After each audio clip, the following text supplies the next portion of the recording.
Bury it, sir. But yeah, I was just saying, yeah, this summer flew by. And I'll tell you straight up right now, my man, worlds felt different this year because Really? you weren't there, Penna wasn't there, Leah wasn't there, like the keep wasn't there. Like some of the keep was there, but like a lot of people I'm used to being there were not there. It felt a little, it was Mm, good. No, like obviously it's still world, still was good, but it was different.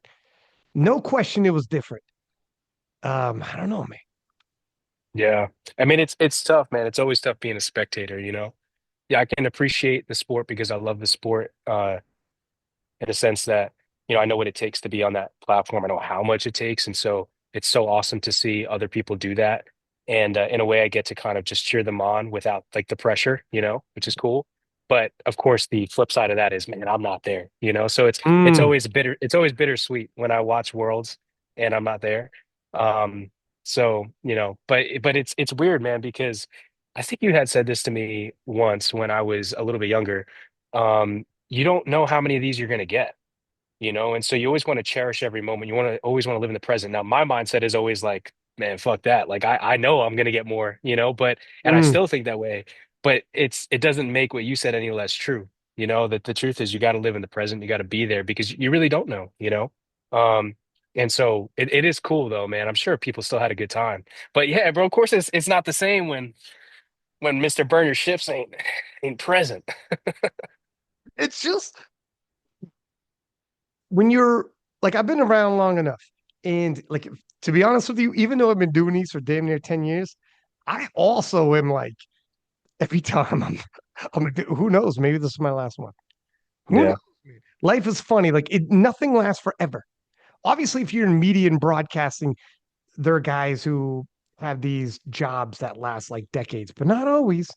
Like I still don't take it for granted. Nevertheless, it's just the freaking way life is. You don't know what the future is going to bring, and I don't take it for granted. And it is part of life when you show up and certain people are not there, and you're like, "Fuck, this is one door closes, another one opens." I get it, but it is like it's just weird. It's a little bit weird. I am extremely grateful that I do U.S. nationals. So I see all the Americans that I'm used to seeing at US because Delaney was in there. You know what I mean? Mm. Like there was like, but of course I'll get to see Joe B and like there's other people that are going to be there. So it's not, again, like life just keeps changing. But I'll get to see Oh you, yeah. Delaney. I'll get to see you, Delaney, at US Nats. I'll see you, Delaney, at SBD Austin. Obviously, like we'll talk about SBD Austin, but like and I'll see the entire keep at Silent Worker. And I'm going there in October. It's just, I don't know, man. It is what it is. It's a part of life. I, you're in a unique position though, man, where not only are you a part of almost every single IPF powerlifter's journey, but you play a role in that journey. So you make memories. It's very different from like showing up to every single world championship as a fan. That's awesome. You get to experience that live. But it's a whole nother story when you are commentating somebody else's progress, somebody else's falls, even, like you're building memories and those memories build bonds. Like you and I, like I'm very grateful for our friendship. I know I've told you this before, but I may not talk to you for a year. I know that I still have you in my corner. You may not talk to me for a year. You know I'm still in your corner. It doesn't matter what you choose to do. I don't care if it's some crazy crypto scheme or, it's commentating a world championship. Like I'm gonna be like, no, that's my guy. But that's because I like to believe we've built these bonds because you've played a role in my life. And so that's why you're in a unique position. And I hope you realize too, like not everyone's going to feel that way because they haven't done that. They haven't been a part of people's lives like you have. So you've genuinely contributed to the well-being of others and to not just the progression of the sport. Of course, we could talk about that, but really the progression of power lifters, which is a beautiful thing. And that's why I think it feels so heavy for you. It's like, fuck, man, it may not feel the same, or it's cool that you get to see some people, but when some people are missing, it feels off. But that's a beautiful thing, because you have played that role. That's why you feel that way. Well, first off, thank you. I appreciate it. It is crazy because when I met you, like you were junior, and I remember like 2021. I remember having you on the podcast before 2021 Worlds, obviously. and then 2021 Worlds being the crazy fiasco it was with USAPL split. And I remember like everything that ended up happening behind the scenes. And then like that was the beginning of our journey. Is I'm like we had our conversations, and then after that, yeah, I don't I don't even know if it matters anymore if we say what happened. What do you think? I mean, fuck, you know what? Fuck it. I don't know. Some parties, most parties aren't even around anymore. I don't know. Oh, that's what you're talking about. Yeah. Yeah. No, I I mean, that was don't know. crazy. Yeah, no, I don't It know was about that. crazy. I don't know. Maybe we don't. Maybe wait a few more years. But whatever happened, happened. And then when you showed up, I remember talking to you, and I remember I knew you were solid. I don't know if like I'm kind of talking in code because I can't say too much, but I remember saying to you, you can't tell everybody. You got to keep this to yourself. And I remember later on talking to your coaches and whatnot, and they had no idea some stuff that I had put on to you and was like, you have to keep this to yourself, young man. And we didn't know each other yet. This is and we like really started hanging out in 2021 Worlds. And then afterwards, I'm like, Gavin, none of your coaches know shit. None of your, and you're like, you told me to keep it to myself. And I'm like, dog, you don't even know me. Like, you were solid. I was like, holy shit, this kid is the real deal. And then obviously Yeah. 2021 Worlds was crazy hangout. Like, every like we all were hanging out, and I'll never forget 2021 Worlds. And yeah, man, after that, like ever since, it's been a wild ride. Super duper grateful for like all of it, like you said, and being a part of it and having people come on the podcast and that's why I am so happy to do like US nationals so that I'll always be able to in silent worker. So I'll be in France, I'll be in the US, I'll be able to see you guys. Yeah. But and it is true. Like the beautiful part of life is that like more people, just like you came into my life, never seen it coming, more people come into your life. So while not everybody's going to be going to worlds that every single year, other people will, and all of a sudden there is new cast of characters like you and Taylor weren't there. Holy smokes, and Penna and Leah, but guys like Joe B were, and it's like he's like fucking hilarious and a bunch of memories and everything with like the new crowd as well. So it's not all one way, but definitely happy to that you're going to be at SBD Austin. Me and you were in the DMs like, you do an SBD Austin commentary. I'm like, you Yeah. fucking get your ass, man. We're gonna do it. I'm The band's excited, back man. together. I'm excited. I mean, I haven't seen you in a long time. And then, of course, every athlete competing at nationals sees themselves as competing at worlds, So that's exactly what I was thinking. And then all of a sudden, when that doesn't happen, it's like, damn, like now what? And so it is a heavy feeling. So now finally to have this opportunity to just be back in the mix, also obviously prove myself. But then, of course, the awesome part is that you're going to be there. It feels like home. You know what I mean? It feels like home. Yeah, How can you not win? How can you not win? yeah. And what did I mean? It's hilarious that John Song was on the podcast and he let slip. He goes, yeah, and like Delaney's going to 93. And he Bro, goes, not sure I was supposed to say that, but he is. And the funny thing is Delaney is so removed from the powerlifting like community. He does not pay attention no, he whatsoever. has no idea. And I think he has no idea that it's already out the bag. I booked him for KOTL. So whatever. So he can like talk about it. But Okay, yeah, I he's booked him. coming So on. he's gonna come on King of Lifts. We'll talk about it. But John Song already busted it out there, so it is what it is. But I don't know. What do you know? Is he like is he moved up to like 93 just for this one? Do you know, or have you talked to him about it? I haven't talked to him about it too much. I think that right now his number one goal has been obviously to continue performing really, really well as a powerlifter, but also he's got a lot going on. He's got multiple businesses.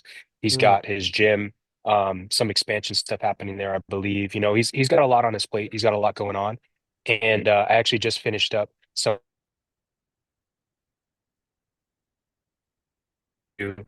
and so just kind of seeing how that went, like I know that that was busy for him as well. So he's got a lot going on. So because he has a lot going on, maybe that's, why he may make that choice to go up just for the time being. Or he may feel like, nah, you know what? Like I already did two at 83. Why not just keep eating, and go up, which I think makes sense. But yeah, I don't know. If I were him, I would just go 93 and stay 93. I mean, that's where the fun is right now. Talk about talk about it, man. I mean, it's a full house at 93. Freaking obviously we'll talk about Russ moving up as well. That's right, man. His opening of his gym was when we were gonna all hang out again. It was me, Russ, Taylor, obviously Delaney, and freaking like a bunch of people. And you were gonna do that, but you had something else at the same time. And I was like, shit, that would have been freaking amazing. I mean, it is what it is, but uh, yeah, we were gonna hang out at that point. But to your point, yeah, I think he was saying he's gonna expand. Like business on his end is just kabooming, and it's gonna be a lot easier to not have to worry about counting calories and just bulk up and have some fun. And he's been injured here and there as an 83. And injuries, you ask Taylor, you move up and you feed your body. Injuries seem to go away a little bit when you get a little thicker and you don't have to be on a calorie reduction. Yeah, I think all around the variables improve. There is a rate of diminishing returns, of course, but for someone like Delaney, he's so lean and he's taller than me. So the way I look at it, like Gustav, like I spoke to Gustav after the last Sheffield I did, which was I guess 2024. And right? I think so. Anyway, and I told him I was like, bro, you got to move up, man. Like I love competing against you, but you're too tall and you're lean. I was like, you got to move up. And he said he wants to break Jesse Norris's record before he does that. And I was like, I respect that. I understand that. So everybody has their reasons for staying, but like I like to look at it as like, okay, how tall is this lifter? How lean are they? And how much muscle mass do they have? And Gustav again, great example. The dude he reminds me of the Terminator. He's just a Swedish Mm, Terminator. So he's super lean, lots of muscle, and he's pretty tall. To me, that could be a full 105. Delaney, I think could be a full 93. He's a bit taller than me. I don't know how tall he is comparative to Russ, but Russ was another good example. The weird thing though is like, so Taylor and I are pretty similar in height. I'm going to say this. He might get mad, but I might actually even be a little bit taller than no, I'm not taller. He got me on there. He's got me by a couple inches. You know what I mean? But he's about the same height. Point is though, he's competed at 74 and now he's eating into 83. Bro, I could never be 74. You know what I mean? So I yeah. just hold my mass differently. I just have a lot of mass. So everybody's going to be different, but there are usually like telltale signs that, okay, this type of body belongs here. And I think for Delaney, people don't understand how lean he is. He doesn't really post Mm. those thirst traps. You know what I mean? So people don't No. totally appreciate how lean he is and the conditioning he has. I mean, dude, he had like feathered quads. At one point when I saw him like a year or Yeah. two ago, we lifted at Yeah. Impact Zone. So that's lean as a lifter. So for him to go up to 93, that'll be him like normal, which is great. I think that would be awesome for him. I think most lifters, especially to be competitive, to push the top line, should have this balance of like, okay, let me cut down to be competitive, but let me also eat up so I can be competitive long term. Doug, first off, Delaney, yeah, he doesn't do thirst trap posts, which God bless. If I had his body, I wouldn't own a shirt. And then have you ever seen him fucking videos of him singing? He's phenomenal. Jack of He all can trades. it's for really real sing. I gotta find a video. The guy sounds like an R&B singer. He's I literally the know. epitome, and he's like a financial guy who knows about money and whatnot. He's literally the guy straight out of the meme where it's like, this is the guy your girl says, don't worry about him. We're just friends. Yeah. Like Yeah. he's got his shirt off, singing like fucking Tony from the 90s or Keith Sweat from the 90s, and freaking jacked world champion and a freaking super smart. Um, That's funny. but hilariously naive for a guy from New York. Remember a story of that lady who Oh somehow my entered his God. freaking room at Worlds, and we're like, Dog. my dude, when he Uh, told that story, this lady talked her way into his room, it, and it's like, it's can I crazy. use your shower? And I'm like, Delaney, this is a bad idea, my No, dude. it's crazy. It's the same dude who knows, like, hey, listen, man, send him the NDA before we talk about anything business. And yet, when it comes to that, that was it. It was that easy. I was like, bro, It's not easy. I don't know, man. Can I enter your room and use your shower? I don't know you. Sounds legit to me. Come on in. Come on in. My dude. God damn. Oh, Was Jesus. that Malta? I think it was Malta. I think it was Malta. Yeah, That was another good that's world, by the way. crazy. Yeah, that was a So great world. God bless. But yeah, he 100% could move up to 93. What about freaking, what are your thoughts on Russ moving 93? Now, how crazy is this? In terms of year over year, last year in 2024, people were dancing on his grave when he lost endurance. And um, I mean, like there was literally at Worlds, they lost their damn minds in the crowd. Now, a lot of it is just somebody finally beat the Yankees type of deal, right? Somebody finally beat the Chicago Bulls with Jordan type deal. Like that's what happens when you've been winning for too long. And then, of course, Joe B shows up and people like he's cooked. He's cooked. He's done. The Russ era is over. And he goes from this, facing this, like the emergence of Joe B, Jaron's taking the world title, to Sheffield breaking the 83 kilo world record, and then short 6, 7 months later, taking a 93 kilo world record and completely changing the script all of a sudden. And all of a sudden, Russ is back like a year over year. And he's done that before when he lost to Brett. What are your thoughts when you saw obviously him losing in 2024 Worlds, coming back, taking Sheffield, and then when he said, I think I'm gonna go 93, skip World Games. And I know you're huge on the Olympics and the Olympic guy, and a lot of people have pulled out of World Games, and him saying, I'm gonna focus on NAPS as a 93. What what do you think when you're looking at this?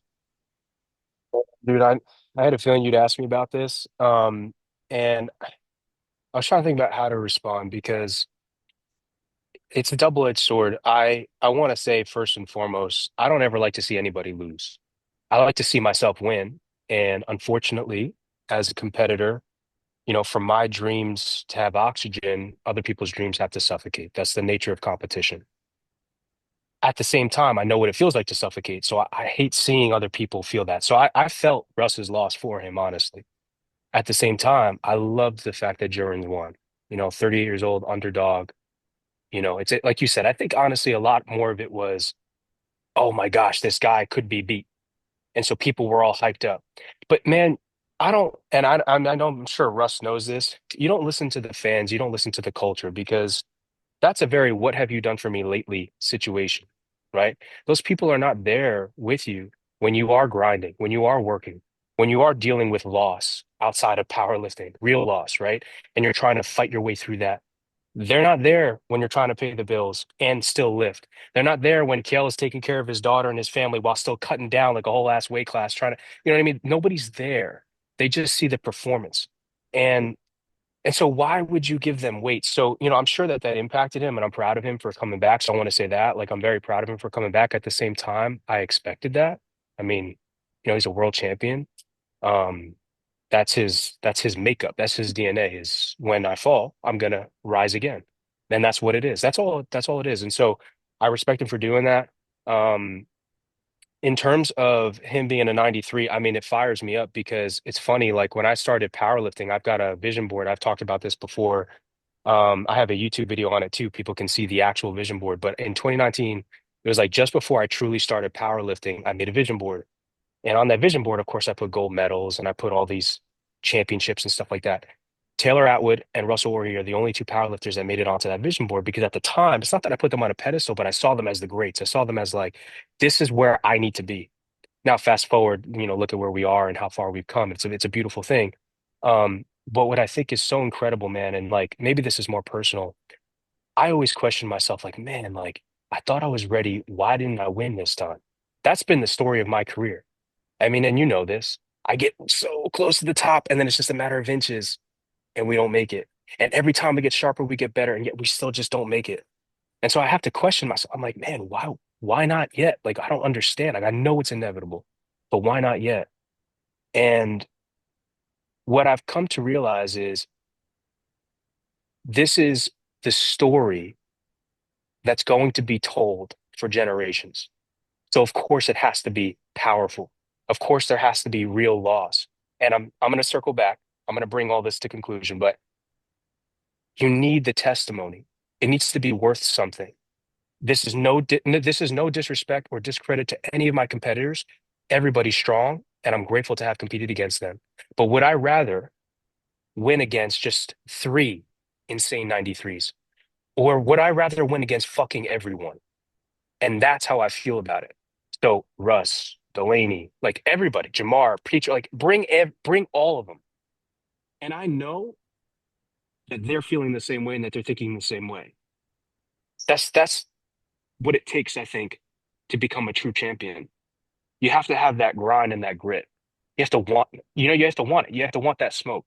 And so, again, circling back and bringing things full circle, I am very grateful that he's moving up because a guy who was on my vision board, who I've done business with, who I've met, um, I now get to compete against.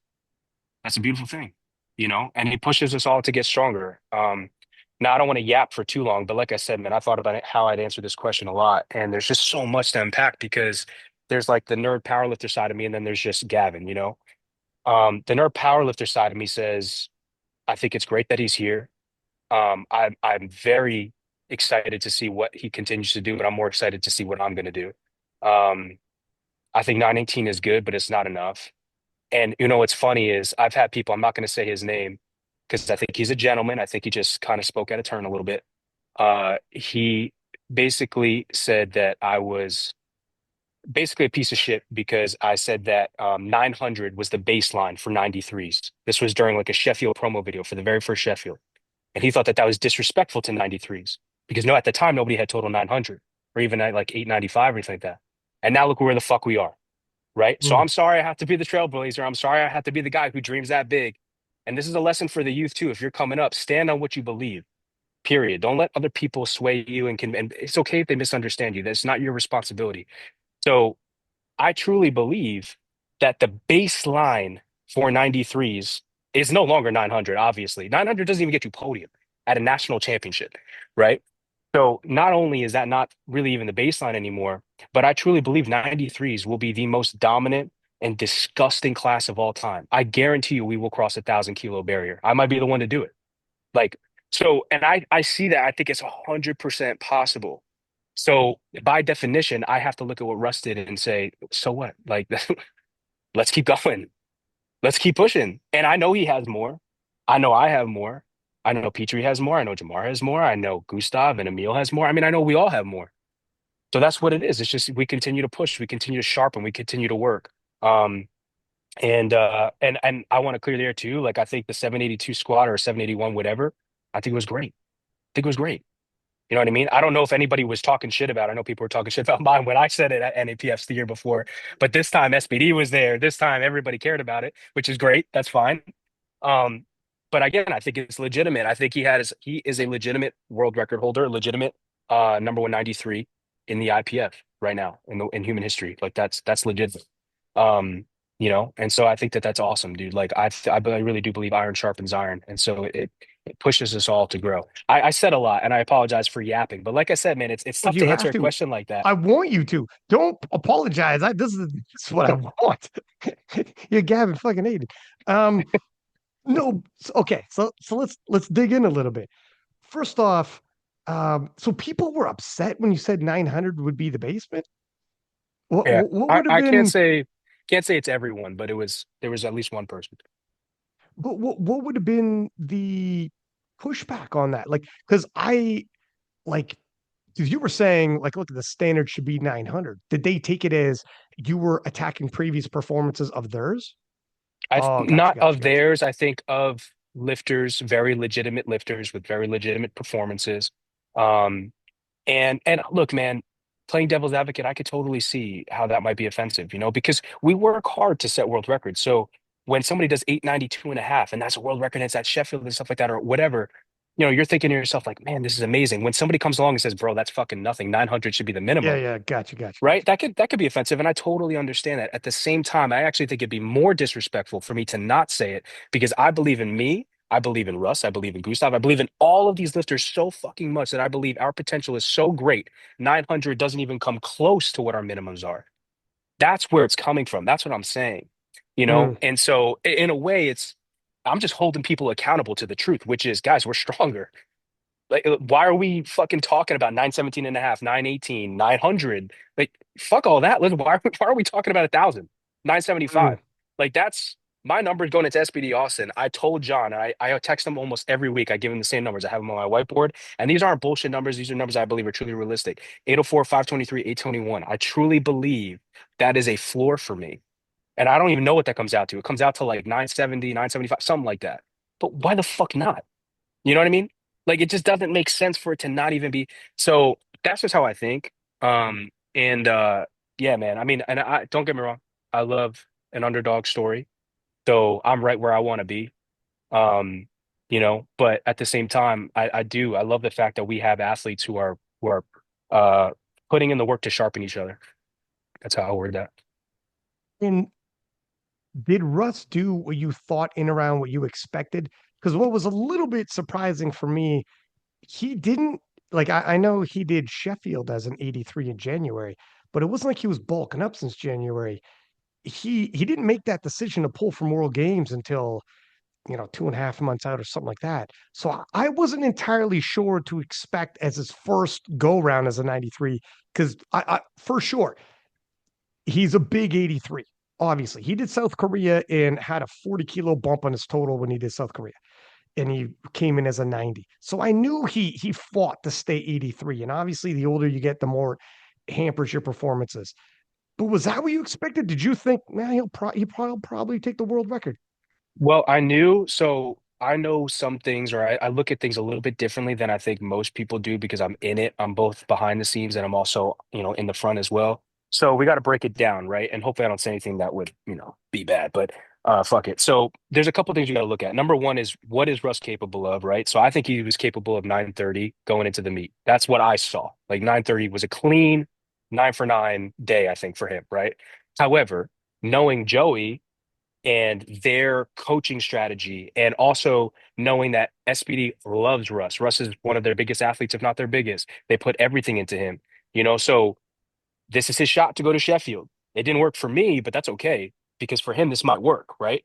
Like I definitely was like, okay, this is just a shot in the dark. I'm not expecting anything. For him, this is like, yo, we do this.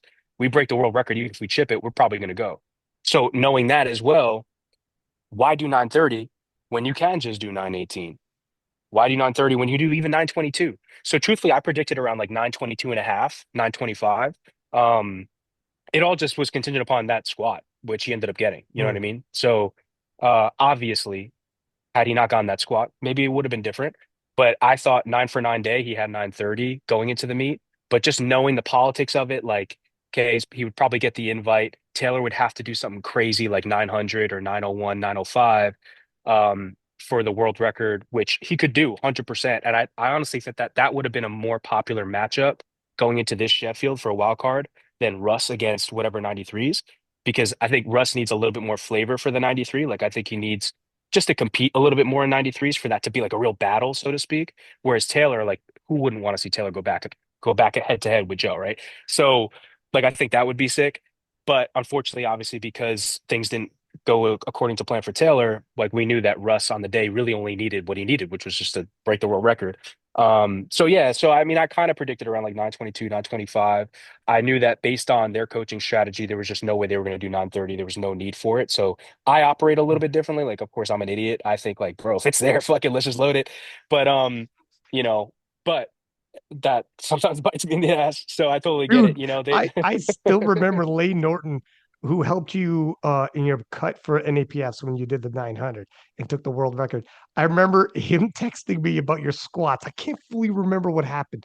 Did you miss a squat, go up anyways? And he was like, dude, I'm having a full-on anxiety attack right now. He texted me. He's like, what the fuck is going on? We both had the live stream on. And I'm like, dude, this is yeah, fucking Gavin Adin, for God's sake. He's literally Mr. Burn Your Ships. Like, he's not fucking around. for He's better for gonna worse. go out on his shield. And Lane is like, holy shit, this is nerve-wracking. I'm like, yeah, yeah, that's what it's like to be a Gavin Adin fan.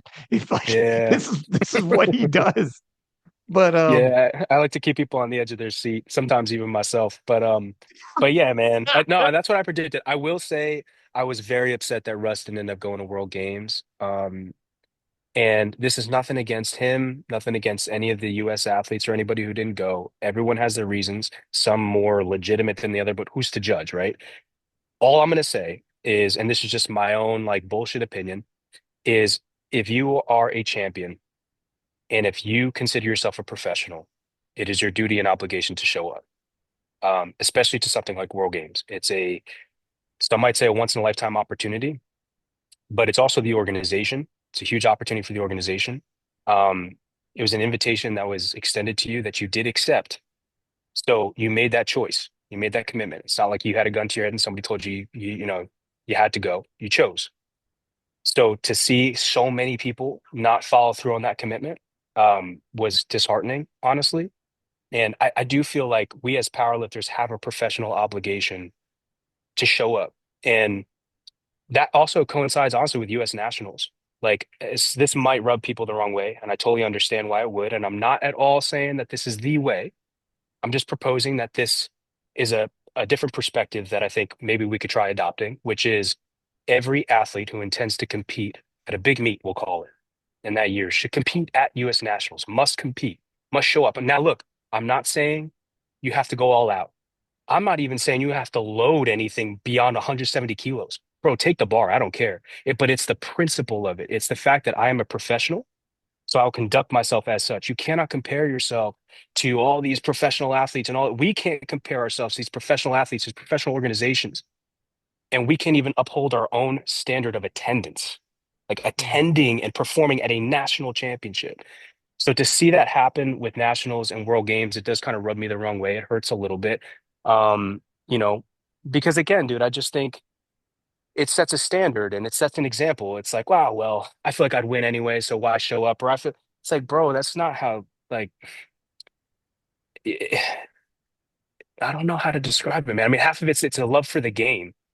Like be a competitor, show up. But then the other part is again, I just think that we have an obligation as professionals to be professional, to show up. You don't get to pick and choose which playoff games you show up to, which state championships you show up to. That's not how this works. Imagine if all the NBA players said, nah, fuck that. I'm not showing up to my season games. I'm just gonna show up to the All-Star game. It's like it just it doesn't really it doesn't sit right. Even if it was allowed, it just doesn't sit right. And so I just would like to see more powerlifters make that choice, you know. Um but yeah, dude, it did hurt a little bit to see, a lot of US athletes not go to World Games. Like I said, I know people have their reasons. It would have been awesome, I think, to see Russ do that. I get it. Like I said, I'm not here to talk about all the reasons. I've heard a lot of them. I think a lot of them are very legitimate between family, financials, all that stuff. Believe me, I get it. So I'm not at all judging about it, nothing like that. I'm not going to lie about it. I do think it's a little disheartening. In fact, I even kind of submitted as soon as I heard Austin Perkins wasn't going. This was like must have been 6 months, maybe. I don't know, before World Games happened. This was like around the time of Nationals, maybe slightly before, slightly after. I basically told everybody in Powerlifting America, I was like, look, man, I don't know how any of this works, but I do know that the best lifter from NAPF gets the first like alternate reserve spot for World Games. That's what I was told. And I had that. So I was like, hey, like sub me in. Like I'll go. I don't care if you Yeah. give me a month notice. I will show up. I have the emails. And yeah, I got one back basically saying like, yeah, well, I don't really know how this works. And then people just didn't really look into it. So, and I Yeah. didn't want to apply pressure. I felt like, you know what? I don't want to be that guy. I don't want to be a dickhead. So, Oh, yeah, they but I could have totally would have, used I you. They totally had would have like went, bro. nobody. It would have been you and Jonathan Garcia on the male side. Like they had nobody. They could have Yeah. definitely used you, especially if you're not a small time lifter to raise your hand and be like, I'll go. I don't want any special treatment. It was just because of the NFPF thing. Like I just knew, or at least so I had heard from multiple sources, credible sources, that the best lifter from NAPF, the incentive there was that you would get the first alternate spot for Mm, World Games. Um, so yeah, so that's what I had heard. damn. I mean, it is what it is, but yeah, it a lot of people did end up going and I'm not sure. I mean, we're not going to be there for another 4 years. So, but it wasn't just the US either. Like obviously Panalea, around there's a lot of people around the world that didn't go. It was surprising. I was shocked, Yeah, man. When this thing went raw classic, I was thinking, okay, here we go. We're going to put on a show. And then when it rolled around, I mean, we still had some good lifters there, but it started becoming like the list of the people not going and the stars that weren't going were evenly outweighed or maybe even full on outweighed those that went in terms of who was there, who wasn't. It was kind of surprising. But for some people, like you said, easy to say, but some people had like perk, like his a kid being born, and yeah, freaking other people. It was, I think Russ was in Penna. was like, I'm not staying this weight class. Pena full on said, um, and here's another person who's moving up, but he said like, all right, after Sheffield, I'm like, I'm going all in and I want to be like as strong as possible. And I'm going to focus on world games. And this will be like, I want a big solid showing. Then I'm going 74 because my body, I'm fighting my body. So he bulked up a little to around 70, 71 kilos. And he's like, he wanted to get like as big as strong as possible. Let's have one last hurrah, one last dance at 66 before he goes 74. It's going to be a world games. Amazing. Comes around once every 4 years. He's already won worlds twice. He's already been to Sheffield twice. He's already done a lot of things. But one thing he hasn't done is world games. He's like, perfect, perfect send off. And he said at 70 to 71 kilos, he felt so strong. He was squatting like, I think he squatted 600 pounds and he crushing major lifts in the gym. He's like, oh shit, this is going to be the send off that I wanted. As soon as he started cutting, he said to get his body down, he had to cut to a calorie deficit that he's never had to cut before. Like I forget exactly what the calories were, the number, but it's like my girlfriend's a 52 kilo, 114-pound woman, and she was eating more than Penna. Just I remember that. I remember saying, "Dude, you eat less than my girlfriend." Like that's crazy how little you were Yeah. eating. And he's like, yeah, like it. His body was like, if you want to get down there, you got to hit new lows for calories. And then he said what that did to his body.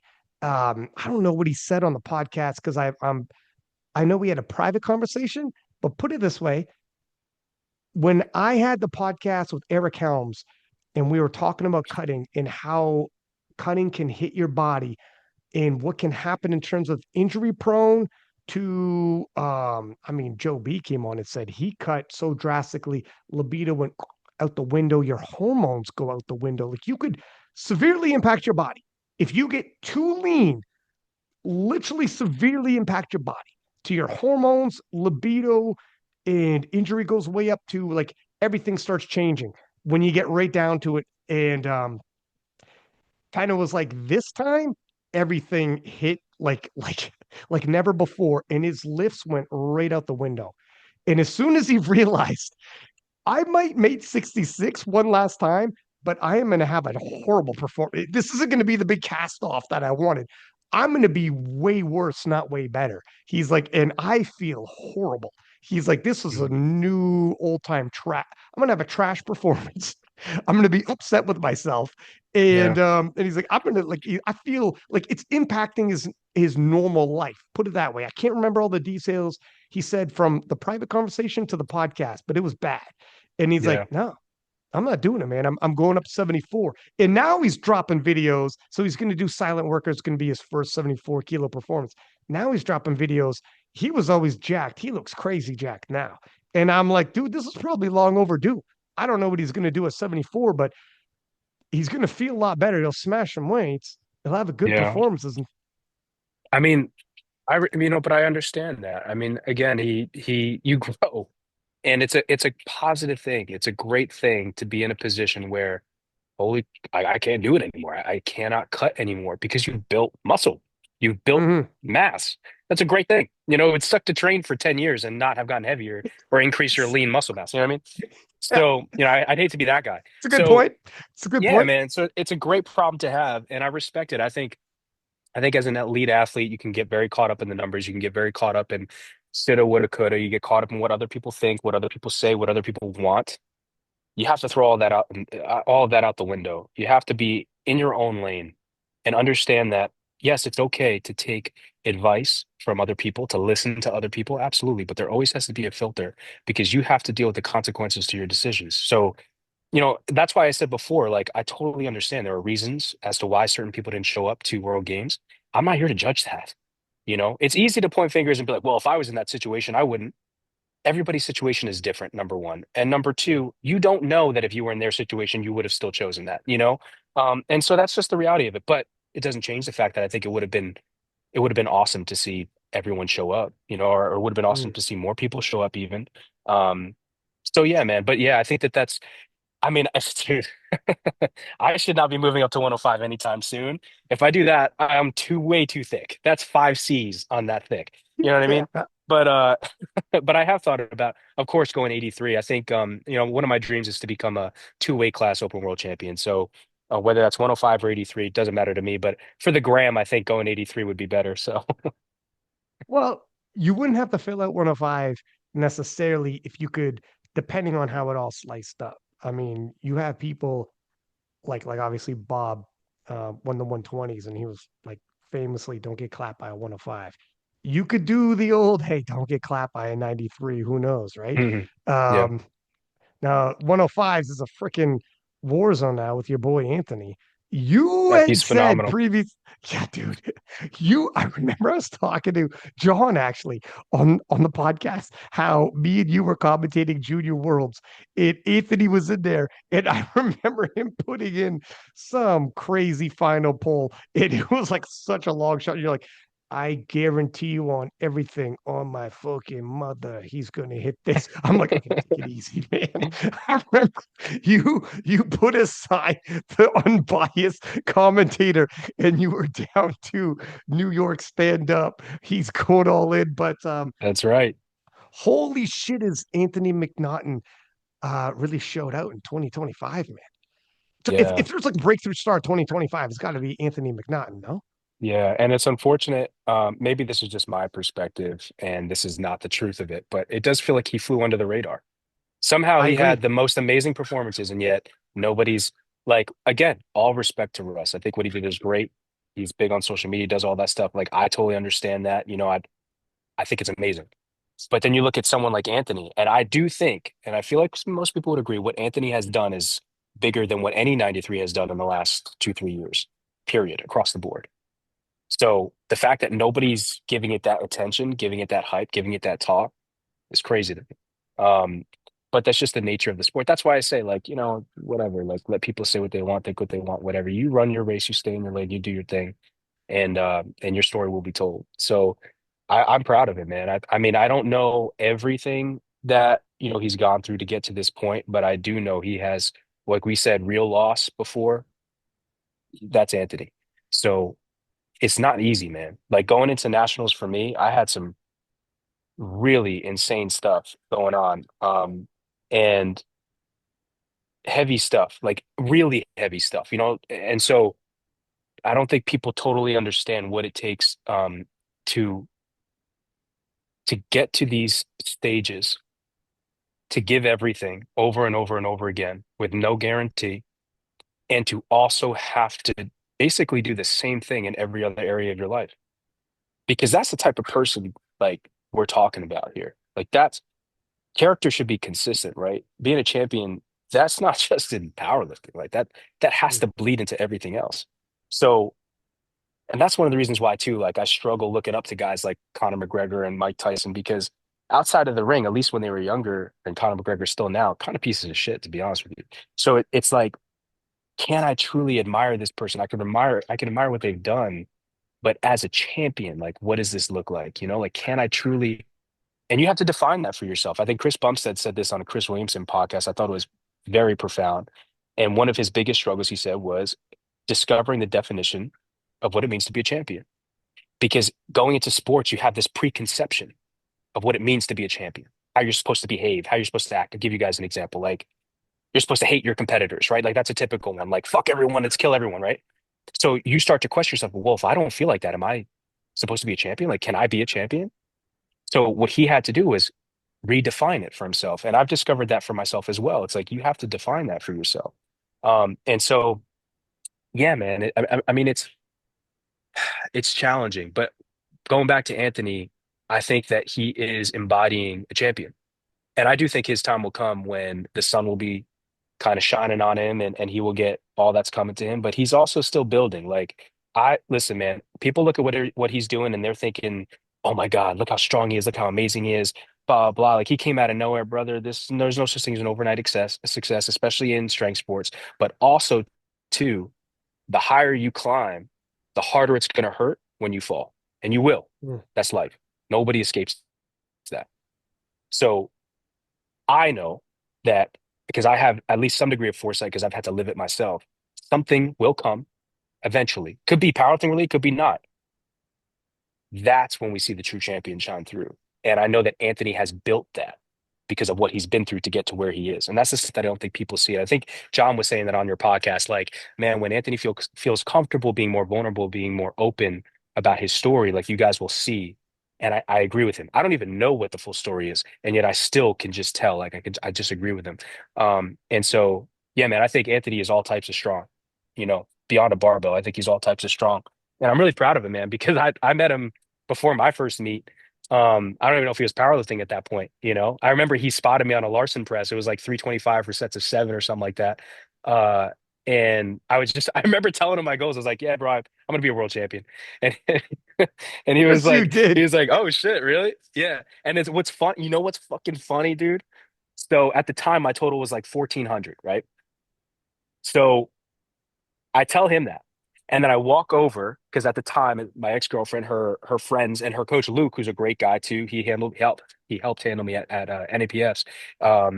And he was coaching Anthony for a while too. He's really close with Anthony. So Luke was sitting there with some of his friends, and at the time I didn't really know Luke like that. But I remember just telling them the same thing I told Anthony. And they kind of laughed. They were like, yeah, well, I already know guys who are already like crushing your numbers. So good fucking luck, kid. That's basically what their response was. So it's funny to see like how things have kind of developed. And that's why, man, I stand behind Anthony 100%. Like I think some people have that look, they have that look in their eyes, and I think he's one of those kids. So anyway, I don't want to run off on a tangent. I'm very excited about what he's done. And again, no disrespect to any performances any male athlete has done this year in the powerlifting world, but I do think Anthony takes the cake, you know? In terms of Anthony's backstory, we did that live in studio KOTL with Anthony, and he Hmm. got into it. He got into it, but not super duper deep, but he definitely got into it. I felt we touched base on some of it, and there's a lot there. You could Yeah. tell there's a lot there. And when he's ready to share it all, I think it's going to be pretty impactful. You could tell. And I think to an extent, it's because he's just exploded on so quickly that it's taking a bit to gather some momentum. Now, Joe B exploded quickly and immediate kaboom, but there's a couple extra pieces there. Joe B, like first hit 900. Like whenever you start breaking new ground, people they get excited. And he had rivals. When he first hit, he was calling out Russ, 860 won't be enough. And when Russ hit 860, he's like 860 won't be enough. And then he sure enough got 865. He didn't go end up going head to head with Russ, but he was chasing him. And it's a big name guy like Russ. So immediately attention on him. Then sure, Russ leaves, but it's got Taylor Atwood. And it's Taylor fucking Atwood. So he's got people and like Delaney and all the 83. So right place, right time, major showdowns. People are excited from Nats, the Worlds, a whole nother cast of people out. Worlds waiting for him, the Brits waiting for him. So he had that. Whereas Anthony doesn't have any major close rivals right now, Mm. and doesn't have like superstar legends in his weight class waiting for him, like Russell or he and Taylor Atwood, etc., or someone waiting overseas like a Jurens, Kangamo, and Ade, like some big characters waiting for him. Delaney Yeah. was waiting for him, so But he needs some of that. but at the same time, I agree, but at the same time, Anatoly's a dog. Anatoly's a savage. Ashton is a savage. Mm, Coco, I love Coco. Coco will forever be one of my favorite lifters. He's a good friend of mine. And it's unfortunate what happened, but at the same time, that's as lifting, we got to adapt and overcome. Um, he wouldn't want anybody to feel bad for him either. But again, when he gets his shit together, like he's a threat. I think there are threats, and I think maybe it was a little underappreciated because the skill gap was big. You know what I mean? mm, Like at the end of the day, I forget what the gap was on totals at the end, but it was big, I'm sure. Um, mm. so and Anthony was basically RP7 the whole day. So, And he I beat the get that. 120s for God's sake. Like he had totaled a Yeah, weight class up. He clapped the savage. 120s as a Yeah, 103. savage. That's my point. And so, I think, like I said, I do agree. I think that if he had, maybe harsher competition, we'll say, or yeah, something along those lines, then maybe it would have been. But even then, dude, I just think it's I think it's just because, social media wise, he's not super present yet. And he doesn't get on a lot of podcasts yet. He doesn't run his mouth a lot. You know what I mean? So it's just not his Yeah, personality. So because of that, there's not as much spice. But I agree. I think that like he's one of those guys where his reputation will precede him. And so I think that in due time, we'll find that he's gonna be a household name in powerlifting. it will happen. Yeah, I agree. He'll do more and more podcasts, and I think Sheffield will help if he tells his story and what might Oh happen yeah, there. It'll help absolutely. if he has some competition, but you don't necessarily look. Russ was 20 kilos above everybody for most of his run as an 83. Not all of it, obviously. Brett was around, had some scary moments here and there, but for the most part, he was like 20 kilos ahead. He was huge on social media. He's huge in terms of popularity. So Anthony's got an opportunity. We'll see. But he's such like a good guy right to the bone. And his Yeah. talent levels are incredible. I don't know how freaking far like where his ceiling is, but none of us do yet. Like he cruised Bro, through I told those. him to come down to 93. There was a time when he was cutting hard because I think it was like the Fire Academy or something like that. And I told him, I was like, bro, just fucking come 93. You'll be fine. You know what I mean? Like because I would love that competition, but yeah, man, dude, It, he's got ridiculous strength. And it just pisses me off that he won worlds before I did. He won open worlds before I did. That pisses me off. Yeah, it's as big if we time. need another American 93 though. Like this is getting a little crazy, man. Hey This is man. this is a More the bottle. merrier. Craig, dude, everybody's Tell in the tell 93 the these tell days. the what's the lightest man? Is it 66? Tell the 66 to come up. Tell 50, everybody 50, just what is it? 59, 59. 59. Eat a hamburger. Let's go. Come on. Yeah, Get up here, baby. for Wasker Carpio is like, I'm going 93. I'm bulking up to He 90. probably crushed. Bro, listen, I'm 5'4". No, I'm 5'5" on a good day. I'm like 5'4" and like three quarters, all right? I know a lot of people think I'm 6'2". I get it. I know I have that. I have that aura. I know. But no, jokes aside, here's the thing. If you're around my height, I'm showing you can be 93. I'm showing you should be 93, right? So eat. That's it. That's all you got to do. We got a couple of things to unpack from what you said earlier. But Let's do it. so first off, let's talk about the Mike Tyson thing because that's interesting. Then we'll talk about your nationals and talk about like we'll walk through your journey all the way up to, of course, SBD Austin. Then we'll talk about SBD Austin. But the Mike Tyson thing, it's interesting. We talked about this before. I 100% agree, and I feel at odds with some of the people that I quote unquote look up to as well. Like there are things that I will admire in somebody like that. We've talked about this before. Like Mike Tyson, you admire um how dedicated he was, how much he was so disciplined, how much he was a student of the game. He literally, when he was a teenager, he didn't go to school. Customato adopted him and he lived and breathed boxing. Customato had, this is back in the day before there's internet, had was friends with Jim Jacobs, who had the biggest video collection of boxing, like historical boxing footage. And I mean the old 8 millimeter reels they would play on a projector. And Customato was friends with Jim Jacobs. Jim Jacobs actually helped manage Mike Tyson. Mike Tyson, as a teen, would stay up all night obsessed watching footage from the 1920s of Jack Dempsey defending his title. 100,000 people showed up. This is 1920, so there was no NFL, there was no NBA, there was boxing and baseball. And if you were the heavyweight champion of the world, the whole world knew who you were. And Mike Tyson, it was like fairy tales. He would go to sleep hearing Customato talk to him about, and he'd watch this footage all night. Wake up the next day, 5 o'clock in the morning, hit the road, come back, box rounds. He was 13 years old fighting 20-year-old men with beards and knocking them dead. No Yeah. issues. No, like just, he would literally be a 15-year-old kid in the back room. There's footage of him with Teddy Atlas. And he would be, and like, we'll get into the other side of Mike Tyson in a second, but 15-year-old kid, and he would be having anxiety and crying because he was so afraid about the boxing match he's about to have because he's fighting grown men. But if you see him at 15, incredibly jacked, his speed and like he was a once in a lifetime. It's incredible what he could do. but he's fighting men and he's a child. And you remember what it was like when you're 15 and you see a grown ass man. You know what it's like. If you get into it with other 15-year-olds, it's one thing. But if for some weird reason a grown ass man starts getting in your face, it's like another. And you're like, Jesus. And Mike Tyson would have all this anxiety, literally have a breakdown and cry in the back room, gather himself because Cuss wanted him to, and he would die before he let Cuss down. Walk out to the ring. And he said every foot he got closer to that ring, he got more and more confident, more and more confident. The anxiety, he went from crying in the locker room to every time he took a step, he got more and more confident, more and more confident. By the time he ducked his head under the ropes and entered the ring, he's a god. And when he fought that 25-year-old man, knock him dead in 30 seconds. And then he called home and they would tell Cuss, and Cuss would ask questions and ask certain things, and Cuss would review the footage and say, it was quick. It wasn't perfect though.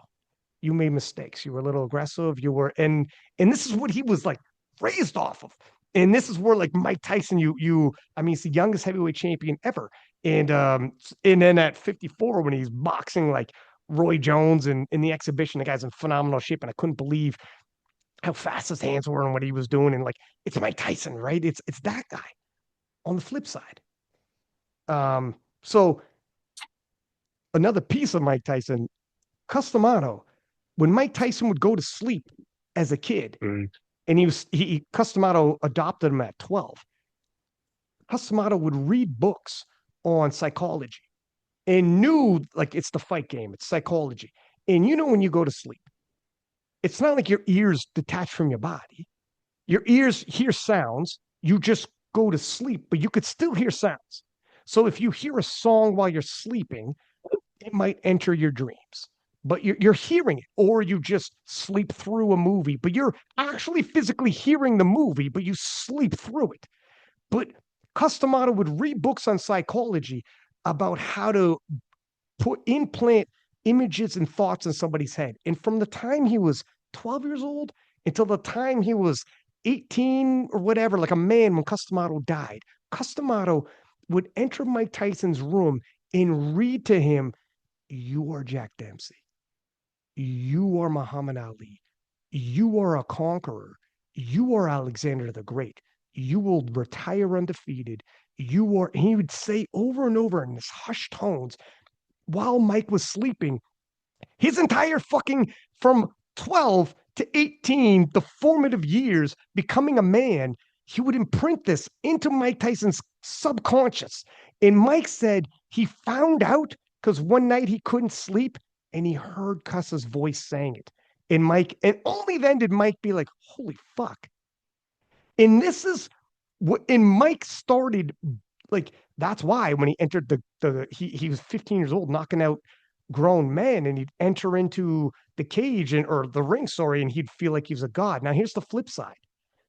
He literally, when Cuss died and he was 18, he thought, and he became 20 years old. He's the heavyweight champion of the world. He's the richest, like one of the richest athletes, the most famous athlete, and he's the toughest man in the world, and he's the baddest man on the planet. And that's these titles he had.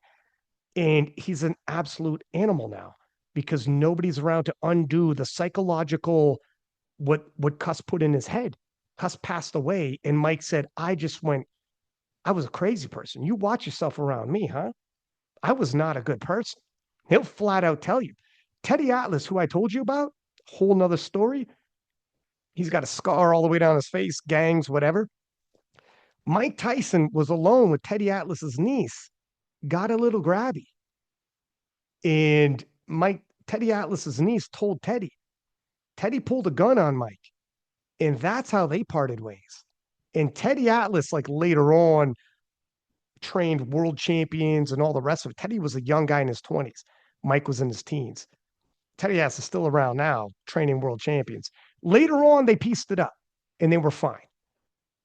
But this is it, where the duality of things that you admire in people and things that you can't even wrap your head around.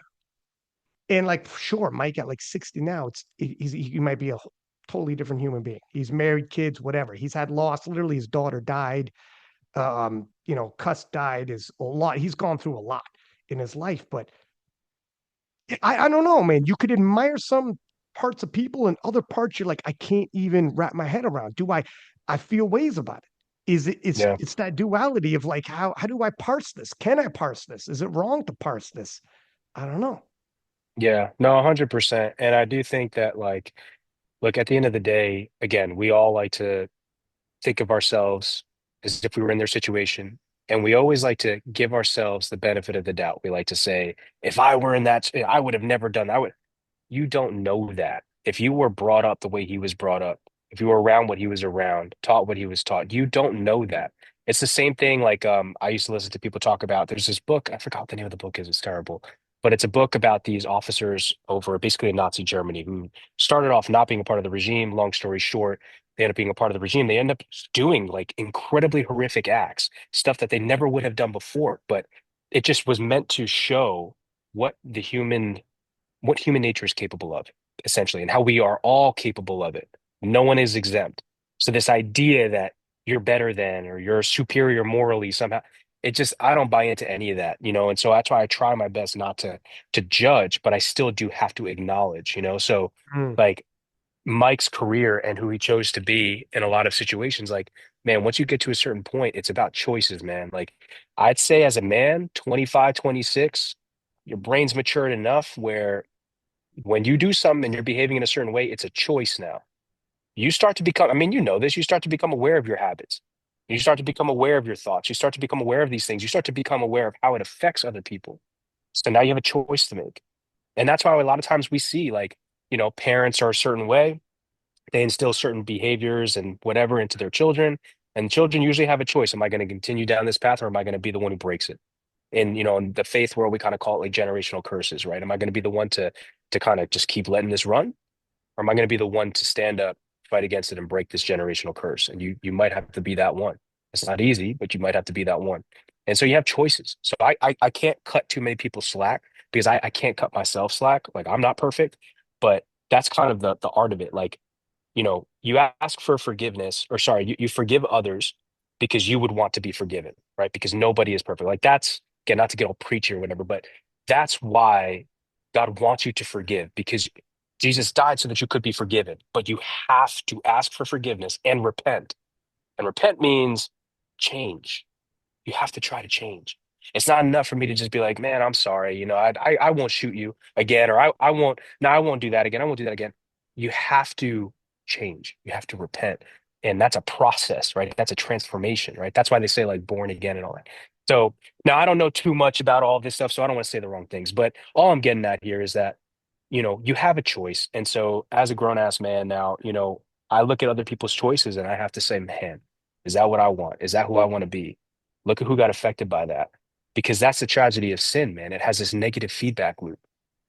There's something that I had that happened to somebody that's very close to me. I can't really speak on out of respect for them and stuff. That was probably like some of the hardest news I've ever heard in my fucking life. And it was hard. Like it's still hard and it will always be hard. Um, but the problem is this. If you meet violence with violence, let's say somebody shoots your dad, shoots your mom, right? They murder somebody you love. If you go and kill them, what is their kid gonna now do? They're gonna go kill somebody. It mm, becomes this tit for tat, and that's why forgiveness is so fucking hard, and that's why it requires so much strength, right? Because the easy thing is to act out of anger, is to be violent, especially as a man. Like that's your natural fallback is all right, what do I got to do? Right. And but the problem is, again, it creates this negative feedback, and that's this feedback loop. And so, with guys like Mike, with guys like McGregor, man, dude, you get to a certain age, you get to a certain point in your life, you have choices. You have to make different choices. And here's the one thing I heard somebody say this once online, and I did not agree with it. And it was because they have a social media following. They say, I'm not here to be your kid's role model. Like, that's not my responsibility. And I'm thinking, like, motherfucker, who the fuck do you think you are? You have this following. People are being led by you. Yeah, you may not have asked for it, but guess what, brother? That's life. Pick up your fucking cross and carry it. Be it like hold yourself accountable and be a good leader. Be like you have this opportunity to be better. so that other people can be better. I'm not saying you need to be perfect. We're all going to fuck up 100%, but at least try. And if you're going to sit here and tell me like make excuses for your bad behavior and your shit character just because, well, I didn't ask for this. Okay, and you know what I'm saying? Like, so, okay, so your excuse is that you were blessed with something and you're mad about the fact that now that comes with some responsibility. That's a child. That's a child. So I don't buy into that. And so for me, I think like you said, you try and pick these qualities and traits, just like I'm sure like, and I hope I can have this level of impact on people, where I can inspire them, I can lead them. But the one thing it's hard to lead people in a positive way, right? Because you can't please everyone. You'll always be a villain in someone's story. And I'm gonna fuck up. I'm gonna make mistakes. I've made mistakes. The one thing I don't ever want to do though is lead people away from doing the right thing. You know what I mean? Mm, I don't ever want to mhm, be, it's one thing to not be able to lead you there, but I don't want to be the reason why you go in the opposite direction. mm, And that's been hard for sure. Because I mean, it's so hard, man. Especially when like real stuff happens, and you have to deal with it and you have to figure out how to deal with it, and there is no right answer, and nothing changes if nothing changes. You got to be the one to step up and do it, and it's a problem. It's hard. But that's why, like I said, I think you do have to take those traits, like you said, you have to take these traits from people, and I think you can have the full picture, but it's going to be hard. It's going to be hard because there's a reason why 99% of people don't do it. You know what I mean? Like if you want to be elite, if you want to be great, we've all heard this before, you have to do what others aren't willing to do, right? That's just by nature. Otherwise, if everybody was doing it, then there would be no 99%, or at least the 99% wouldn't be average, right? Or sorry, they wouldn't be elite. They would just be average. The average would just be higher. So yeah, I like I said, I don't want to keep running. I've been doing this a lot tonight, running off on tangent. But but yeah, I think that you have to select the traits and that are positive and move forward with that. My only thing, man, is that, and this is like really hard for me sometimes, is you look at a lot of successful people, and there are a lot of successful people who do have these very negative traits, and you start to wonder, like, is it possible to be that successful without doing that? Like, is it even possible? You know what I mean? And so, like, you look like McGregor, right? Part of what made him so crazy is so big was just he talks so much shit. You know what I mean? mm. But people don't realize like that's not a face. That's who he is. So Yeah, he will he punch believes out an it. old ass fucking man in the bar. You know what I Yeah, mean? yeah, Like, yeah. and that's the thing. So because that's who he is, that's what made him who he is. That's what made him so big. You know, Unfortunately, there is that dark side to that. Is it possible to get to that level without having to bring all that shit with you? Um, it's hard, man. I mean, obviously I don't have the answer, but I do think that the key is to find that balance of like, okay, I like that about him, I like that about him, or her, or whoever, and I'm crafting this ultimate version of myself. And this is the last thing I'll say too, like, so when I work with clients now, I do a lot of mindset mentorship, but it's not like, oh, how are you feeling today? Oh, let me be motivational. It's a literal system I've developed. So one of the things is we come up with 30 to 50 goals, right? And this is something I learned from a coach of mine, but we come up with like 30, 50 goals, right? Could be anything. Then the other thing, and that's like we call it like the goal identification. The other one is identity. You have to understand who you're trying to be. Who are you right now? Where do you want to be? And how are we going to get there? And so part of that is let's map out the ultimate version of you. What does he think? Or what does she think? What do they think? How do they speak? What do they wear? Right? How do they dress? Where do they live? How do they conduct themselves? What time do they wake up? What are their hobbies? We design this and then we work backwards so we can build towards that. So you can become this ultimate version of yourself, right? Well, how do you be inspired by that? You don't know what you don't know, right? So part of that is, okay, who do I admire who has things I want, who behaves in ways that I want to behave, who's done things I want to do? Who are those people? Let me identify them. Let me take those traits. And now let me start working on it. And that's how you create it. You know what I mean? So long-winded answer, but yeah, man. I mean that's kind of what I've come up with. And it seems to work for a lot of people to do it that way. I mean, for sure. Yeah. I saw somebody was talking about essentially your good and bad habits are going to mold what you are. And some people are not willing to let go of their bad habits to get out of the way. And they keep asking themselves why they're not hitting the goals they want. But you are not going to let go of some of those bad habits. And you know it. And you know it. Yeah. And you know the person that's successful that's living that whatever you want, they're not doing some of the stuff you're doing. They've let that go. They've parsed it. They sacrificed a few things. Mm. And to your point also about some of the people like I do wonder about some of these most successful people in the world from like what is business, you know, looking at like the Elon Musk and Jeff Bezoses of the world to some of these athletes. And yeah, I don't know if you actually knew them as people, if you'd be like, yeah, I want to be that guy. Or if you'd be like, no, thanks. You know what? I'm happy being me now that I got that close, Yeah, right? Like you don't know. yeah. I mean, I probably wouldn't to be honest, but or even some athletes, right? Like I'm not sure, man. It depends if you actually got close. Like I think I don't know if it was Michael Jordan, but I want to say it was where some people were saying like, you know, there was a whole campaign, I want to be like Mike back in the day, be like Mike.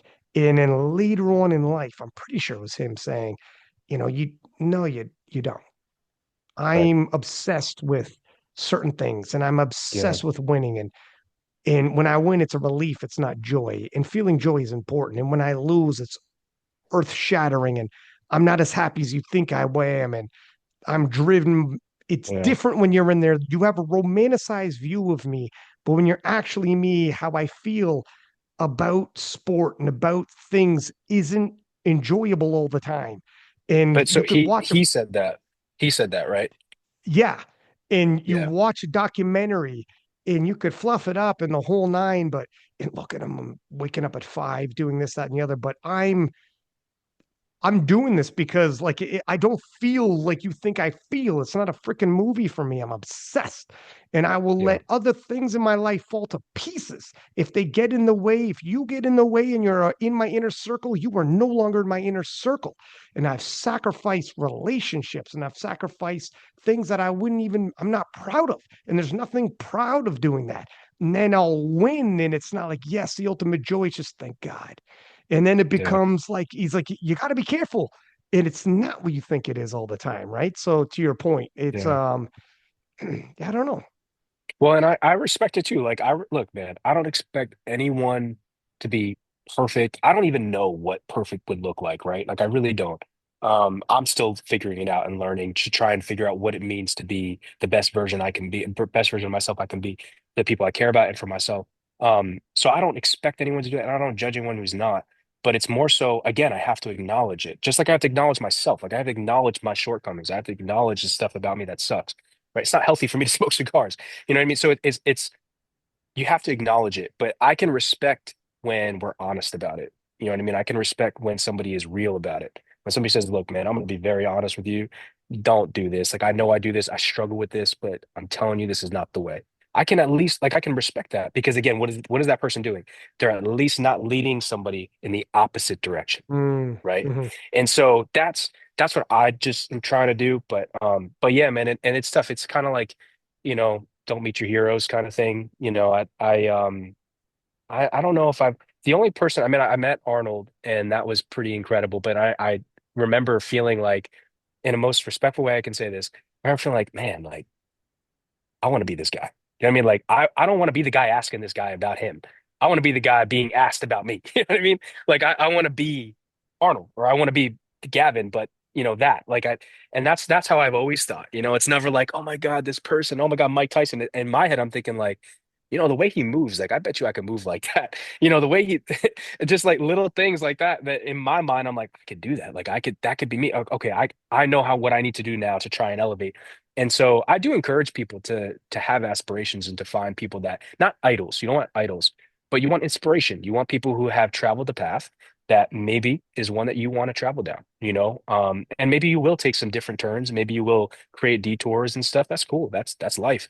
But when you're looking for direction, especially as a young individual, you don't know what you don't know, and your environment plays a big role. And so if you don't have it around you, find it. And so but you just got to be cautious. That's all. Like I said, it's not really your responsibility to save someone per se. Like that's that's not it.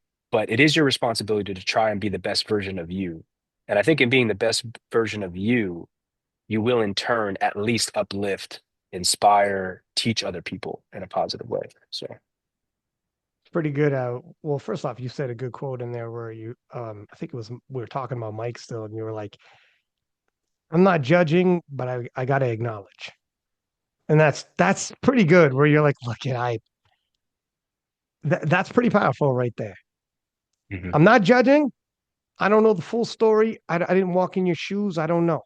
But I also have to acknowledge, and there's some people like you meet and you're talking to friends or whatever. And if you talk about like a certain actor or musician, like don't say anything wrong about them or they're, like everyone knows like, oh, this guy's a huge fan of whatever, insert. And then if you bring it up, they'll be crazy defensive. I don't defend any of these people I don't know as though they're in my life and they're actual Yeah. friends of mine. Everyone knows I'm a huge Muhammad Ali guy, but I've read Muhammad Ali's autobiography from 1975 and incredibly inspirational in everything he's been through. It is the wildest. And he wrote it in 75 when he was still fighting the heavyweight champion of the world. Amazing. And the world he wrote it in is 1975 America. Incredible read. I think everyone should read it. However, you're going to get some views from Muhammad 1975 that aren't exactly won't mesh well with modern views. I'll let you read it and find out. And you might be, I kind of wish I didn't know that he thought this way. And it's not for me to like, and I can acknowledge that and be like, look, I still look up to the guy and he's still a massive inspiration for me, but I can acknowledge it and not have to go 10 toes down and defend it. No, it's not for me to defend. And it's not whatever. And Yeah. yeah, I don't know. And you can take both. There's also we got into in recent years like heavy judgment and heavy like you got to cast this person off and or you can't listen to their music, you can't read their literature, you can't be a fan of. As a matter of fact, if not only will I no longer, if I find out you do, I judge you for listening to that band still or listening to this podcast, or I judge you now. And I judge, we've gotten into this, which I have a hard time with because I mean, this day and age, you can't buy a pair of shoes without, or your phone without knowing what you're contributing to. Like, if you got down that road, be careful who you judge people on. I judge you Right. if you listen to this podcast. I judge you if you listen and get all like that.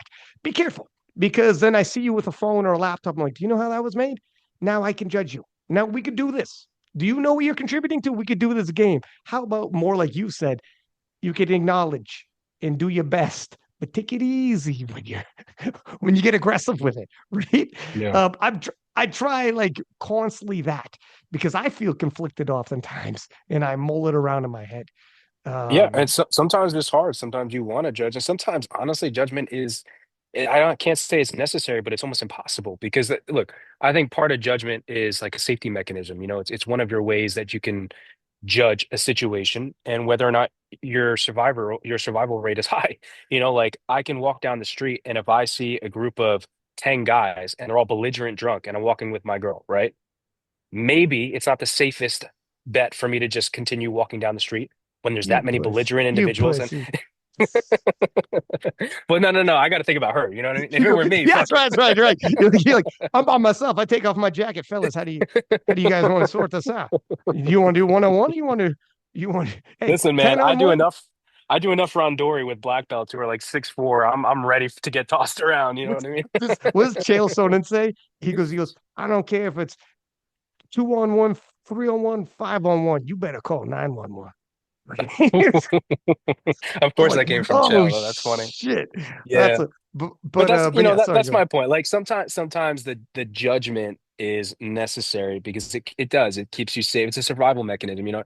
But Mm, but like I mean, there's so much gray area. Everybody's different, and I think every situation is different.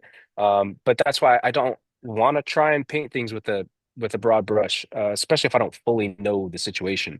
And even my response to certain things, sometimes it's justified, sometimes it's not, sometimes it's what's right, and sometimes it's what's wrong. Dude, could you imagine if you did have an individual who was like truly fucking perfect walking on planet Earth? I mean, it would throw everything off, right? And the reality is we had that. We had it once and he resurrected. You know what I mean? So, and he's the King of Kings. So, I can't expect anybody to live up to that standard. I can't expect myself to live up to that standard. But what I do expect is no different than powerlifting, man. It's no different than training.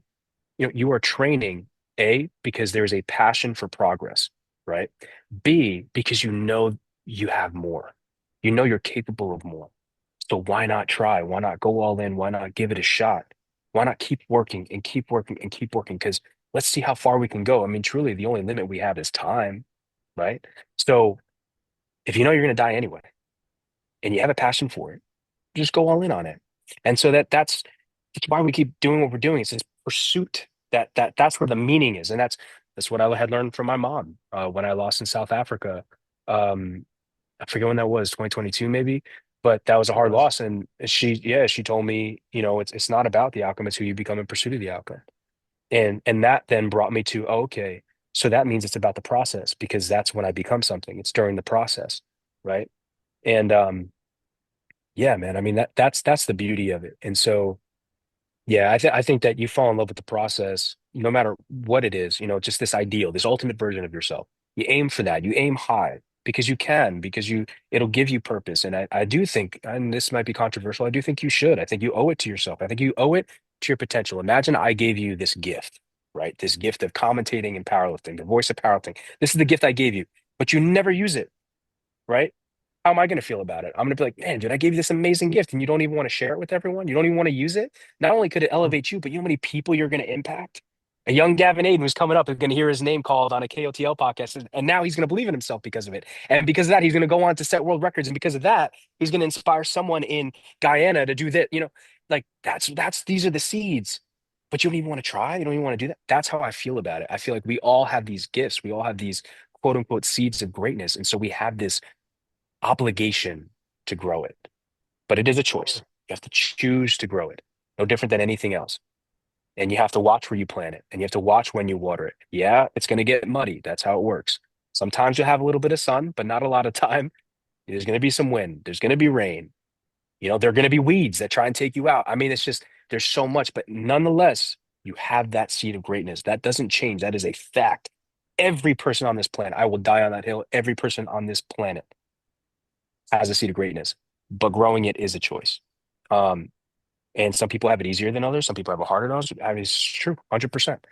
Absolutely. It doesn't change the fact, though, that the seed of greatness exists. The potential is there. You still have to choose to grow it. It's just what it is. So, so yeah. But yeah, I think it's a process. Friggin', there's no doubt that tree that's got the strongest roots is because it went through some storms, got push pulled, push pulled, push pulled, and then had to dig in.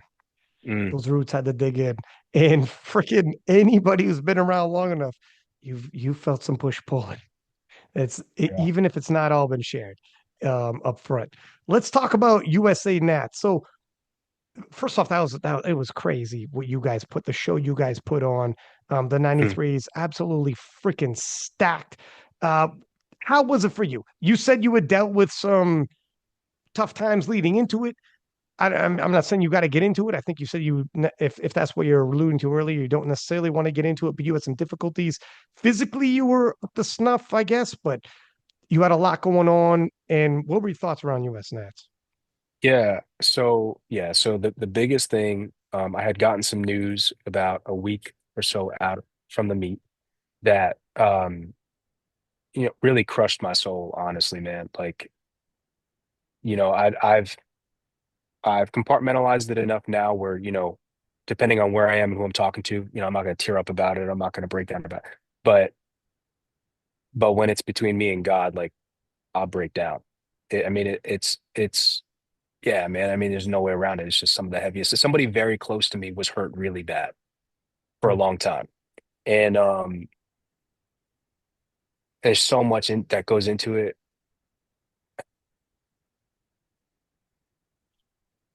Uh, but it's you have to strength. I think is something that is built, and there's no such thing as being ready. You simply get stronger. The weight piles on. You simply get stronger, and I believe that it's my responsibility to be as strong as humanly possible because there are people weaker than me who need me to carry their burden. And my mom said I have this like hero complex that I gotta try and like get rid of basically. because, sometimes I take on more than I deserve, more than I'm actually responsible for. And I understand that, but who else is going to do it? So that's how I feel about it. But yeah, so a week or two out from the meet, I got that call and, or not that call, sorry, I had that conversation about the news and going into the meet, obviously, man, I felt ready. I'm not going to sugarcoat it. Like, I'm not going to hide from the fact that I 100% felt ready. I was 100% prepared to win. I felt like I was the strongest I'd ever been. I mean, dude, 765. I know I had 771 on the day for sure. Bench was going really well, not as well as going into NAPFs, but going better than what we ended up with that day, I'll be honest. And deadlift, bro, I was hitting numbers that I had never hit in training going into this meet. So I was fully prepared to total 930 plus. And yeah, I mean, I just had a lot going on. A lot of stuff, not just even that what I got hit with, but a lot of stuff outside of that too. There's some turbulence business wise, there's some turbulence relationship wise. There's a lot of stuff going on. And yeah, man. So, you tank it like anybody else would. I'm so grateful though, man, because I've had some hard lessons. I've had some hard losses throughout my life, both in powerlifting and outside of powerlifting. And if I hadn't had those and had the opportunity to develop the mindset that I have now, bro, younger Gavin would have fucking broken going into nationals. Fucking broken, 100%. And instead, it was almost the opposite. Like I was on offense, 100%. So going to nationals, I felt good. I felt ready. And I will be honest, like we could skip all the bullshit. We know what happened. To drop 782 at lockout, the truth is, man, I would have lost even had I locked that out. And just seeing how 782 went, did we even have more? On deadlift? Probably not. Bench, we could have squeezed out maybe another 2.5. Squat, we probably could have bet on ourselves a little bit more and went up 5. But that's it. Who knows if that would have really won the meet? Keiko looked great. That I think that's probably the best he ever looked. So, and Pichu was looking fresh. I mean, everybody was looking fresh. So, what hurt a lot? There were a couple things. It was a whirlwind of things.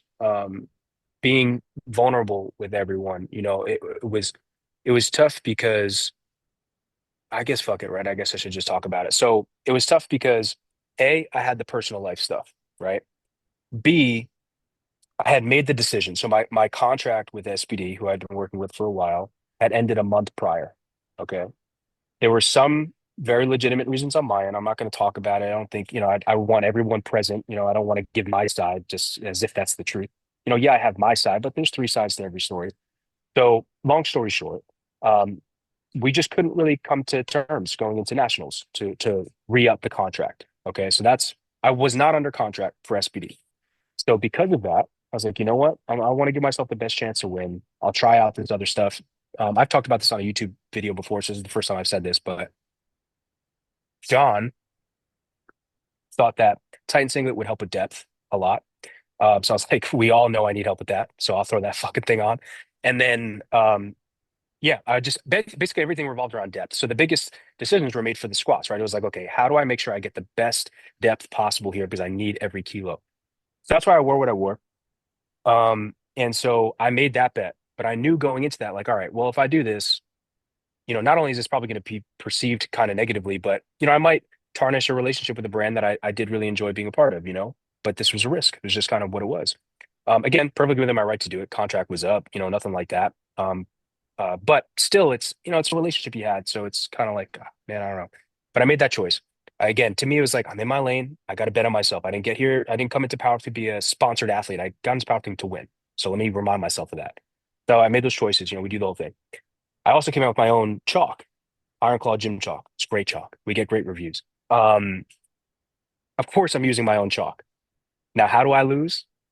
Of course, it's me dropping the fucking deadlift. Right. So Gosh. if it's not Wasn't the getting a chalk squat though? Wasn't the and then the chalk jury though? return. Well, so now this is the thing, right? So this is what people don't see. So talking about that, the chalk was fine. It wasn't a grip issue. Any power lifter who's been deadlifting for a considerable amount of time, dare I say, like, an elite level lifter is going to understand what I'm talking about here. But long story short, starting position matters a lot. The reason why starting position matters a lot because it affects how you finish. Okay. Start well, you finish well. The problem is, especially in a conventional deadlift, and especially with somebody like me who has shorter arms, that bar has to climb the thigh. A lot of lifters, I'll give Keiko as an example. Russ is a good example. They have longer arms. So if you watch where they finish their deadlifts, they're almost like just above the knee, maybe an inch or two above the knee. I'm halfway up my thigh. Now, the problem is that gives my body a lot of opportunity to create friction with that bar, to push against that bar. So, especially with a conventional deadlift, what'll happen is you start to pull into yourself as opposed to standing straight up, right? We've all Yeah. had that feeling where we're like grinding a deadlift and we're trying to pull it into ourselves. What happens is your thighs are literally pushing on the bar. You are also literally pulling that bar into you. Well, when it's heavy fucking weight, that was the most weight I've ever lifted in my life. It was the first time I've ever even attempted 782. When it's that, plus the fact that you now have this position issue, yeah, it's a recipe for disaster. So unfortunately, my quads, and I felt it as I was coming up. We all had that feeling like, fuck, this is gonna go. So as soon as I got to mid thigh, I was like, and I just felt it. I felt my quads basically just push the bar just enough for it to spin. And as soon as that Mm. bar spins, there's nothing you can really do. So that was it. So it wasn't that like the grip was bad. Petrie, I don't want to speak for him, but Petrie has been using the chalk. I don't know if he still uses it, but I'm pretty sure he competed with it at nationals. He held on to his deadlifts perfectly fine. He hit It was over a chalk. 800. Yeah. So yeah, that's right. So yeah. So my point though in telling that story is just this is everything going on. It's like, man, I bet on myself. I took this risk, and then I knew I was ready. I knew I was capable. I knew I had it. This was it. And and then I was doing all the right things leading into the meet. I mean, everything. And and then to lose the way I lost in the way that I did, um, I just remember walking to the back, man, and just like my soul was crushed. Like my heart was broken after South Africa World Championship. My mind was broken after Malta World Championship. My soul was crushed after this national championship. That's the best way I can describe this. Um, and it took me like 2 months to maybe more to actually like fully rebound from it. Um, it it was hard, man. We like I don't know if people understand. Like I give everything to my craft, everything, mind, heart, soul. So when you consistently give everything you have to something and consistently fall short, the message you are receiving is I'm not enough. That's something that a lot of men, I can't speak on behalf of women, but I think a lot of men struggle with, especially young men. I'm not enough. I'm not good enough. I don't deserve this. I'm not enough. So that's the message I get. Now I choose to get up and to keep going. I can't say it gets easier, but I can say it's necessary. You have to. You don't have a choice. Why? We burn the ships. It's not some stupid, cringy, corny saying. It's fucking real. There's nowhere to go home to. It's gone. You can only move forward. So I move forward. And I'll finish with this story. You know, I don't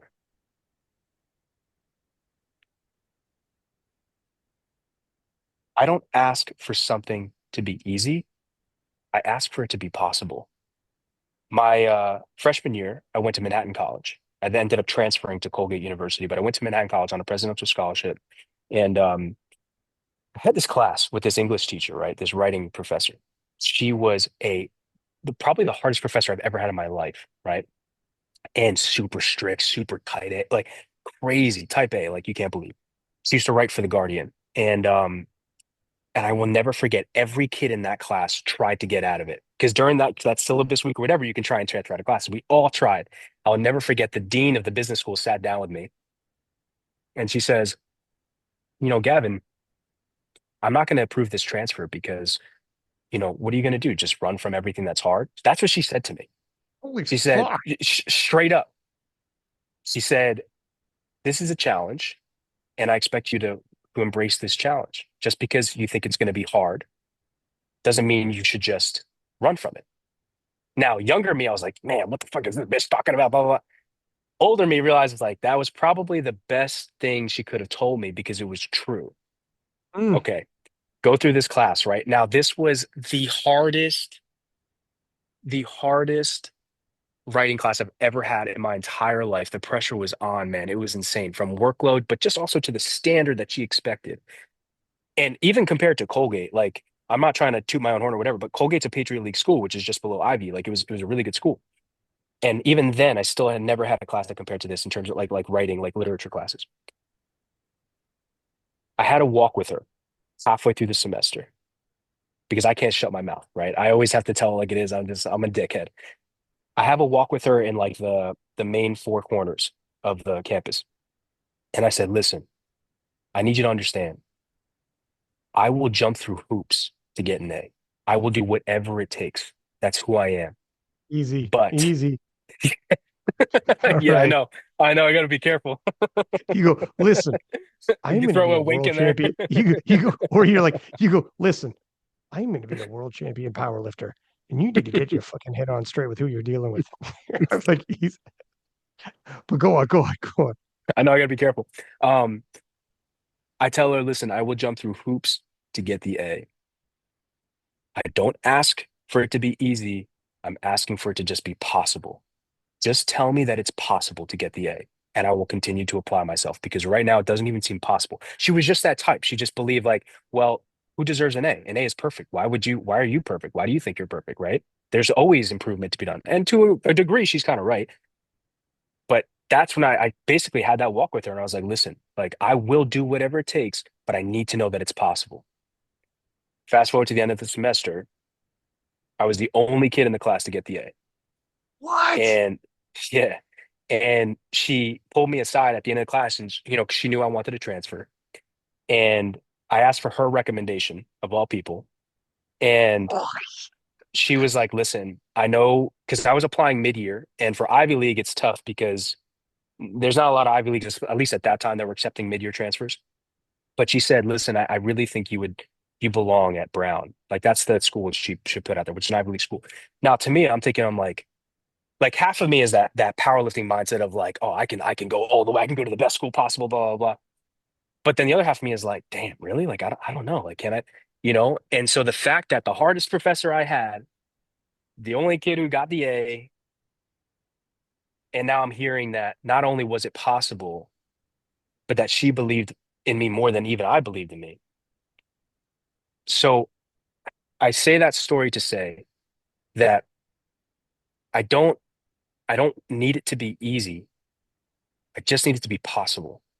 And mm, after nationals, I remember just leaning. You can ask LS because LS came to the back. He saw me doing this. He came up to me to talk to me after, give me some kind of words of wisdom after. And I just remember like leaning on the bench, the bar on the Alico. I remember leaning on it and just thinking like, man, what the fuck? Like what more can I give? How many times am I going to come this close? And you know, when you're in the warm-up room, everybody's celebrating. The meet's still going. The world doesn't stop. mm. Everybody's celebrating. You think, man, fuck those guys. Like that should be me. Like I deserve that. You know how much I've sacrificed, you know how much I've bled, you know how much I fight for this shit, how much I've been through to be here. Like these are the selfish thoughts, you know, you're thinking. And I just remember thinking, like, you almost have to laugh at it. You know what I mean? It was like that type of soul crushing. And yeah, it was hard. But I remind myself it is 100% possible. Not only is it 100% possible, it is 110% inevitable. I truly believe that to my core. If this is what it takes for me to win, for me to dominate, fine. This is what I signed up for, Ryan.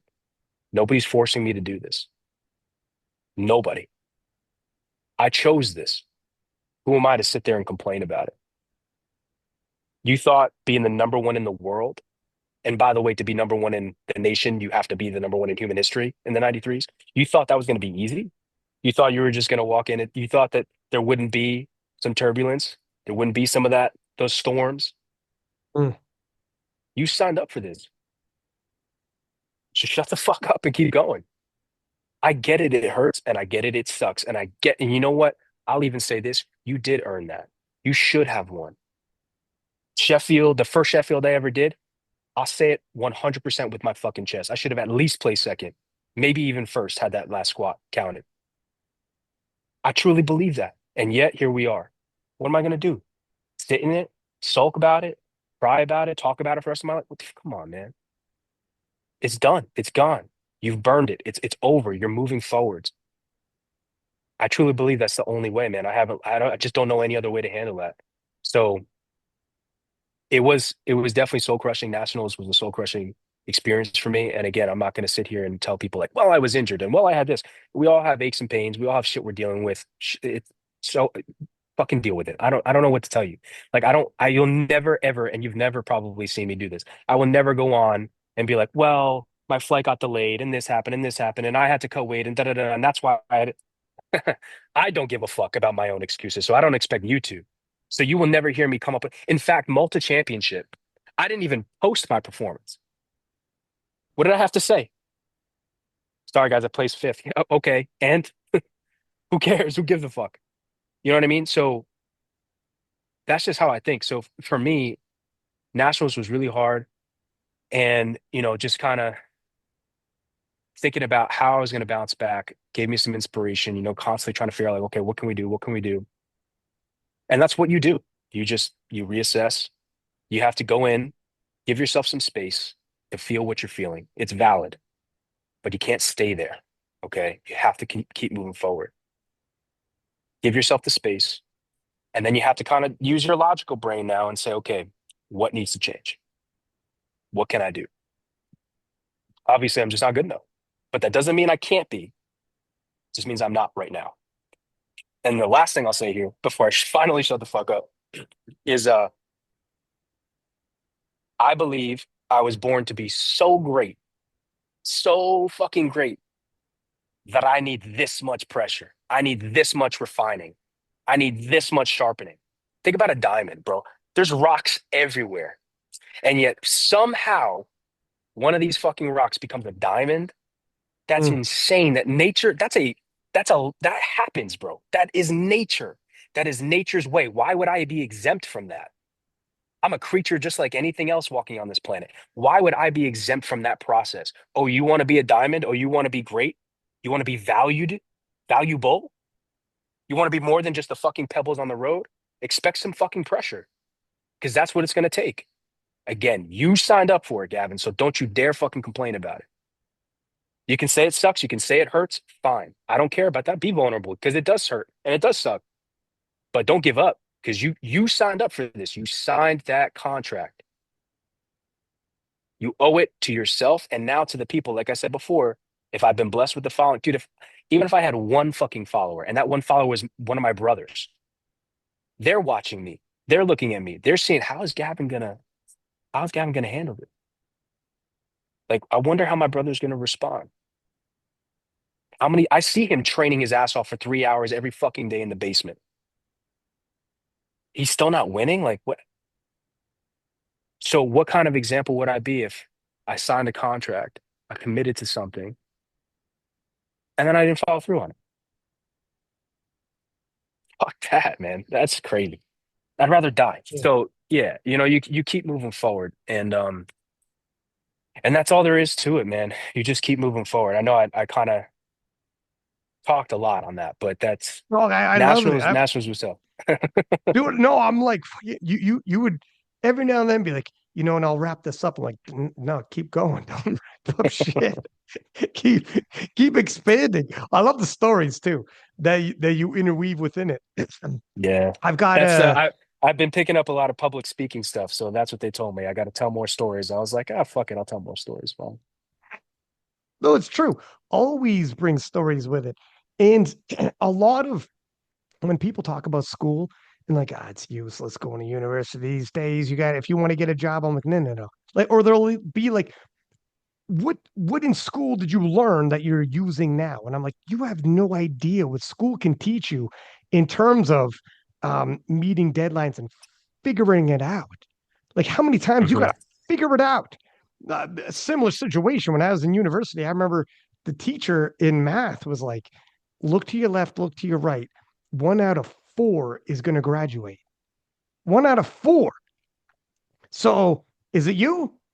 And I remember being close to the end of the semester, and this one girl that I was sitting beside was like, she said, I think I'm dropping out.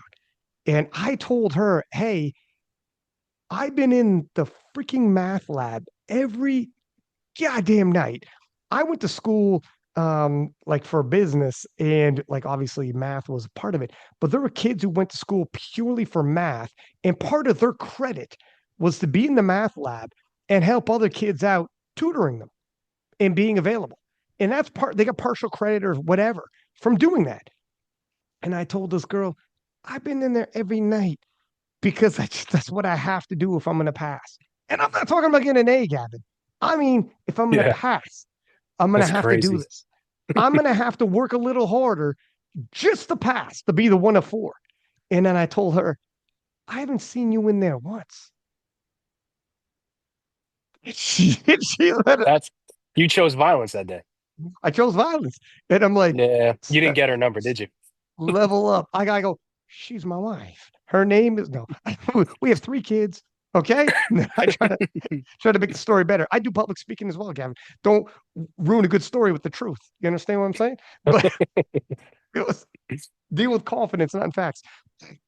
No, but I know you mean. School can definitely test you, and that's a phenomenal story. But as you watch, like I agree with everything you said about the way Nats rolled out the 93s. Keiko was, I agree, was on the best of form going into the world championships. Were you shocked with how it rolled out? Keiko didn't win. The totals came down. It was a fast meet. I mean, it's worlds. Things like that happen. Were you surprised the male took it? Was that the guy who you thought it was? Were you surprised in the totals? Were you surprised in the performances? What were you thinking when you watched the 93s? I was definitely surprised in the totals. Um, I mean, I was expecting the world record to get pushed. I forget what was done, but I think it was like much less than the world record, right? It was under. Yeah. I would have to Um, double check, but their totals came down. yeah, the totals, I always expect, totals to kind of go up just because a lot of the international 93s are great, but they have experience with that. And so they always just seem to do well. Plus, usually the meets are a little bit closer for them. So it's not as much of a, travel and time change and all that stuff. Um, I mean, I will say for sure, like it's always a shock to see, or I shouldn't say it's always, it was a shock to see Jonathan not win, number one, because I mean, look, you got to give credit where credit is due. He's Mr. Consistent for a reason. You know, it's not just consistency in terms of his execution, but championships, like winning, you know? Um, and so that was definitely a shock. But at the same time, too, I've never seen him as not on point as he was that day at Worlds.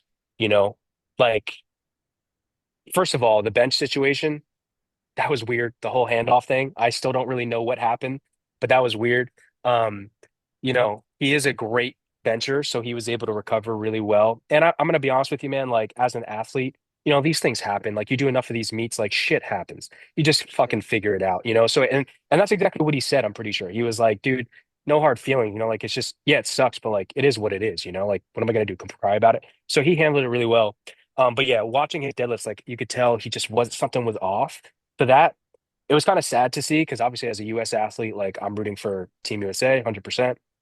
Um, but I also did expect Gustaf to be a little bit more on point, I think. I forget what held him back. I forget if like he missed a squat due to depth or something like that. I don't know. I think something like that had happened.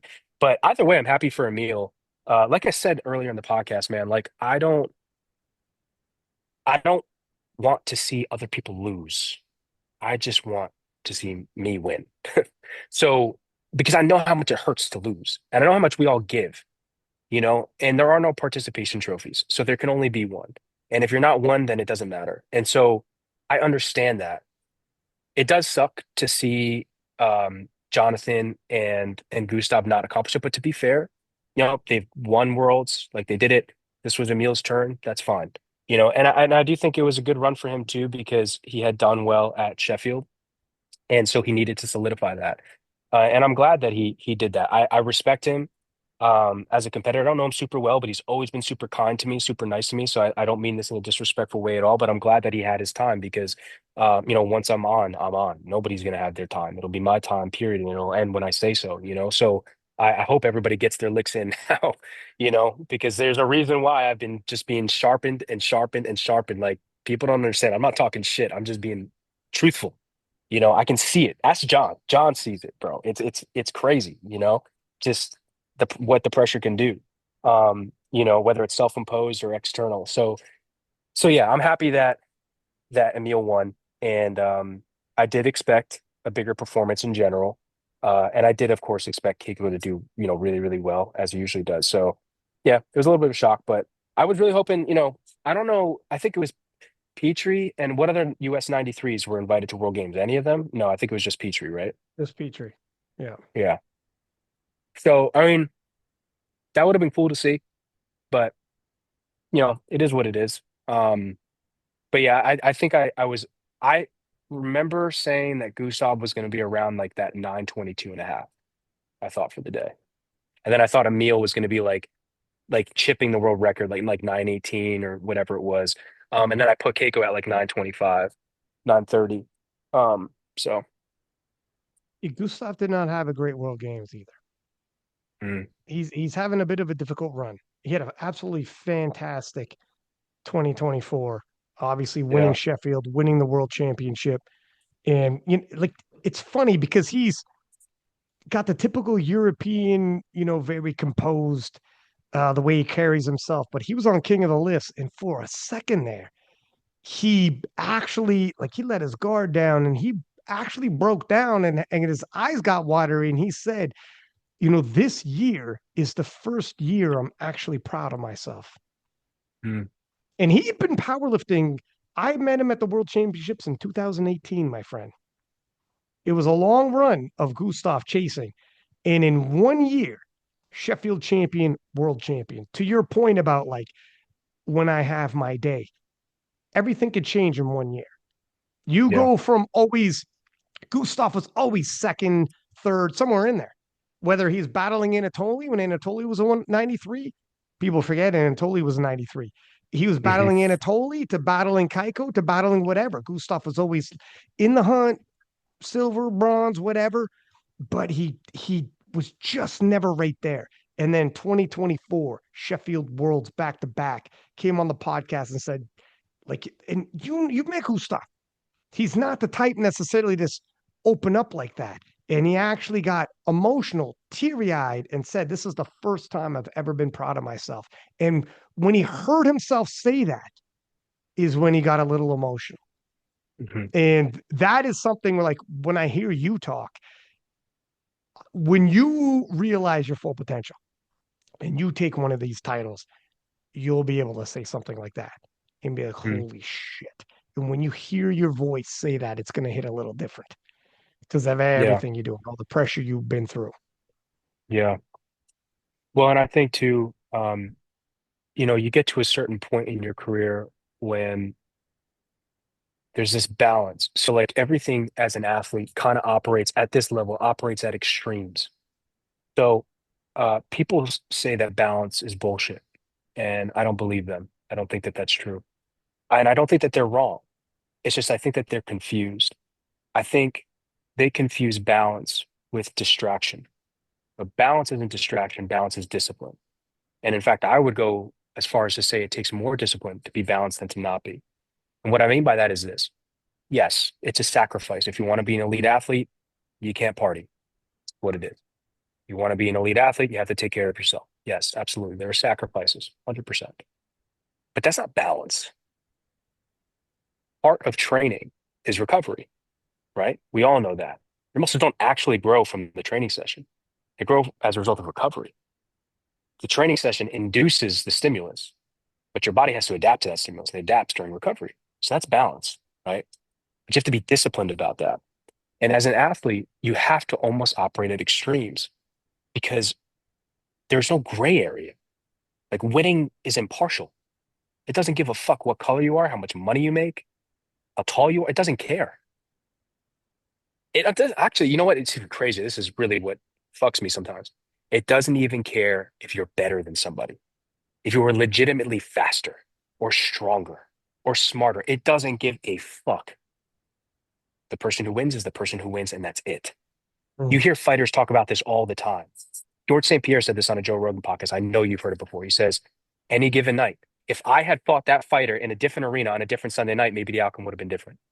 He mm, said that from, and that's one of the greatest fighters of all time, and also one of the most humble. For him to say that, that means it has to be true.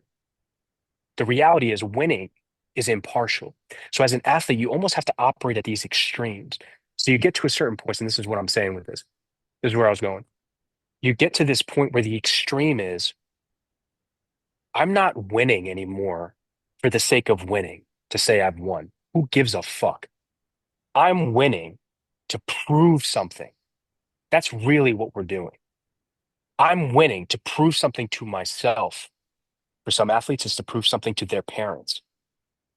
For some athletes, it's to disprove. Some people feel like, man, I don't know if I can do this. I don't know. I was never born to be great. I was never born to be a champion. So they fight to disprove that. So you operate at this extreme. So when you finally get there, you're going to sit back and think like, man, like, yeah, I guess I did it, huh? But no, I didn't really do it because it took me this long to do it. I guess I'm not that great. Oh yeah, I guess I did it, but I didn't total what I planned to total, or that didn't really go well. To be honest with you, my haircut wasn't the way I wanted it to be. So, nah, you will always find something because you operate at this extreme.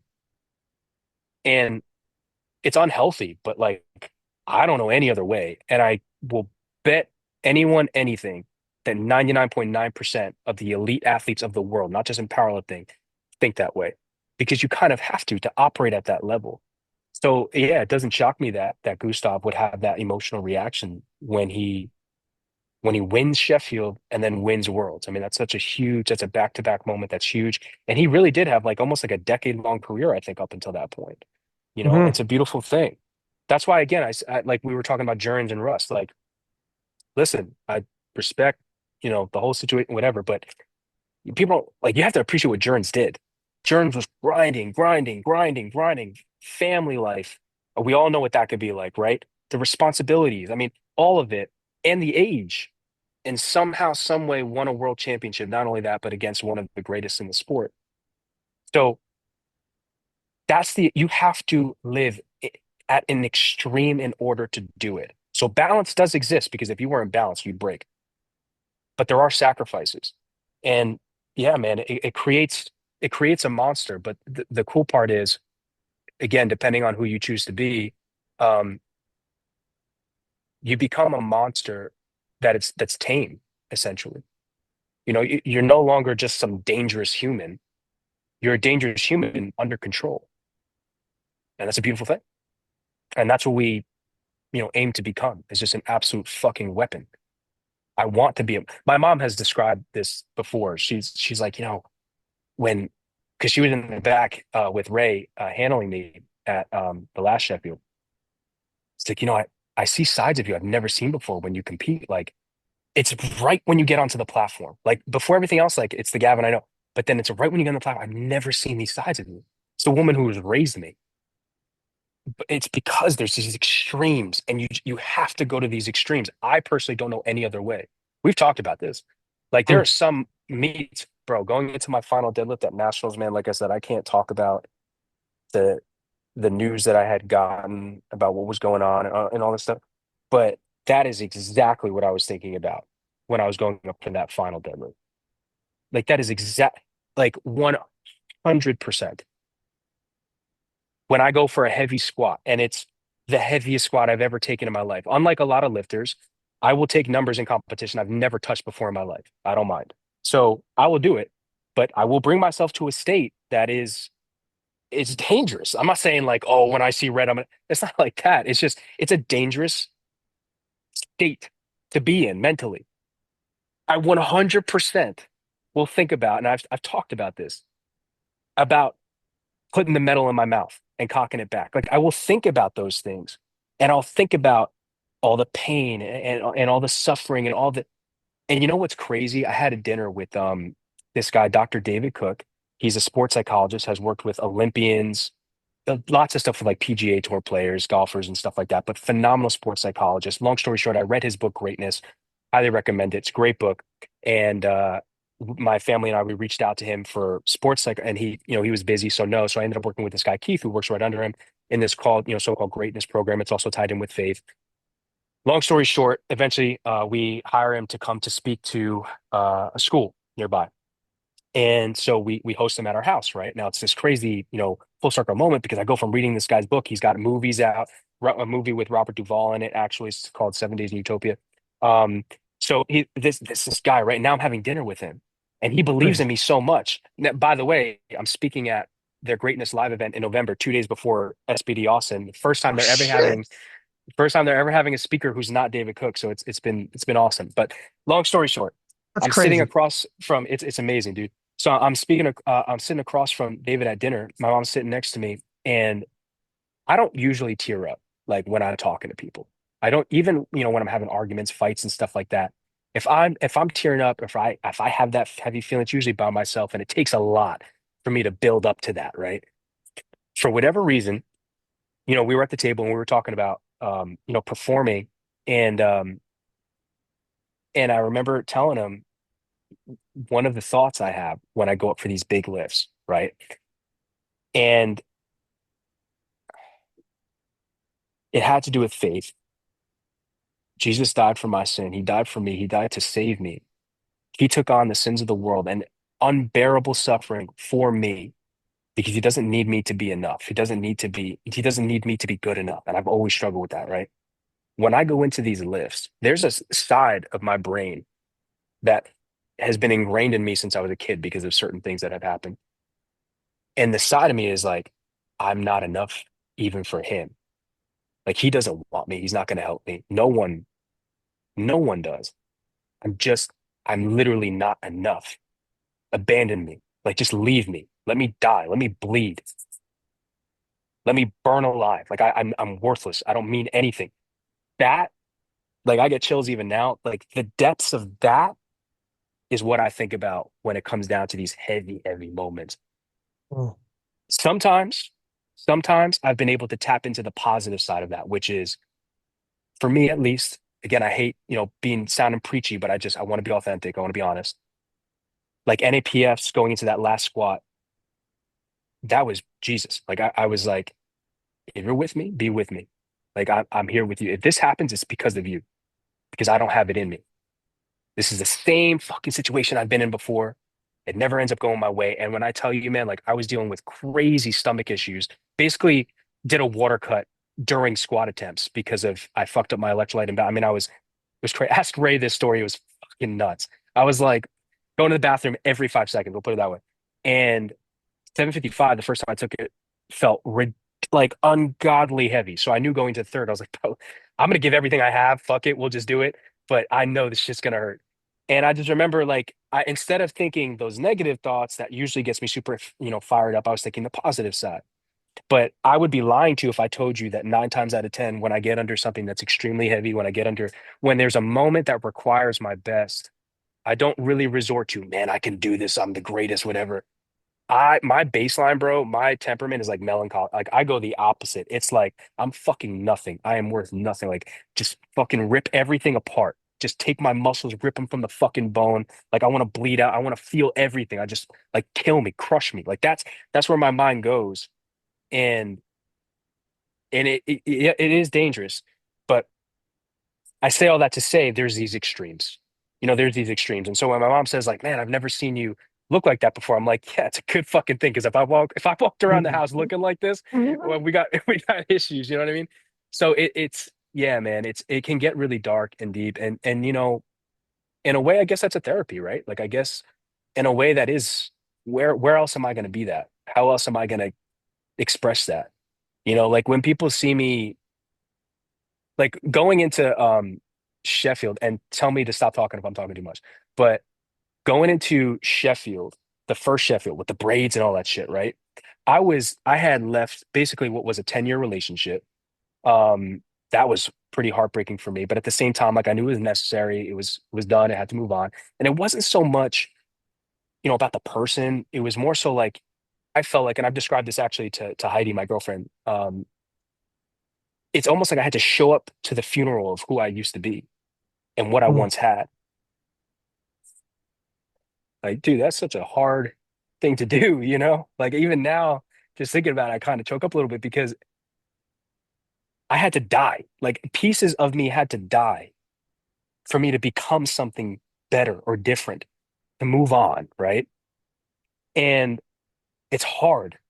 And so going into Sheffield, I did not give a fuck about the record. I didn't give a fuck about the title. I wanted the opportunity to lift the most amount of weight I've ever put on my fucking back before in front of 2,500 people, take it down and come back up. Let's just see what I can do. Let's just see. And you know what, bro? If I fucking die, fuck it. I don't care. That's the mindset I was in. So when I get on that bar and people see me like that, they may see a lifter, but that's not like I'm not there to squat. I literally am showing up to a funeral. Like that's how I felt. And so maybe other athletes can't relate to that, completely understandable if they don't. I think it's a little weird maybe, but for me, man, like those are the extremes that I operate in when it comes to those moments. And yeah, maybe it is, like I said, maybe it is therapeutic in some way. Um, but that's part of the fun. And I feel like I've always said that. I think that's consistent with me. I think I've always said like it's never been about the sport. It's always been about strength. And let's just see how far I can go, how far I can push. And I know that if I push hard enough and far enough, I know I have the potential to be my best. I'm going to be the best. Like that's just what it is. So yeah, man. I mean, it's crazy. Like lots of, dark stuff, It, deeper stuff. I know, but no, but it's absolutely fascinating. I remember that Sheffield when you showed up with the Viking braids, and like after you hit that squat, your celebration to the crowd and the crowd taking you in and how intense you were. Like after you hit that squat, and your like yeah, energy to the crowd and the crowd's energy back to you, and like everything that was going on in that Sheffield. And then of course not to bring back up the past, but you and Taylor, the whole like it makes more sense context wise because you guys are boys before then and now, and yeah. I how love you Taylor. guys can compartmentalize it and shuffle it off. But because how intense you are, in how intense you are in the moment, and even afterwards when you hit that one deadlift and it's you leaving the stage and you're beating your chest, and then of course Kaiko was on deck in that like phenomenal footage they had, but you how intense you are, like even just exiting after you nailed that Yeah, lift. yeah. It's crazy, man. Well, my It's my part mind of, goes to a different place. Yeah, yeah. Well, sorry, what were we gonna say? I was just gonna say it's part of like the endearing quality of you. And then when you say what's going on in your head when you're doing it, but you actually said previously it's not just for the sport. I'd be having thoughts like this regardless. This is me channeling it. This is Yeah. me channeling. Where some people like 100%. this is where people said, is it healthy um to be thinking these thoughts to hit big lifts? And you were saying, no, excuse me. I'm not making this up, these thoughts to hit big lifts. I have these thoughts. I'm gonna do this is what I deal with. I'm channeling it. Yeah. This isn't the other way around.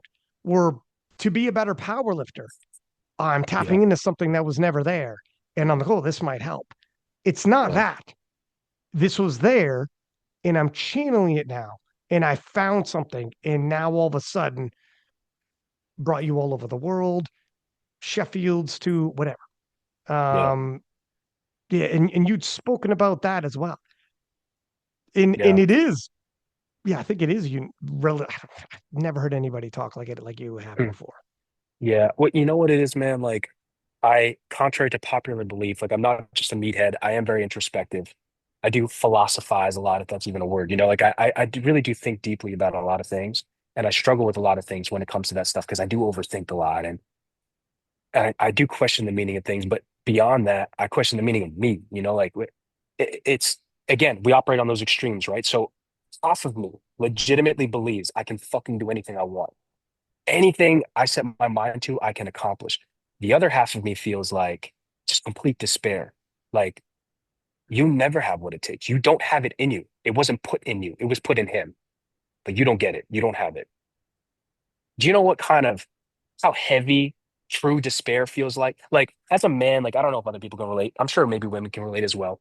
Um, no, you want to provide, you want to be successful, but like you want to conquer, right? Like you want to do big things, you want to make lots of money and you want to be super successful and you want to be the baddest and the biggest and the best, right? Like that's testosterone. That's what we are. So what if that whole thing, your purpose basically is what it feels like. You realize, holy shit, nothing I do will change the fact that I can never have that. I can never do that. I wasn't given it. I wasn't given the gift. I wasn't loved enough. God didn't care about me enough. That's all lies, by the way.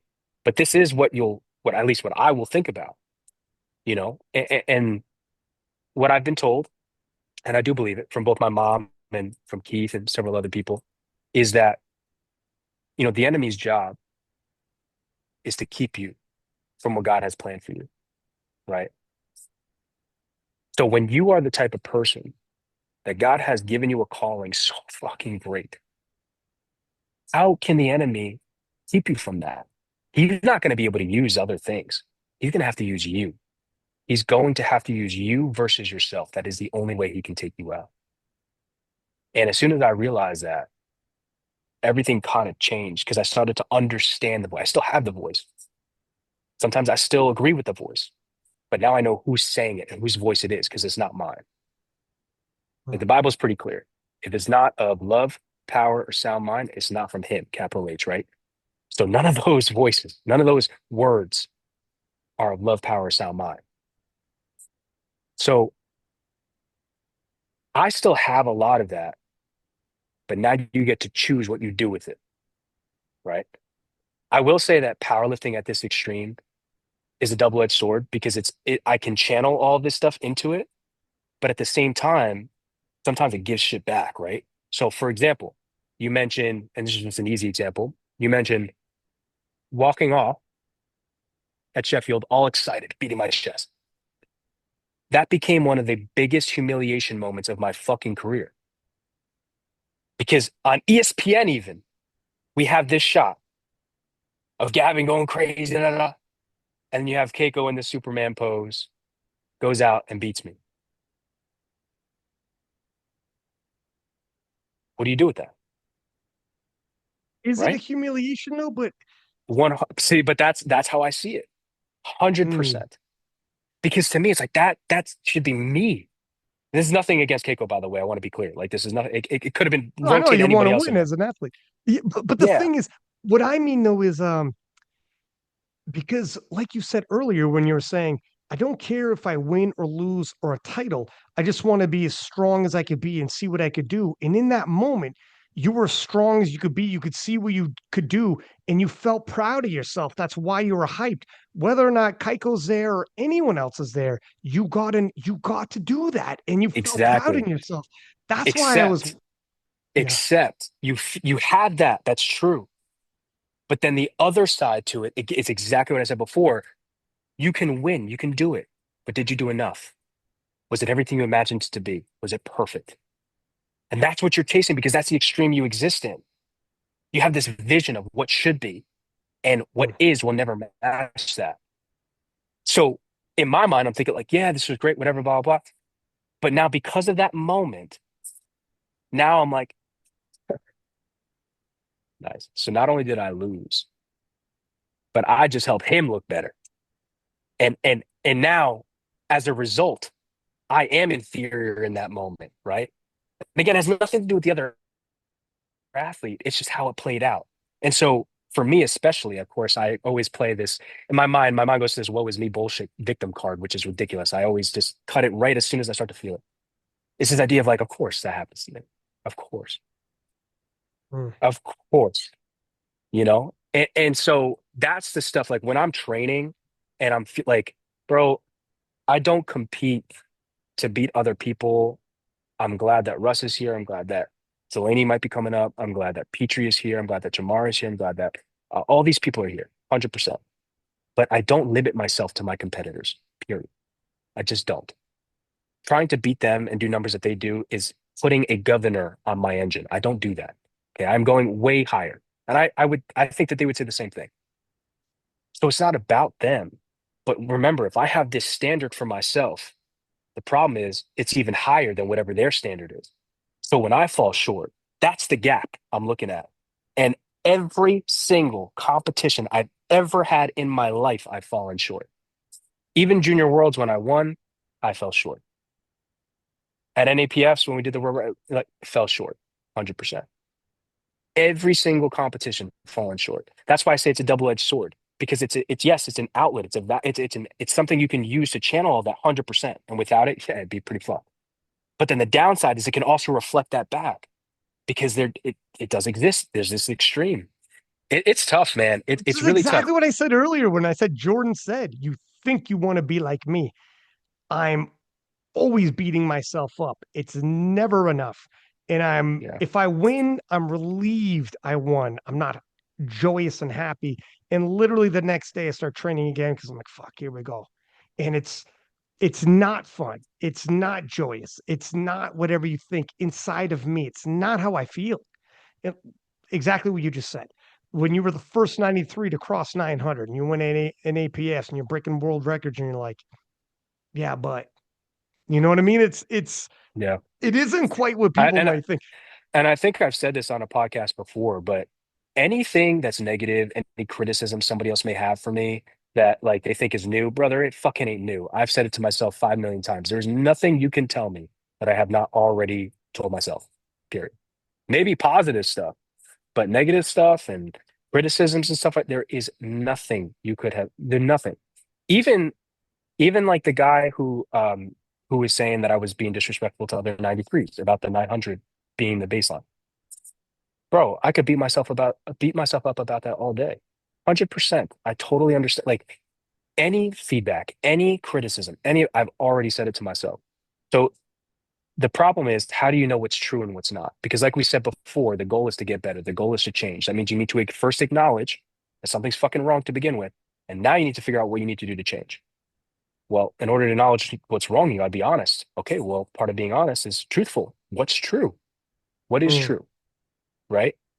What I think is true is if you had this podcast with my mom, she's going to sit here and tell you all these great things about me, right?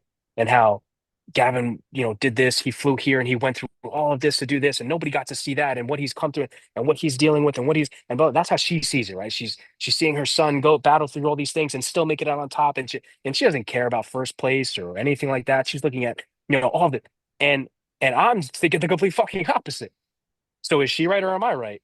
Is the truth somewhere mm, in between? And the reality is what I've found is it doesn't actually matter. It doesn't matter. Because guess what? The vision I had of becoming a world champion, was that real? Was that true when I had that vision? No. I made it up. I made it up in my head that, yeah, I'm going to become a world champion. Who told me I could become a world champion? What proof did I have? None. Zero. I had more proof to say that I couldn't be than that I could. And yet, somehow, some way, despite the truth of that vision, I made it happen, at least for juniors, right? So what I found is it doesn't even fucking matter. What matters is where are you trying to go? Where are you right now? What can we do to get there? It's that simple. If you attach belief to that, that's the fuel, and that's it. Now, level two to belief is having faith in Christ, 100%. That's a totally different ballgame. There's no such thing as truly failing with that. It's a totally different ballgame. But you need that belief, and that's the rocket fuel.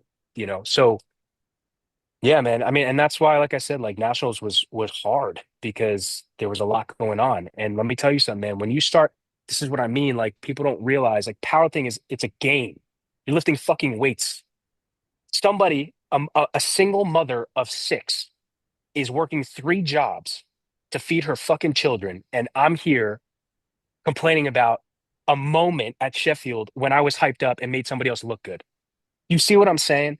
So powerlifting itself, it's a game. When you start talking about real shit, real stuff in your real life that sucks, that hurts, actually, this is what's crazy. I can do something about my powerlifting stuff, right? What happens when I encounter a situation I can't do anything about? There is literally no way out.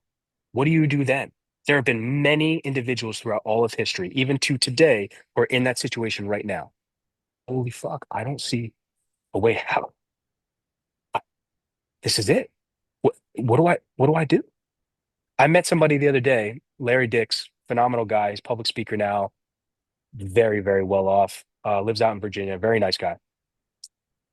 Part of his story is during the 2008 crash, lost everything. He was like $200 million in debt, Holy like in debt. shit. Yeah. Yeah. Now where he's at, since then, up millions and millions of dollars, multiple businesses, and all of his kids and all of his grandkids all live on the same farm as him. He's got tons of acres out in Virginia. That's the story. That's real, right? So now Mm. imagine as a man, you have this responsibility. You have to take care of your family. You have to provide. Oh, and you're trying to be the number one 93 kg lifter in human history. Oh, and you've got this issue, and you've got this issue, and you've got this issue. The same heavy battles you're going to face as a champion, you're going to face in every fucking area. What I've struggled with is like 2025 this year. Funny enough, I thought this is my biggest year yet. Turns out this has been my hardest year yet. 2025, every fucking area of my life has been like a national moment. It's crazy. My only saving grace is there's no way I don't get better from this. There's just no fucking way. There's no way. I've seen what I've gotten better from, and none of that even compares to this. So this is going to make me like something insane. And that's just that maybe it's a coping mechanism, maybe it's the truth. I don't know. We'll see. But that's Well, you that's got to where I'm have at. faith. I mean, what do they say when you're walking through hell? Keep walking. What are you going to do? You're going to stop and Yeah. look around? Keep fucking walking. Keep walking until you're on the other side of it, man. Yeah, you have no other choice but to be like, well, it's not going to get worse than this. Yeah. Right? Everybody's life can give you some kick in the pants moments. You were alluding to some stuff earlier, and I don't know exactly what you're talking about, but I can relate to a lot of things too. You discover things, and yeah, yeah, hey, dog, you could just say you need a pee break. You don't got to shoot me. I hate to be that guy. Yeah, let's take a minute. Let's take a 2 minute pee break, dog. Let's go back That's in there. cool. All right. Yeah, I'll yeah, be right back. rock and roll. Yeah, we always go places, huh? We always go pretty freaking You have to, man. You have to. Listen, I don't know when the constant. last time we did a podcast was, but it was a while ago. It's been a hot minute. I mean, obviously, I saw you at nationals, US nationals, and I'm gonna see you again at SPD Austin. Speaking of, so what are you expecting here? We got Petrie, we got Delaney, we got yourself. What are you hoping to achieve here? Is this going to be a redemption arc for you for US nationals, or are you thinking? What are you thinking? How are you viewing Yeah. this? So every meet I do, I'm showing up to give my best. There's not a single meet I'm ever going to do where I'm going in just to do, the minimum necessary. So going into this meet is the first time I've had this much time off. I got hit with a whole bunch of bullshit over the last few months, just tons of food poisoning and getting sick, and just all this weird stuff. And finally, the last two blocks or three blocks, we've really been able to build momentum. And I will say, like as of right now, man, I'm the strongest like I've ever been at this point in a prep, like ever. So historically, and this is people don't know this, which is crazy. John and I were joking about this on a call like a few months ago. People don't know this, but like my preps, something always happens, something's always off where like I basically only have two quality blocks going into a meet. So what you see is literally from zero to what you see in like 8 weeks. So like bro, like going into NAPS, like just sitting at the fan within one block, I literally went from barely being able to squat like 683 to then doing what I did 4 weeks later. And it was just because I like basically forced my body to like week one, supposed to be like an RPE five single on squat. I was like, fuck that, we're taking 740.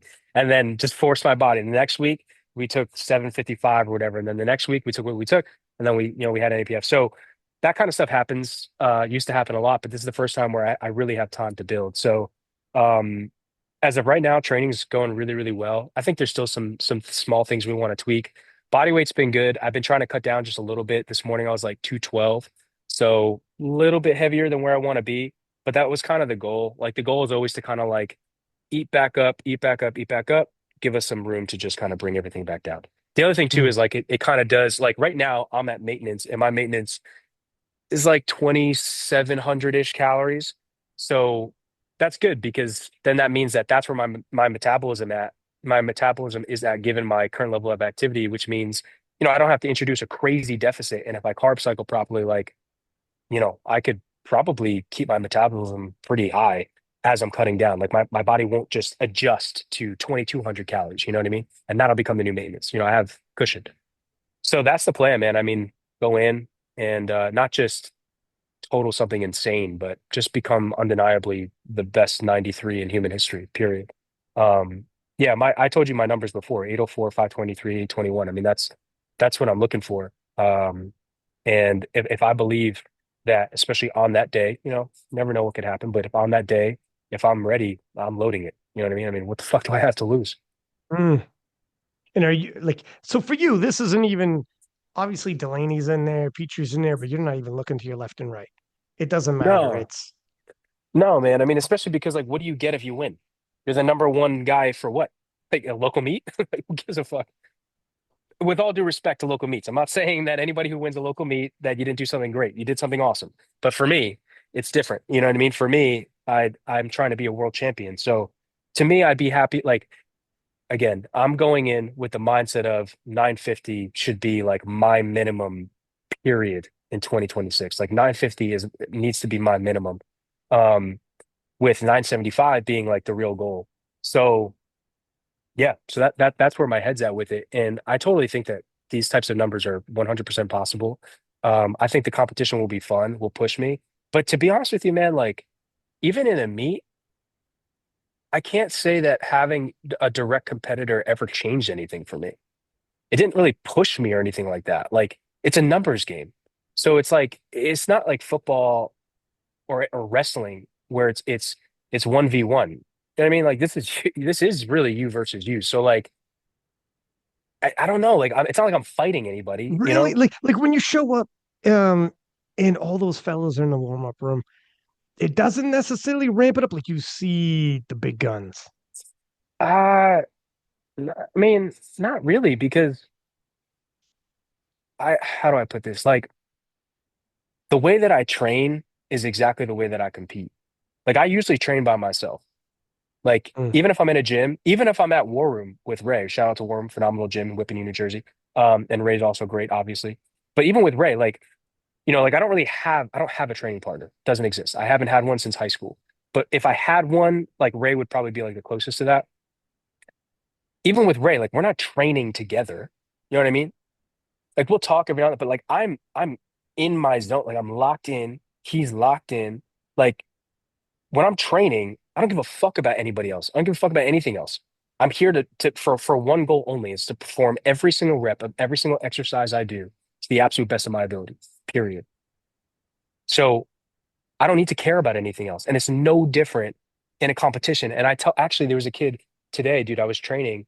And he came up to me after he was done with his session. He's like, "Yo, dude, are you Gavin Adin?" I was like, "Yeah, man, what's up?" He's like, "Oh, I've been following you for a while, blah, blah, blah." And I was like, "Oh, that's awesome. Like, I really appreciate his name is Cyrus." And I was like, "Oh, dude, that's awesome." He's like, "I have my first meet in 3 weeks. Do you have any do you have any advice, basically?" So I tell him like the usual stuff. I was like, "Look, you got to be prepared. And being prepared means a couple things. One, do you have a handler? Yes, okay.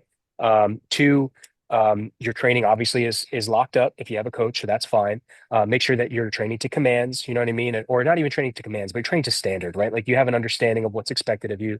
But then also Mm. too, like day of the meet, your electrolytes, you want to have your carbs. Are you cutting? No, okay, that's great. I don't wouldn't recommend that for your first meet anyway. Blah blah. So we run through the whole thing. And then I tell him, I was like, look, man, I walked over to this plate tree, pound plates. He said, I squat 408 today. I'm really looking for like 430, but I don't know. I said, dude, you want to squat 430 something. So I walked over to this weight tree. I take these two small ass 10-pound plates. I'm like, can you hold one of these for me? He's like, yeah, sure. So he holds one. I was like, is it heavy? He's like, no, no. I was like, this is what you're putting on the squat that you just did today. And you're going to tell me you're second guessing that? It's just two small ass 10-pound plates, brother. What are we talking about? So I told him, I was like, look, when you go into these competitions, don't be afraid to bet on yourself. Don't be stupid. Converse with your coach. If it's there, great. Fucking take it. Don't worry about 9 for 9 nonsense. Like this is not the time, like points on the board, blah, blah, blah, blah, blah. Don't worry about that. Okay. Competition day is just another training day. The only difference is you've got three referees and you might collect a trophy at the end of it. That's it. It's the only thing that changes. So if you train to standard and you train in like as if that's your environment, like this is it. This is every attempt is my third attempt that I take inside a training session. Even if it's rep 7 of a Larson bench press, like that, this is third attempt at nationals on the bench press. Well, then when you compete, the fuck is this, man? I've been doing this every day for the last 6 months. For me, for the last fucking almost 10 years, you know? I've been lifting since I was 12 or 14. So I'm 27 now, you know what I mean? So it's like, I mean, come on. Like nothing changes. So I say all that to say, like the way that I train, I don't really get impacted by like other people, other competitors, other whatever. The only thing that will fire me up is if somebody was talking shit or if there was something about somebody that pissed me off and then I get to see them in person, then it reminds me of that. And then it's like, yeah, fuck, yeah, okay. All right, let's see. So to that, but it's not even really about them. It's more so just me finding a reason. You know what I mean? Mhm. Yeah. So yeah. But because dude, like when I'm competing, bro, I mean, I don't know how the other lifters feel, but I'm not even paying attention. Like I don't walk up to the fucking screen. I don't watch, oh my God, what did he do? I don't give a Really? fuck. No, I don't give a shit. I don't want to see it. I'm here for me. I'm in my lane. I'm running my race. Winners focus on winning, losers focus on winners. Period. So I live by that. For me, it's like, bro, I'm here to power lift. There's nothing you can do to stop me from doing what I can do. That's not the type of sport this is. Like I can do what I can do. You can do what you can do. That's it. Right? This isn't wrestling. This isn't football. This isn't basketball. There's no team versus team. It's not how this works. If I shit the bed, that's it. I shit the bed. So to me, why would I let that affect me on the reverse? You know what I mean? But I will say, like the hype, what it does get me amped up is crowds. You know, so like Mm. Sheffield, forget it, bro. The energy is ridiculous. Dude, You know what I I mean? remember you loved it and they loved Hmm. you. That was a hell of a moment, showman moment. First off, let me just say that kid you just shouted out, Cyrus. Yeah, talk about no pressure. His first fucking meet just got broadcast on King of the Lifts podcast, and we're this kid's like, holy shit. I haven't even competed yet. And they got dropped on King of Lifts, including the no pressure, the even dropped his goals. Like it's one thing to do it for yourself. It's fucked This up. kid's gonna Yeah. be like, show up at his meet, like, whoa, Jesus. Hopefully they don't Poor kid. when we do a recap of SBD Austin, I gotta find out what that kid ended up squatting. If you got Oh yeah, 430 or bro. 100%. It's a USAPL meet in I don't even remember, but it's got to be somewhat local. But yeah, I'll track him yeah, down. USAPL meet. Yeah, no, man. But that's the thing. Like, you know, I think a lot of lifters get in their own head and they get in their own way. You know, and it's true, dude. I had somebody get on a call with me. So, um, I recently reopened my one-to-one coaching, but I add something to it that I don't see a lot of people doing, which is like a mindset mentorship side to it. And not everybody needs this, not everybody asks for this, but um one of the things I've worked really hard on is developing my mindset, but not just a mindset of like burn your ships. It's a system, right? And so I have what's called like a mindset map. And long story short, there was a kid on the call who just wanted mindset mentorship, essentially. And he was saying how you know, he had an injury, and anytime he approaches a certain number, I believe the number was 200 kg on squat, he would get afraid that he would get like re-injured, like hurt again. And so that would stop him from doing well slash even taking it. And I totally get that. Like that is a lot of powerlifters struggle with that, right? Oh, And so I gave him some advice. I gave him some practical tips, one of which, if anybody's listening who has this issue, one of which I don't know if your coach would agree with this, but I've done this in the past. Skip the fucking number. If the number's 200, go to 210. that's exactly what Gavin Fuck Adin would do. it. That's No, exactly bro, what but you know what's crazy is my first national championship ever in Chicago. I had this mental block with 600. I had never hit 600 before. Failed it in the gym. Mind you, I had hit like 595, but yet I couldn't hit 600. Failed it in the gym. And at nationals, failed it at nationals. So what did I do? I went to 612 instead of taking 600 again for the third time, but we got 612 and it was easy. So, so ever since then, I realized like, oh, I see. It's just up here. It's nothing to do with my body. So Yeah, so that's what I told him. I give him some practical advice, like, stupid stuff like that. But then also too, like, you have to work on your mind. You have to train your mind. And I hate to say it, but like there's no other way around it than exposure. Like one of the best ways for people who have trauma to heal is through exposure therapy. And a lot of that's visual. A lot of that's kind of like, okay, talk to me, walk me through. Where were you? What were you wearing? Do you remember what was happening around? We try and get you to recall pieces of it, almost to the point where you're almost like reliving it in a way. The difference is you're reliving it in like in a safe space, right? And the idea is to train your mind again, like, hey, look, like you're okay, you're safe. You can exist there and still be okay. And so I think of exposure therapy in the same way when it comes to training, bro. It's exposure therapy. Like just like for example, for myself, I know when my squats aren't feeling good, certain weights aren't feeling good, like bro, I will throw on more weight than I can handle. And even if I fail, fine. I need my central nervous system and my body to understand you don't have a choice. You have to get stronger, period. Because you see what's going to happen? We're just going to fail. We're just going to die, right? So the Mm. thought process is get stronger, like adapt, period. That's what you do best. So fucking adapt. But sometimes you have to give your body a reason to do that, a real legitimate reason. You have to feel threatened. You have to feel like your back's up against the wall for you to really create the change. So that's what I adopted for my training. And that's the mindset that I have with a lot of stuff. So, for example, you want to build confidence with your squat. One of the practical things I told him was like, look, man, talk to your coach. Obviously, I don't advise you to just do this off the rip, but maybe you don't need to create some sort of bullshit RPE progression. Maybe you need to take 190, then 192.5, then 195, then 197 and a half, and then 200 week to week to week to week to week, right? Because now you're slowly exposing yourself to that same weight, same weight, same weight, same weight, same weight. And I said, take the 200.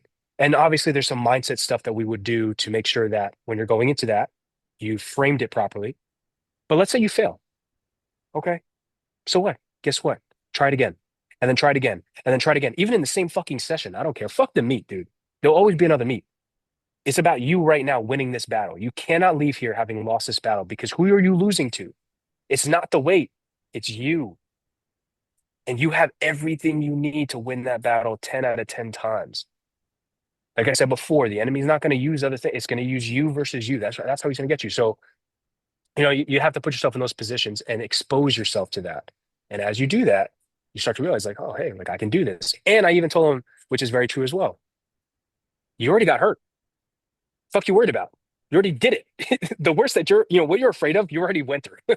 So Mm. let's say you had to go through it again, right? Like, okay, and so what? Yeah, you made Proved back. Yeah, you made it yeah, back. yeah, yeah. Exactly. So to me, it's like, dude, if anything, now you're even better, And so that's just point is mindset is a big deal. And especially for newer lifters, I think they get in their own way. That's what I was getting at. I think a lot of newer lifters, they kind of they get in their own head a little bit. You ever notice I do this where somebody's in the jam, somebody's facing some kind of a situation, and I will talk to them and try to walk through things with them.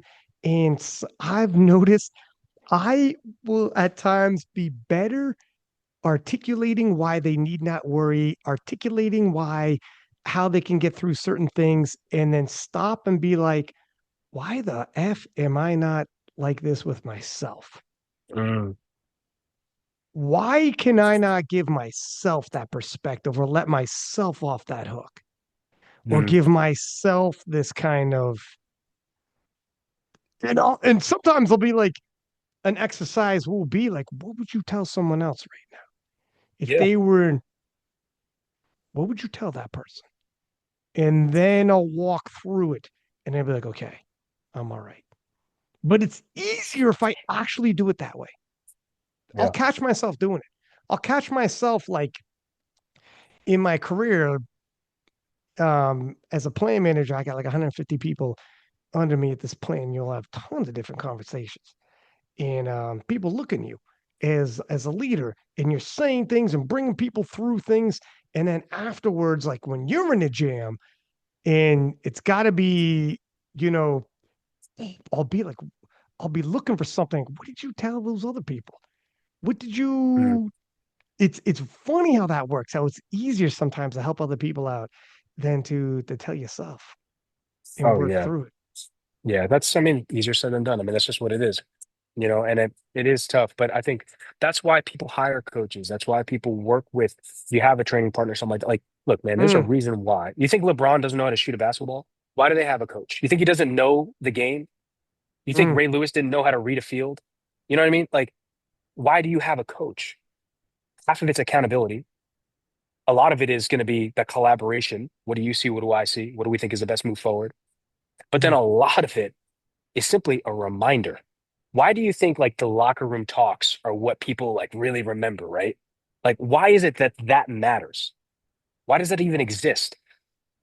Why does your coach need to pull you in when you guys are down 24 and 0 going into halftime and your coach needs to sit everybody down and say, what the fuck are you guys doing? I thought we came here to win today. What do they have that you don't? Why is it that it takes your coach saying that and then all of a sudden everybody turns the fuck around? Why is And there you're a all the team same captain? people. Yeah, yeah. And All the you're all the same. same people. Before or after Yep. that conversation, you're the same dude. Yep. The conversation changed everything, didn't it? Exactly. And that's what it is. And that we weren't, dude, we are not put here to do it alone. That's just the truth of it. Mhm. So yeah, man. I mean, and it's beautiful too. Like I said, I mean, it's awesome because that's how you sharpen each other. And not only that, but that's how you support each other, which is really important. And in a sport like this, it can get pretty lonely. No one can do the job for you. At the end of the day, you're the one who has to execute. At the end of the day, the training is all on you. There's no real film to study, outside of having some good programming and rehab and prehab and maybe some of the mindset mentorship, sure, great. But like at the end of the day, bro, and this is the same thing, bro. I will say this to any athlete, whether it's mine or anybody else. I will tell people this, like, bro, I am nothing more than a guide. That is it. I cannot walk this for you. I cannot walk the road for you. In fact, even if I was the ultimate best programmer in the fucking world and I give you the best program you've ever seen, if you didn't show up and do it, all of a sudden it's worthless. It's useless. So what does that mean? It's on you. That's what it means. It's on you. And I'm not trying to displace responsibility. No, I'm going to do the best I can to guide you, but you're the hero in your journey. You are the hero. But I think people sometimes don't realize what it takes to be a hero and what that means, what that looks like. It's a hard road. That's why not everybody has done it. There's a reason why there's a 1%. Just what it is. And then it goes back to what we were saying before. If you chose that path, you already signed a contract. So commit. If you're going to do it, do it. Take the risk. Yeah, it's a risk. That's what it is. But this is what you signed up for. I don't know. That's just how I see it. But I do. I'm not going to be that lifter. I know a lot of lifters who talk like this. I'm not going to be that lifter who tells you I don't get nervous, who tells you I don't feel fear, who tells you any bullshit. Bullshit. I feel a lot Mm. of that. In fact, I feel more of that than anything else. But the difference is I refuse to allow that to dictate my behavior and what I do with it. Customato. I think we talked about this on the last podcast a while back. Customato used to say that, right?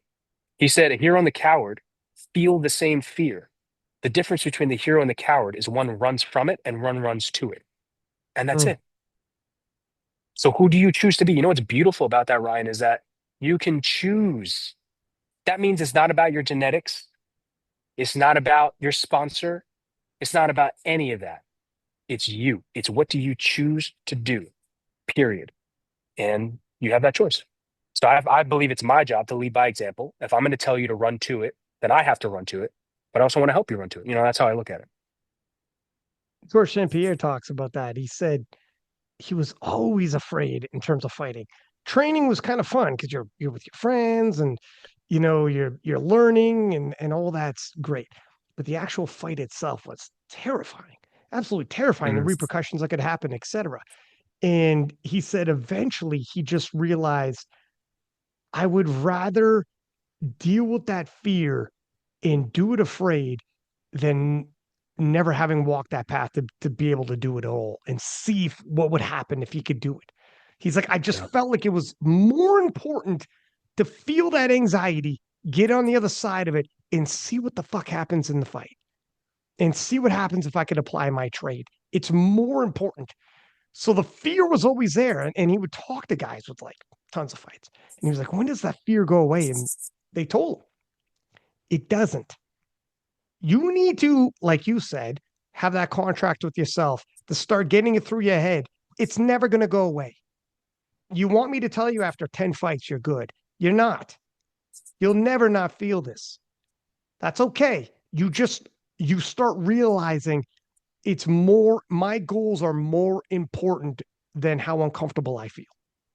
And It's I'll worth it. add to that, I'll add to that, you actually can go on the offense now because you expect it. You know what the enemy has in store for you, right? It's almost like you go to war with someone, but you know all their plans, you know all their games and all their tricks.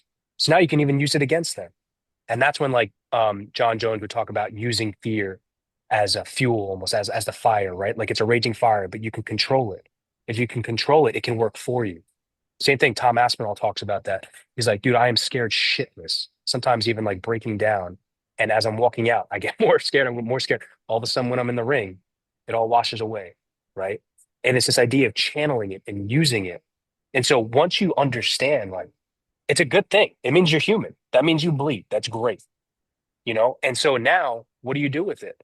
And again, I think it's just as long as you understand it's supposed to be hard. This was actually like a really weird revelation for me. I heard Alex Ramosi say this on a podcast once. He was telling some story, and long story short is that it's supposed to be hard. If it's hard, good, because it's supposed to be. It was like these kids who were being hazed in their frat or some bullshit or whatever. And he told them, he was like, listen, I'm going to be honest with you. What we're putting you through is hard, right? But just so you know, it's supposed to be hard. Like this wasn't supposed to be easy. So stay in it. And just knowing like, oh, okay, like it is supposed to be hard. Like this is supposed to hurt a little bit. This is going to suck. Just that alone alleviates all of the nerves and all of the fear and all the doubt and the anxiety because it's like, this is where I'm supposed to be. There's nothing wrong with this. There's nothing wrong with me. And so then that gives you the spirit to keep moving, you know? Mm. So yeah, I think it's very powerful. And I think, you know, I kind of got thrown into the fire in my powerlifting career. Like basically as almost as soon as I started, I kind of, you know, rose up the ranks a little bit and just started doing international meets and all that stuff.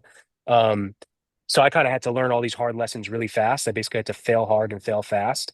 But you know, I 100%, you know, I mean, I wouldn't change it. Of course, the only thing I would change is I would rather just win instead of lose.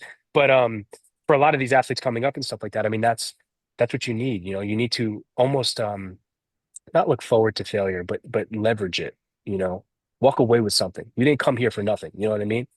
So the moment that you flip that switch and you recognize I'm right where I need to be. Yes, this is supposed to be difficult. Yes, this is supposed to be hard.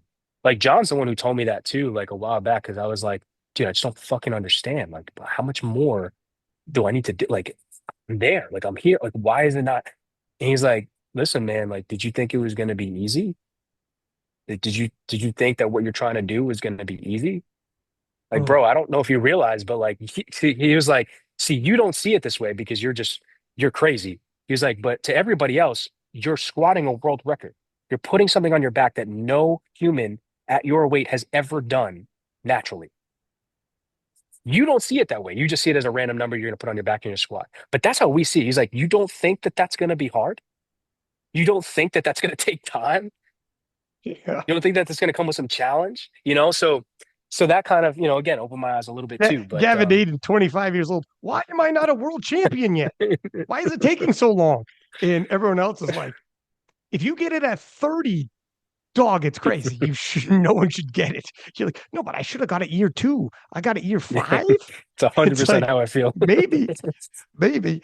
And to your point about understanding it's not you, there's nothing wrong with you, there's no gut check time if you feel these feelings. I remember, I was telling you about Mike Tyson watching these old fight films like Jack Dempsey in the 20s, and he'd revered like Jack Dempsey when Jack Dempsey won the title. He dropped the other guy 7 times in the first round. The guy was like 6'6", 250 pounds. And he broke the guy's oral bone, his jaw, knocked out 3 of his teeth, broke all of his ribs. Jack Dempsey was like insane, right? Like just he was Mike Tyson from the 20s. And Yeah. I was reading about Jack Dempsey. Like Jack Dempsey's a guy when he was defending the world championship, he got knocked through the ropes and the crowd body surfed him back into the ring. He landed on his feet, kept fighting, and knocked the guy out. Like he's like straight up like these are the stories I hear from my grandfather, like fairy tales, right? It's like this is real, and it's the Roaring Twenties. Night is America, Roaring 20. There's pictures of Dempsey with like Al Capone, and like it's crazy. This is literally like fairy tale land. And then I remember reading about Jack Dempsey in an interview, and they're talking about like, yeah, do you get scared before fights? And he's like, scared because it's Dempsey.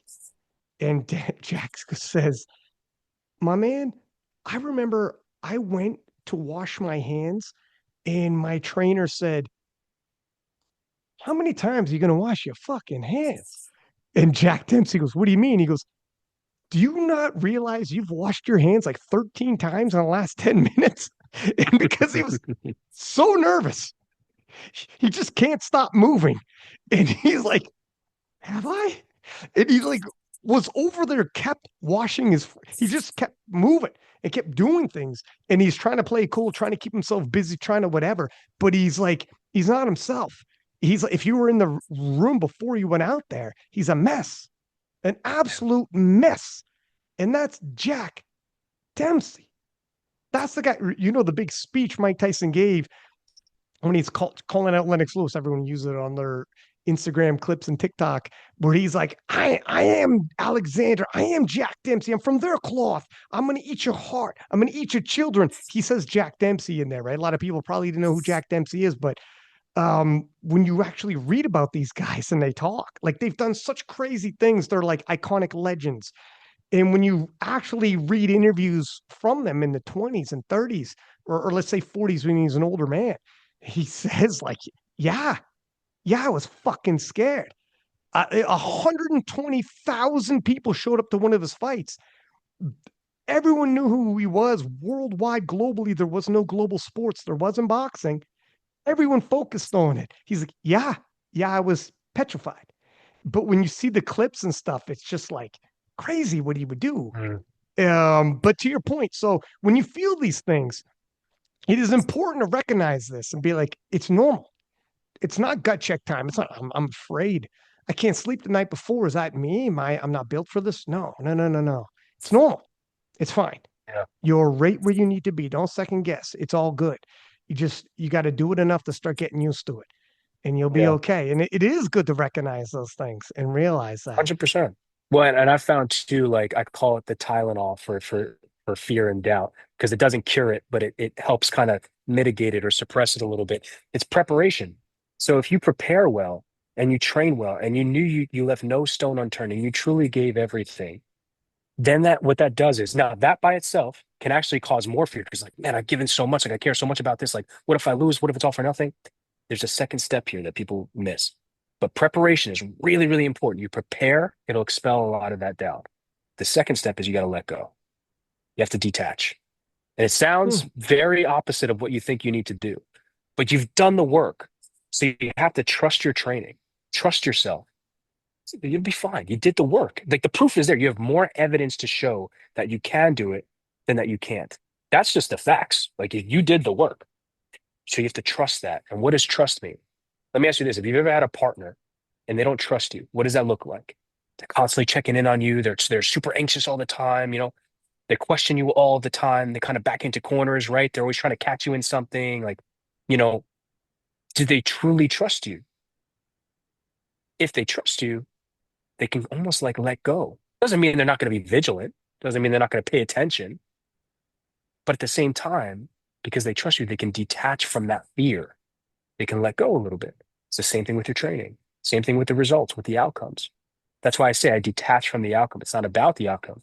It's who I become and pursue the outcome. Because if I focus on that, that means I'm going to focus on my preparation. If I focus on my preparation, I'm going to expel that doubt. It's going to be that Tylenol that I need, that Advil I need. Not going to cure it, but it's going to help. So now when I go into this competition, I have confidence. And when I let go, it's like, bro, there's nothing more I can do right now. I'm going to live in the moment. Let it be what it will be. What I can trust is my effort. I will give everything. 100%. That's it. My work has been done. All that's left to is the dance. And that's it. So when you combine that preparation with then just letting go, it alleviates the pressure, the fear. That guy, Dr. David Cook, I told you about, he has an equation. I hope I don't butcher this. It's performance equals potential minus interference. That's what he found is the equation, the secret equation, essentially, for some of the best in all of sports. And again, he's coached Olympians, swimmers, golfers, NBA, MLB, everybody. Interference, there's a lot that happens there, but a lot of that's fear. In his books, he talks about kind of how to deal with that. But I'm going to let you in on a secret. There's a final chapter in greatness, and it's got tape on it. So you have to choose whether or not you want to open it. Of course, I chose to open it. I open it. This chapter is about God and faith. And what he says is you have to take God at his word. He's for you. He loves you. You have to trust him. Take him at his word. He has great, he literally promises you these things. Great plans for you, right? So if I know that I have this potential to be great, right? Let me get rid of as much fucking interference as possible. Most of that interference is fear. The way that God expels fear is through joy. That's what it is, because you can't have both at the same time. It's not possible. It's a joy. And he tells this story. I listened to one of Cook's speeches, and he tells a story about this great MLB championship, I believe it was. And he's just this basically they were down and out, and the coach tells them just to have fun. He's like, you know what? I don't care about winning. Just I want you guys to just be at peace, have fun. They won. And the idea was that the joy, the fun of it, right, eradicated all the fear because there's no more pressure. What are you afraid of? There's no pressure on outcomes or results or anything like that. So what it does, it takes off the chains, dude. It takes off the chains. It doesn't mean you care less. It's just that now you're having fun. Now there's joy. So there can't be fear. So now when you have the chains off, your performance is actually going to be closer to what your true potential is because there's less interference. And that changed the game for me 100%. So that's kind of how I came to that. And, that's how I realized like, oh, I see. In order for me to perform at my best, I need to get rid of interference. And the best way I can get rid of interference is to just let it all go. Fuck it all. Like control what you can control. The rest just bye. It's easier said than done, but you need to do it as best you can. It's interesting. So I've been training some one-on-one coaching with this guy from Kazakhstan, and this is MMA sessions, and he's like a national champion in the amateurs from Kazakhstan, and he's freaking phenomenal. And we were sparring, and he noticed like I was tight, and I'm like, he told me in like this broken English, brother, too tight, too tense, trying too hard. He's like, play. And a lot to your point, he's like, just play. So then I'm like, what do you mean? So he's like, drop your hands, get loose, whatever. And I'm working with a boxing coach, Owen, who's phenomenal as well, national champion in the amateurs as well. And he was saying the same thing. He's like, you got to get looser, drop the hands, loosen up, and just let it happen like that. Stop trying so hard, which is, to your point, sounds counterintuitive. And then all of a sudden, my movements are less predictable. I'm reading things. I'm actually more paying attention. I'm not trying to force things. I'm just paying attention more present more, and I'm not attaching so much. I'm detached the emotion and I'm present now, paying attention to what's happening and just reacting on the fly without any kind of emotional tension like that. It sounds counterintuitive, but it's not. It's difficult to find that. It's like a flow. You hear different athletes in different sports talk about a flow state. Hit that flow state, whether it's basketball and all of a sudden you're hitting it because you've detached and you're just paying attention. You're present, what you're doing. I know you're a Customato guy, but Customato said that as well. He said, when you're in there, Mike, you don't matter. The opponent doesn't matter. Just the mission of what you're doing matters. That's it. Just what you're doing matters. That's it. Pay attention to what you're doing. Not you, not me, not you're going to let me down, not your opponent's scarier. I'm taking his will. None of that. Don't get in your own head. You're thinking too much. Just pay attention to what you're doing. And that's it. Just the mission itself, what you're trying to accomplish. That's all. Just pay attention to that and be present. Stop trying to, I got to impose my will by, you're thinking too much, kid. Just be present and do. And it's weird how sometimes in different sports, certain people could get into that flow state where they have cut all that shit off and they're just paying attention, banging these out. But when you get in your own head, you see it in golf. They get in Yeah. their heads, can't hit. See it in basketball again. You can't, you're missing. Now you're thinking too much. Now the Yeah. pressure, if it's a free throw and everyone's watching in the background, the opposing team, when you're in an away game and they're all trying to get in your head, everything's different then.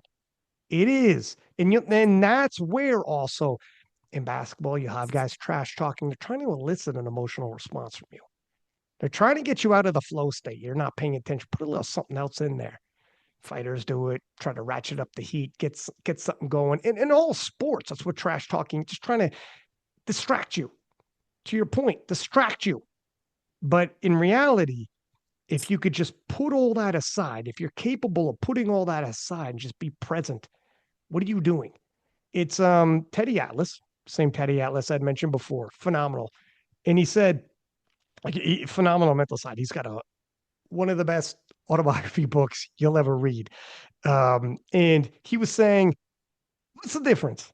If I told you to walk on a 2x4 and it was a foot off the ground and just walk across that 2x4, and you could probably get across that thing in 5 seconds if it was like 20 feet long, whatever.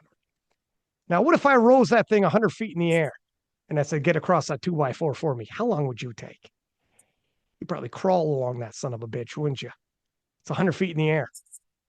It'd probably take you all day to get the other side because you're shitting bricks. Huh? Same thing. It's just the 2x4. You got no extra ground on it. It's just same 2x4. I just ratcheted up the stakes. It's all in your head though. It's the same thing. Don't get in your own head. Don't get in your own way. Don't overthink things. Just keep it simple. What are you doing? One foot in front of the other. That's what I need from you, kid. One foot in front of the other. Just pay attention. I don't give a shit. And that's where you start, people build things up in their own heads and it can get difficult. If that's what you need to get through training, that's fine. But come the day of, I think I even told you this before, in between squats and bench one time in Malta, we're dead inside. Day of. We don't give a shit. Nothing matters. No emotions right now. Don't give a shit. Dead inside. I don't feel nothing. I just got to I got to take care of what I got to take care of. And we march forward. That's it. I attach no emotions to it. It is what it is. It's difficult though, to your point, to Yeah. find that detach and to just purely be in the moment. And powerlifting's a stitch different, but when it's a particular skill sport, um, you know when you find your rhythm and your groove, and you know when you don't.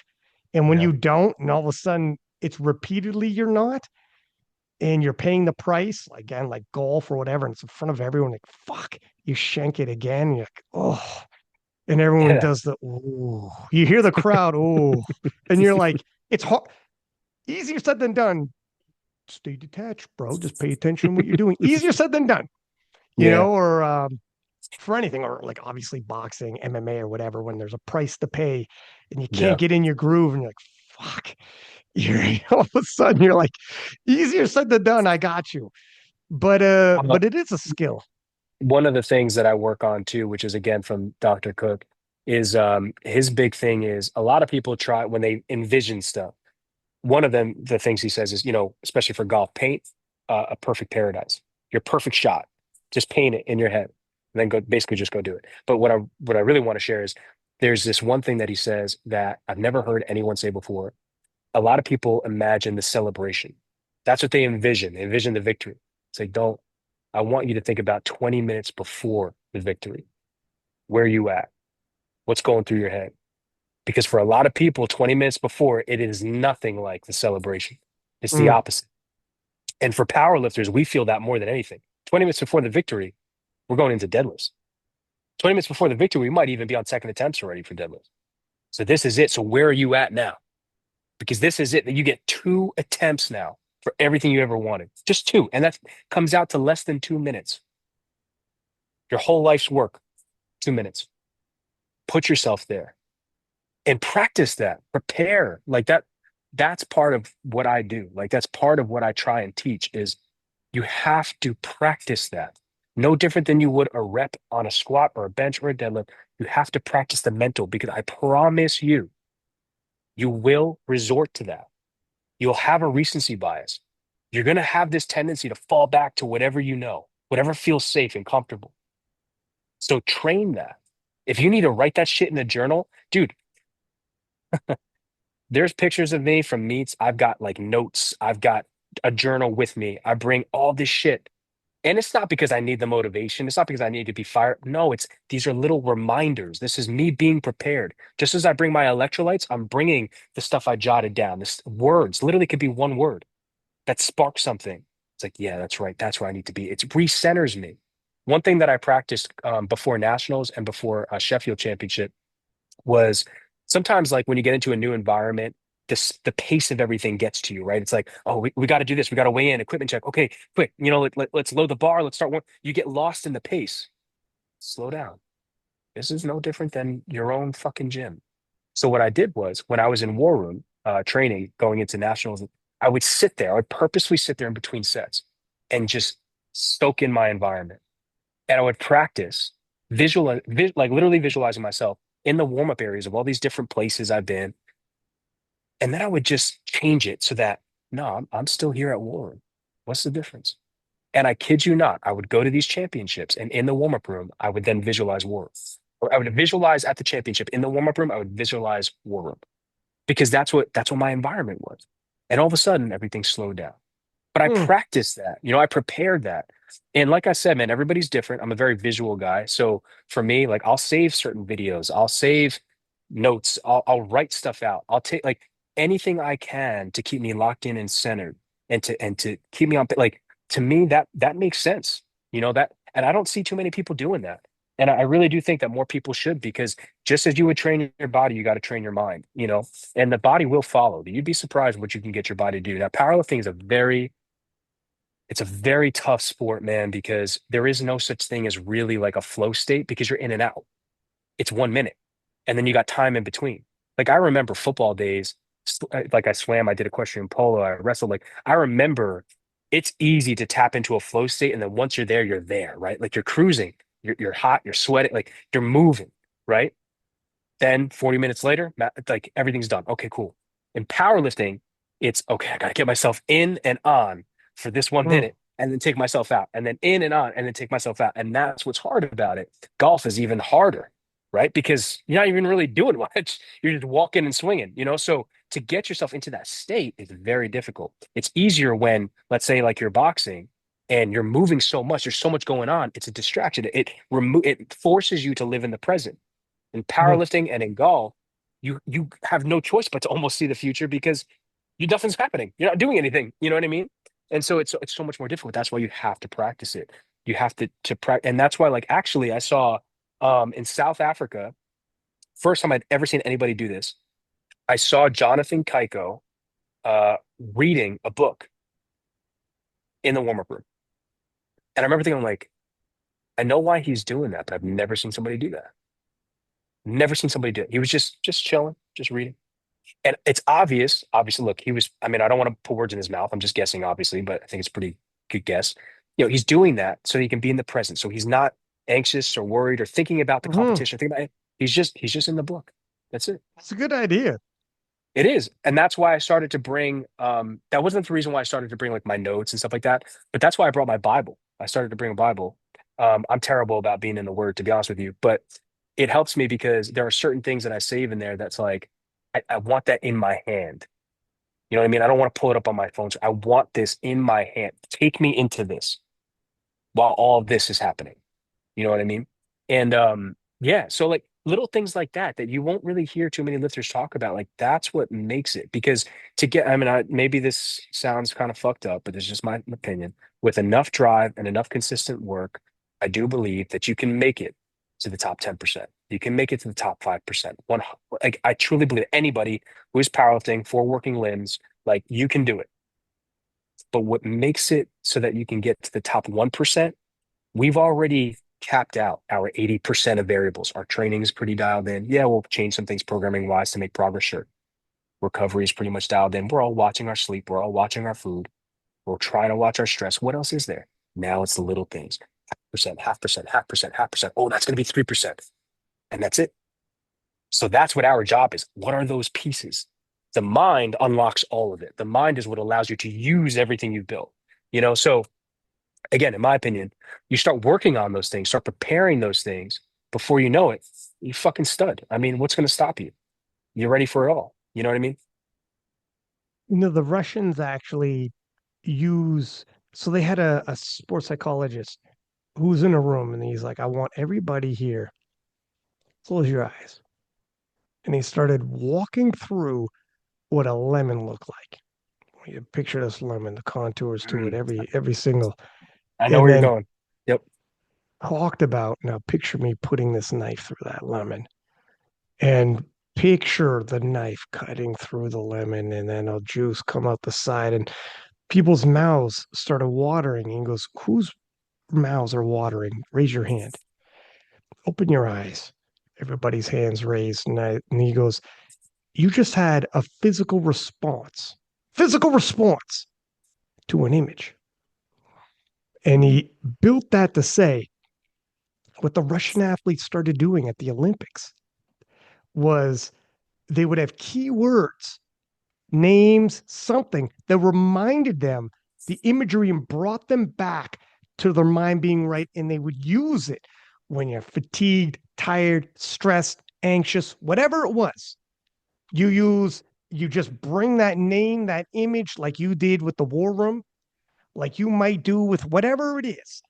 If it's a person you think about and you're like, tell yourself or whatever it is, certain key things that when the shit hits the fan, and sir, it's going to hit the fan. Be ready for that. You know how to get your mind right. And you could use that name, that image, that whatever to slow your heart rate and keep yourself. It helps bring you back into that flow state, what you're doing. It Yeah. helps get your mind back onto easy, onto like where you're supposed to be. Because anticipate that it will. Anticipate that it Oh, is yeah. going to be hard. I remember this one fighter was talking about his coach. You said like you prep for it's going to be tough. It's going to be difficult. You got to embrace it. If you embrace it and you're ready for it, it's a lot easier. And this one fighter said, my coach grabbed me aside because he was fighting whoever, some guy who's super tough. And he said, listen to me. I need you to listen to me right now. You need to accept the fact right now this isn't going to be a first round KO or submission. You need to accept the fact this is going to go the full five and it's going to be hell. You're going to be exhausted. You're going to be beat up. You're going to be tired. It's going to be hell. You need to get that through your head right now. I heard you talking in interviews with, I'm going to take him out. I'm going to blow him out. That's good. You're trying to sell the fight, but that's not going to happen. I'm telling you right now, come to terms with this. Accept it. It's going to happen. Get that through your head. Because once we walk through that door and enter that cage, that's what's waiting for you. Accept it. Embrace it. Good. It's going to be a good one. Because here's the other side. You're going to win. And hearing that, let the guy know, all right, because you're going to go through hell, get beat up and tired, and you won't start gut checking yourself in that moment. You're ready. And guess what? You're going to win. So hang tight and keep pushing through it when that shit happens. But if you just went in there telling yourself and actually believed, I'm going to blow them out in the first round, I'm going to blah, blah, blah, it's going to go through hell. And then you're going to gut check yourself in that fight because you weren't ready. That's a Yeah. whole nother enchilada. So Oh, 100%. there is something to be said for get ready. That's cute, everything you said leading up to, but get ready. It's going to go sideways. That's fine. You're going to win.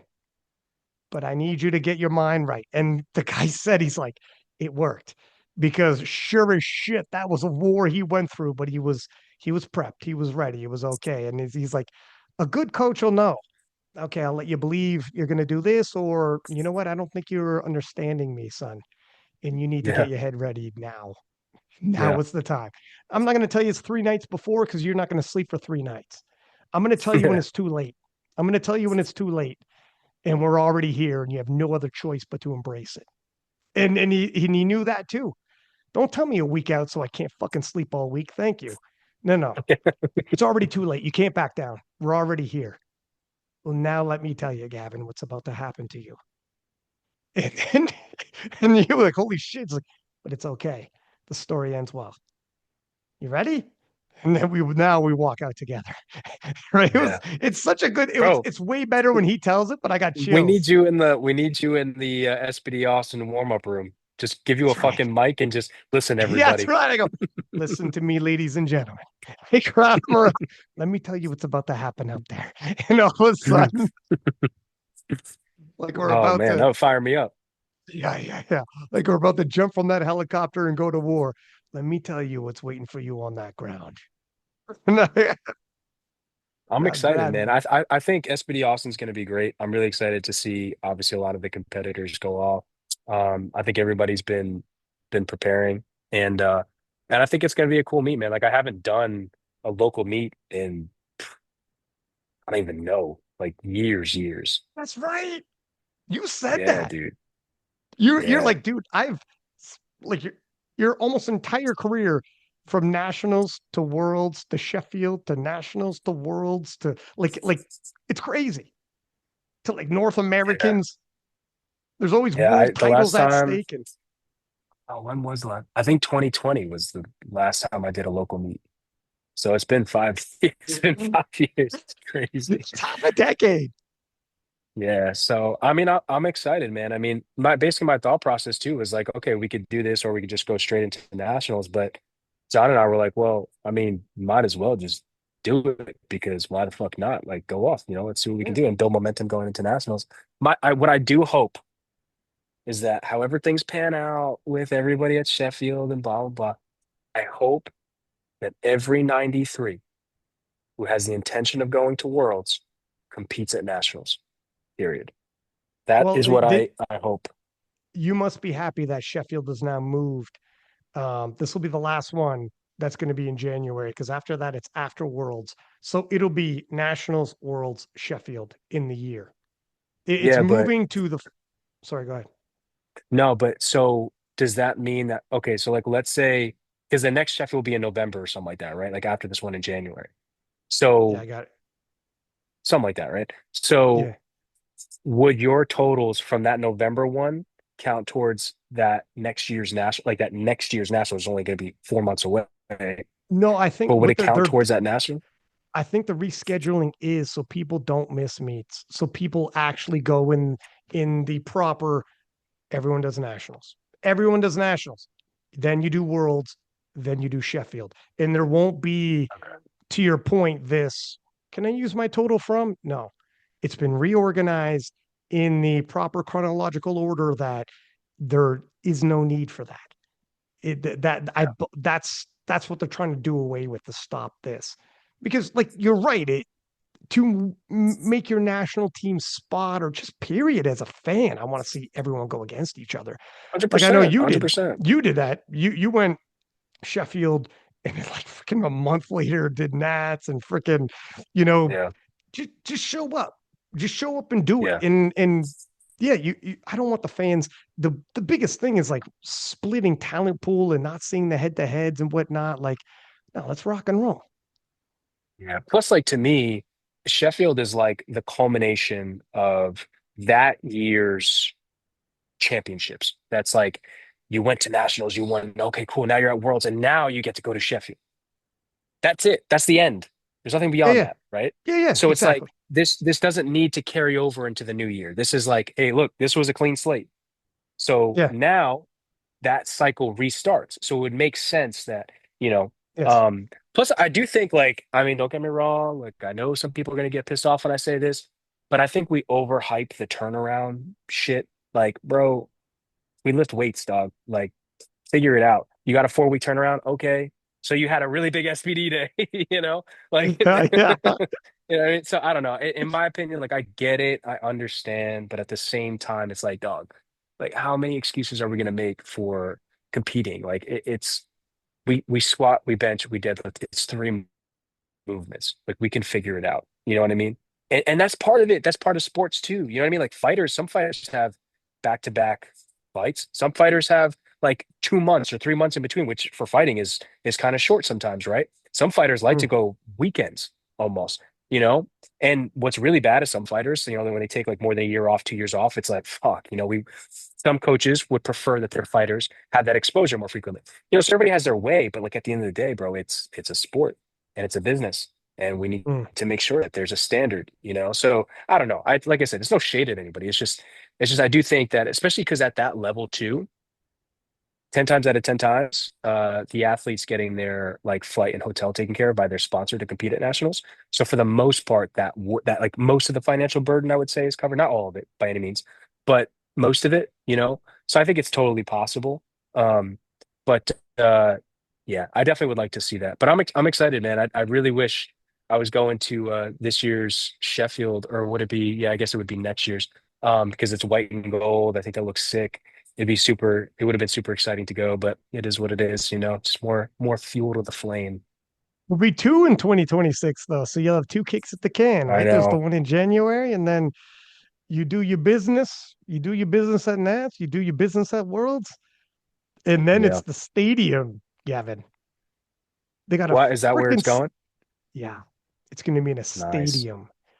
So handle business, do your thing, make it through nationals, get the worlds, and let's get to that stadium. How did you say you're 27 now? Oh, it's terrible. I'm old. I'm Dog, old, bro. you have like freaking years left. Like, is it exhausting to think you might have 10 more years in the game, or is it what do you Um, think? s- Sometimes I think, look, I love training. Love training. I love training heavy. I love the grind. I love the grit, all of it. Sport of powerlifting, I appreciate it. I respect it. One of the first podcasts we ever did together, I think I said, nah, man, I'm looking to like win all my championships and be done by like 27, 28. I love that. And here I am. No, so I mean, the thing is, man, like there are a lot of things I want to accomplish. So like, this summer, I've been getting really heavy into the public speaking and the acting. And so, the goal is That's by good. 2026. Yeah, dude, I'm excited. So we'll try and land a top three agency going into 2026 for the acting stuff. Oh, Um, what? Say what? yeah, yeah, man. So Holy that shit. I have some short films lined up, monologues, all that stuff. And then um, for the public speaking stuff, it's great because I've had some stuff that I've been doing now, but I have a big talk in November. I'm trying to book some stuff with some local schools as well. But really by 2026, the idea is this is all foundation building. Build the resume, build the portfolio, get the headshots, get the reels, get all the stuff you need. Then in 2026, boom, launch. So, I'm looking to book six-figure speaking engagements and stuff like that going to 26. Looking to obviously start doing Amazon, Netflix stuff. Like there's a lot of stuff that's in play. My point is, I burn my fucking boats. I go all in on everything. What I found is you can probably manage being extraordinarily elite at two to three things at a time, so long as there's not too much crossover. So, public speaking and acting, honestly, if you can act really, really well, and as long as you know how to build a speech properly and understand how to be concise. There's like little technical things, but as long as you can do that, like those two are pretty close. So becoming elite at one of those things, you're kind of becoming elite at both in a way, in Hmm, most scenarios. I'm not saying all the time. sure. So that's cool. Training is so separate that it won't impact. So like imagine if I was trying to become a judo world champion while also becoming a powerlifting world champion. There's just no fucking way, right? Right. So because they're so separate, like I can kind of do both. And then there's some other things that I'm working on too, like business wise and stuff. So it's a lot, but I do believe I'm capable. To answer your question about like the powerlifting stuff, I have goals that I've set out to hit as a powerlifter that I have yet to hit. The first, of course, is winning an open world championship. Absolutely. The next, it actually would mean more to me to win open worlds at 93 and then win open worlds at 83, let's say, than to win two at 93. Because Hmm. for me, I know some people say like, well, if you did it once, it could have been a fluke, blah, blah. Shut the fuck up. I've been training for a long ass time, been trying for a long ass time. No flukes around here. There ain't So no to me, fluke, dude. yeah. So to Crazy. me, it's like, listen, I would rather win two world championships in two separate weight classes than win two in the same. So for me, that's a big goal. I genuinely want to be the first to cross the 1,000 kilo barrier as a 93. I think that'd be great. Um, and I think just because the numbers look pretty, to do it at 90 would be nice. But yeah, so that's a big goal, of course. Winning best lifter at Open Worlds is a huge thing. Winning Sheffield is a huge thing. But those aren't like, I can't live with myself if I stop before that. I can't live with myself if I stop before open world, like becoming a true open world champion. That I can. Everything else is like icing on the cake, you know? So we kind of see what the landscape looks like. Um, but the problem too is like, just being completely honest with you, dog, like there's no real money in powerlifting. So you have to monetize it. You have to create it. You have to, so that takes a lot of work, takes a lot of energy, a lot of resources, a lot of time, all that stuff. So I joke around with Delaney actually quite a bit. I'm like, bro, I wish we chose something more lucrative to get good at because, what world champions do you know that are basically having a fucking penny pinch, And we joke around about it, but it's kind of true. There's just not as much opportunity just yet. It's getting there, but it's nowhere near enough. And so, from the sport specifically, so that I consider as well. But yeah, man, like if somebody said to me like, yeah, you're going to be powerlifting for the next 10 years, I wouldn't be like, oh, I'd be like, I mean, I'm training anyway. The only difference is I'm training in powerlifting. Would I want to try and go win a high rocks, become a high rocks world champion? Yeah, I'd try that. Bro, I'm crazy. Like, I genuinely think I could become a boxing world champion. I genuinely think I could become a wrestling champion. Like, I genuinely believe it.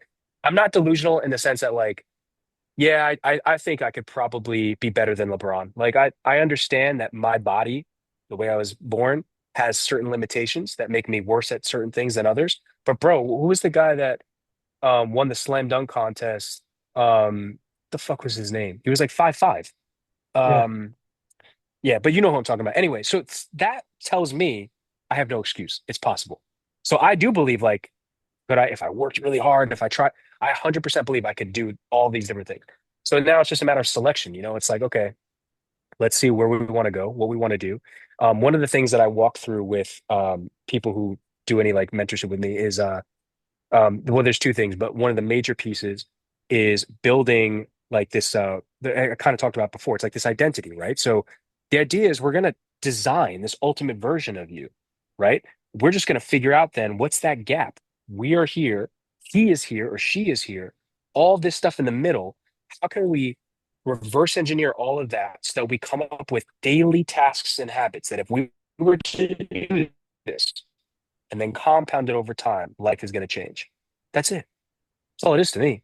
So yeah, so I would powerlift for the next 5 years, 10 years, it doesn't matter. I don't think I'm gonna be that guy that's like competing in masters and shit. Like that doesn't motivate me really. I'd rather be like writing books and shit. But I don't know. I mean, we'll see.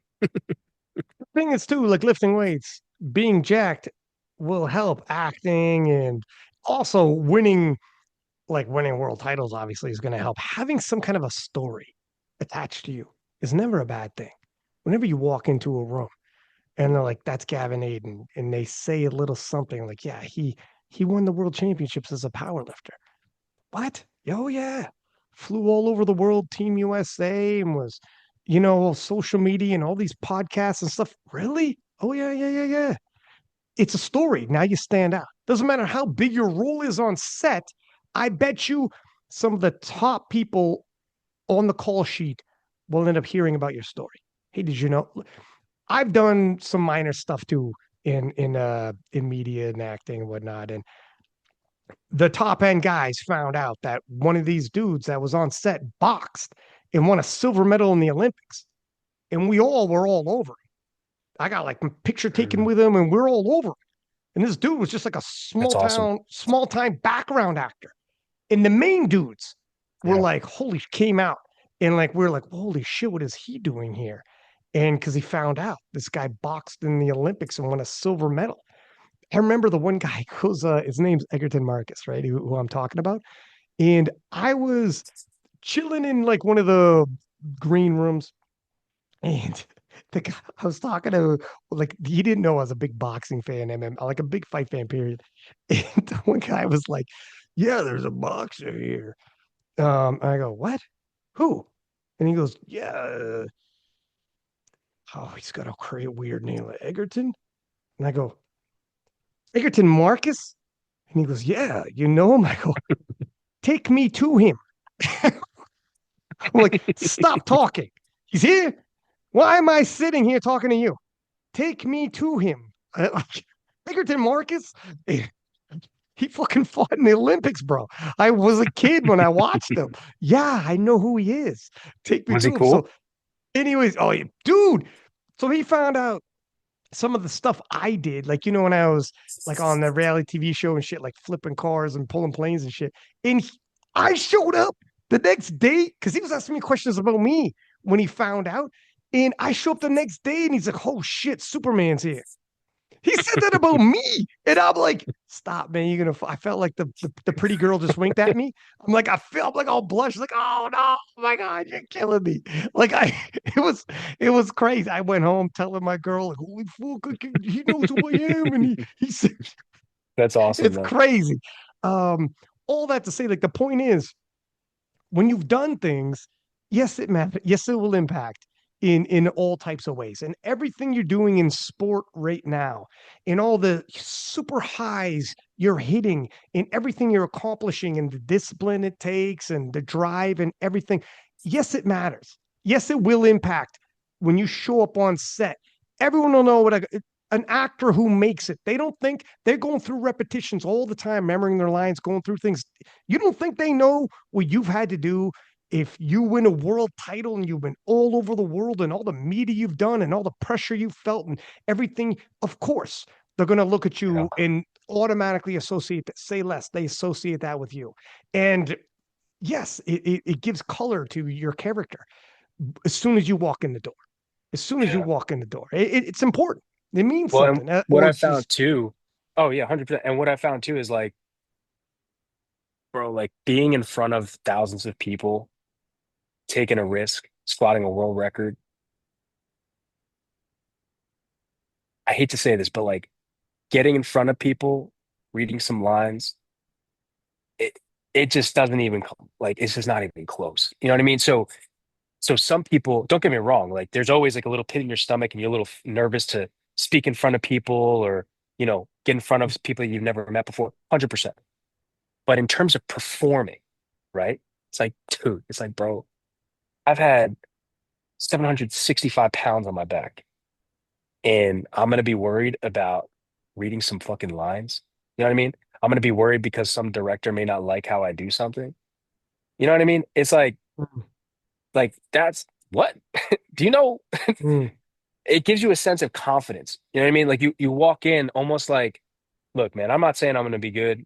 I'm not even saying I'm going to be great, but I'm me. It's just what it is. So I'm going to go do what I can, and and just like powerlifting, I'm going to keep sharpening my blade. What else can I do? What better can and when you do that, you will get better. You will evolve. But because of my experiences of traveling and meeting people and having to do stuff like this and it just I end up with a little bit of an advantage in some scenarios. I end up with a little bit of an edge. And actually, it's funny. There was an American Idol when I was a kid that I remember this one guy who flew through the auditions. And you watch enough of these shows, I'm sure you would agree. You start to recognize like these patterns of like who really makes it and who doesn't. This one guy, Adam Lambert, and I don't know if he's still around. I don't know if he's still like singing whatever, but I he was remember him. phenomenal, right? Yeah. So he was, you could tell, dude, he was so rehearsed when it came to auditions and stuff. It was easy for him. There was no nerves, no nothing. That's what that is. So because of his experiences and just doing it, he again that exposure, because of that, he was prepared. He was ready. So to me, that's a lot of like what it's like. So coming from my background, it's like, bro, when you are put in these high pressure situations, everything's on you, only you can execute. Years worth of training comes down to 9 minutes of your life, 9 attempts against the biggest and baddest in human history. It's all on you. It lives and dies with you. That's the pressure you feel. Your family came out to see you, all of it. When you experience the highs and lows of that, failing in front of all of that, sometimes succeeding, what does it mean then to put your neck on the line to do a commercial? You know what I mean? Like, so I don't know. I mean, and actually like I started to so Tom Hardy, you probably know this. He does a lot of jujitsu. Um, the guy from That's Sons of my Anarchy. That's like my big crush, by the way, Tom Hardy. He's awesome. I love him. He's awesome. He's dope. Easy. Charlie Hunnam, I think his name is. Love him. He's he was the guy, main character of Sons of Anarchy. He's been in a lot of Guy Yeah, Ritchie yeah. films. He's done a lot of stuff. He's He's phenomenal. He awesome. does jujitsu. So my Oh, point does he? is, a lot of yeah, yeah, bro. A lot So of, and you he's doing trained. jujitsu now? My brother does it. My brother does it, but here's the thing, bro. So I got three younger siblings. My sister is everybody's so Audrey's 5 years younger, Tyler is 10 years younger, and Logan is 12 years younger. Logan's the one who does the jujitsu stuff, but he's now a sophomore in high school. So he's hit puberty, he's starting to go through that. You know, he's gotten taller, he works out now. He thinks he's fucking who Ah, he is, right? shit. Be So, careful. Dog, I'm telling you, be careful. but listen, I'm I'm like 100 pounds heavier than him.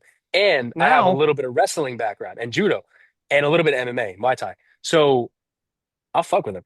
But so now I'm thinking, I'm like, fuck, dude, like the more time this kid shows up to the mm-hmm, mat and puts in this time, I'm losing mm-hmm. time.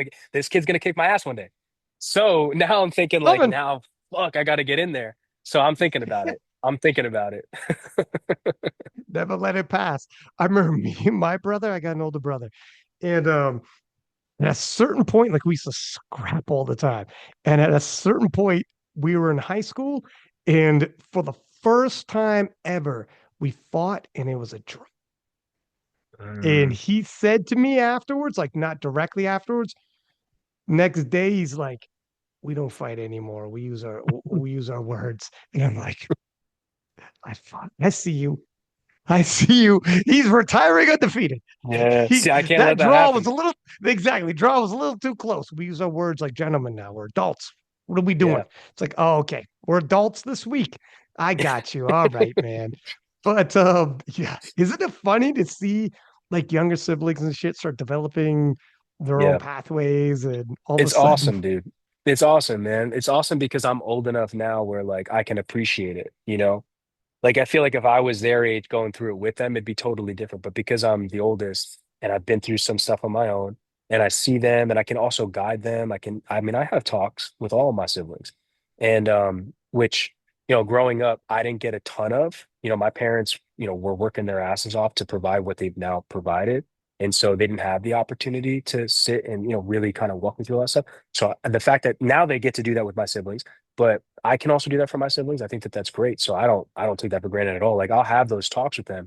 And, I tell Logan all the time, I'm like, listen, man, I want you to be the greatest in the world. You just can't be greater than me, So you you hear something funny too?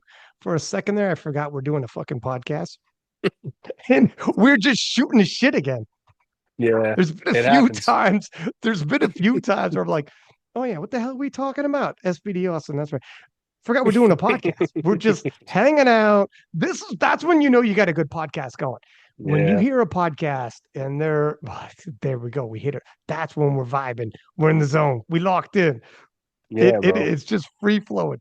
It also almost every single time we do a podcast, I remember telling myself, "God damn, I miss this guy." Hanging out in like the hotel lobbies, way too late. We're gonna Do go to you sleep, and do then you remember when I was basically falling asleep commentating Junior Worlds and Amelia had to step in at the end of the week for almost all my slots and I was never asked to come back again. you you were focused. Remember, Dude, you said something, and I forgot you were there. I don't know what I think You it was the you jet said, lag. "Whoa, that was a good." What the fuck? When did you get here? It's That bench was press. so You said bad. your first. It's the second round of bench press. You said your first words. Oh fuck! Holy shit, Gavin. Okay, forgot. Dude, I had never been so tired in my life. I mean, to be fair, in my defense, it was back to back long sessions, it's Oh, it was Junior Worlds, brutal. lots of It was stuff. brutal. But but I think it was that and the jet lag and then, having to train and all this other stuff. It just hit me, Yeah, dude. I you were just remember still being like, oh training. my You're God. still Yeah, knee deep in training, yeah, and some of those days were like it was multiple sessions in a day. It was yeah. wild schedule, wild schedule. I remember you at one point being like, "How can you do this and still come on here being like, oh, huge squat?" And you know what, Gavin? And I'm talking like that, and you're like, Yeah. What are you doing? What is this? How are Yeah, you that sitting but in this? my saving grace, and this is what I like to tell myself. I don't know if Amelia would agree, but because of that, she had to step in, right? And so she kind of now has assumed the role of like almost like the new like new gen UK commentator. Like Yeah, yeah, that's her yeah. now. It also speaks to say yes when the opportunity arises. She was just available. Be available sometimes. Being available helps. Yeah. She was hanging out. I had known her from like the previous year, 2021 Worlds is when I first met her. And we were all hanging out as a group. That's why at 2021 Worlds, we all got out of like the lockdowns and all linked up and you like we all met each other. And then I seen her in you wanted a couple sessions off and I seen her in the freaking just at the venue. I'm like, hey, do you want to hop in? Boom. She hops in and I'm like, woof, this is working. We do preview shows. She's on the podcast. We do Yeah. recap shows. She's on the podcast. Now she's become like she's part of the Yeah, she meet. kills it. She kills She it. kills it. She's phenomenal. And it's just Yeah. you never know when your opportunity is going to strike. She was just hanging out. Like this is what I tell people sometimes is just be available. Go. Yeah. Like if you're like a coach and you're humming and hawing about whether or not to go to Worlds. Be around. You know how many people pick up clients just by being available and being around? They just grab clients. They grab like you build your cart. Like, why would I go if can how many people hung around after Worlds now? People are now in Germany, people are now flying in to watch Worlds. Yeah. There was like tons of people hanging out afterwards to get autographs and pictures with people, and they're not family members. They're Yeah. not lifting that week. They took a train or flew in and Yeah. just to hang out. Go and you'll pick up clientele, you'll meet people, you shake hands, and who the hell knows what's going to happen. Yeah. You Anyways, got to all take that to advantage say, of yeah, that. Yeah. Yeah, got to, especially man. because bro, powerlifting is still small enough where you can access the greats. Everybody, Like you can talk to Joey Flex. You know what I mean? Like you can 100%. talk to Joey Franzo about his coach. Like he'll have that conversation with you. Yes, I mean, it's kind of undeniable to look at his roster and what he's done and stuff like that. Like you have access to that. How many people have access to some of the greatest NFL coaches, Bill Belichick and all these yes. guys? Phil You don't have access, Jackson from the right? Chicago Bulls, exactly. You'll get You know what I tackled by mean? security. Yeah, good 100%. So point. take advantage of that. Like you can be in those circles, get in those conversations, and all it takes is a handshake. People, I like to believe that most people in powerlifting are are welcoming, are want to see. I would say most people in powerlifting want to see the sport progress. And part of that progress means shaking hands, saying hi, and building Mm, connections, building relationships. I would say most people are for that. So, and whatever negative stuff happens, you're going to find that in every space, every industry, all over. Why? Because yeah. we're all human. You know what I mean? It's just what it is. Mhm. So take advantage, 100% take advantage of that. In fact, a lot of the relationships I've built and I've developed is exactly like you said, man. It's literally just saying yes. Like, and the other thing I realized too, which I think is important for kids to know coming up, not just for the sport, but in life, FaceTime matters. So when somebody says, "Hey, man, I have this opportunity for you. You willing to do it?" If you say no the first time, they may ask you again, but they may not. Now, when they ask you again, if you say no a second time, you think they're going to ask you a third? Probably Yeah. not. And it's nothing against you. They just know that you're probably going to say no. So why even ask? It's like I don't get invited to parties or anything like that anymore. Why? Because years ago I was like, nah, man, I'm good. Nah, man, I'm good. Nah, man. One of my best friends, John Rondi, he runs the whole Johnny Drinks account. One of my greatest friends, right? He doesn't invite me out. He doesn't invite because he knows like Gav's not, it's not an insult. It's more so like, bro, Gav's not going to drive to Jersey City and come out with us, blah, blah, blah. It's how it is. So it's kind of like that. So what I learned was even if it is somewhat at a detriment, I have to say yes. If I can say yes, I'll say yes because you never know. You really never know. And all it takes is one contact, one handshake, one connection. Maybe you pick up something, just one little thing. And life is a lot like that. It's literally just like you're walking down a road and all of a sudden you see a stick and you're like, you know what? All right, I'll pick up that stick. And you don't really know why you picked it up. But then all of a sudden you come across a dog and you throw the stick and now you're playing I fetch with the like this dog and now you have a story all relationship with the dog. fucking ready. You Yeah, see yeah, what I'm yeah, yeah. saying? Dude, you're So such a guy, first off. What's with guys and sticks when they're on walks? You find a good fucking stick, that's it. I don't care who you are, you're taking it. And then you throw a dog in this story, every guy forget listening to it. this is like, ever you forget about it. You just Yep, that's a good day. You know what you described? Great fucking morning. Huh? that's right. Every guy listening to this podcast, this is He's such a like, guy hell story. yeah. Hell yeah, brother. And that was 9:30. My day already peaked. Come home. Hey, babe, found a good stick. Played with it a little while, poked a few things, ran into a dog, lost my Yep. stick, but I pet a dog. It's all downhill from here. I'm No, taking a especially nap. because you came home. Yeah, 100%. Yeah, exactly. No, man. But it's cool, man. Like you want to take advantage of opportunity, especially like that's why things like World Games, it kind of bothered me because it's like, I just know how hard those opportunities are to come by. And I just know like you got to say yes. It's a risk. Like I will never forget my first world championship, junior world championship, peak COVID. People were afraid to go down the block to the grocery store, and I was ready to fly across the fucking world to go compete in a championship by myself. My parents couldn't come with, nobody could come. First time really flying, and first time ever competing at this championship. This is only like my third or fourth competition in general. So I remember Crazy. my entire family, except for my parents, was like, "You should definitely not do. There's no way you're gonna die." Like they genuinely thought I was gonna die. That this is selfish, blah blah blah, like all this stuff. And in my head, I'm thinking like, yeah, but do it. Like, there's no choice here. Like, this is a no-brainer. What's the alternative? I'm not going to go, and then what?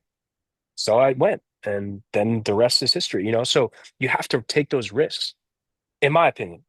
I'm not really a risk-averse individual. You know what I mean? So it's easy for me to talk about it, but um, yeah. And don't get me wrong, like you want to be calculated to a degree, but what's fucking crazy, dude, is I flew to Sweden, right? So a 9-hour flight, nobody's on this fucking plane. There's only like two people, right? We land, and it's like whatever time in the morning there, like 3 a.m., whatever it is, walking up. Now it's kind of intimidating because this was peak COVID. You're really not supposed to be there. You need to have like the letter and all this shit. You Yeah. need like a test every 5 seconds. It's crazy. So I go, there's a couple in front of me, right? They go up to the booth. This guy's speaking Swedish. And all of a sudden, the woman breaks down crying. The couple sits to the side. They got denied entry. They couldn't go through. So they just went on this long ass flight from the States and got denied What? entry. And now I'm following up and I'm looking at them like, yeah, I don't want to go to that guy. I try to pivot to the other window. He says, no, no, that one. So then I go, I'm like, all right, fuck it. This is it. I go up. And the guy looks at my paper. He's asking me all these crazy questions. He asked me like what my fucking blood type was and what color my poop is and all this crazy shit. And Damn. he makes these phone call, right? He makes this phone call because we have like an IPF, a letter from the IPF basically, and he couldn't reach them.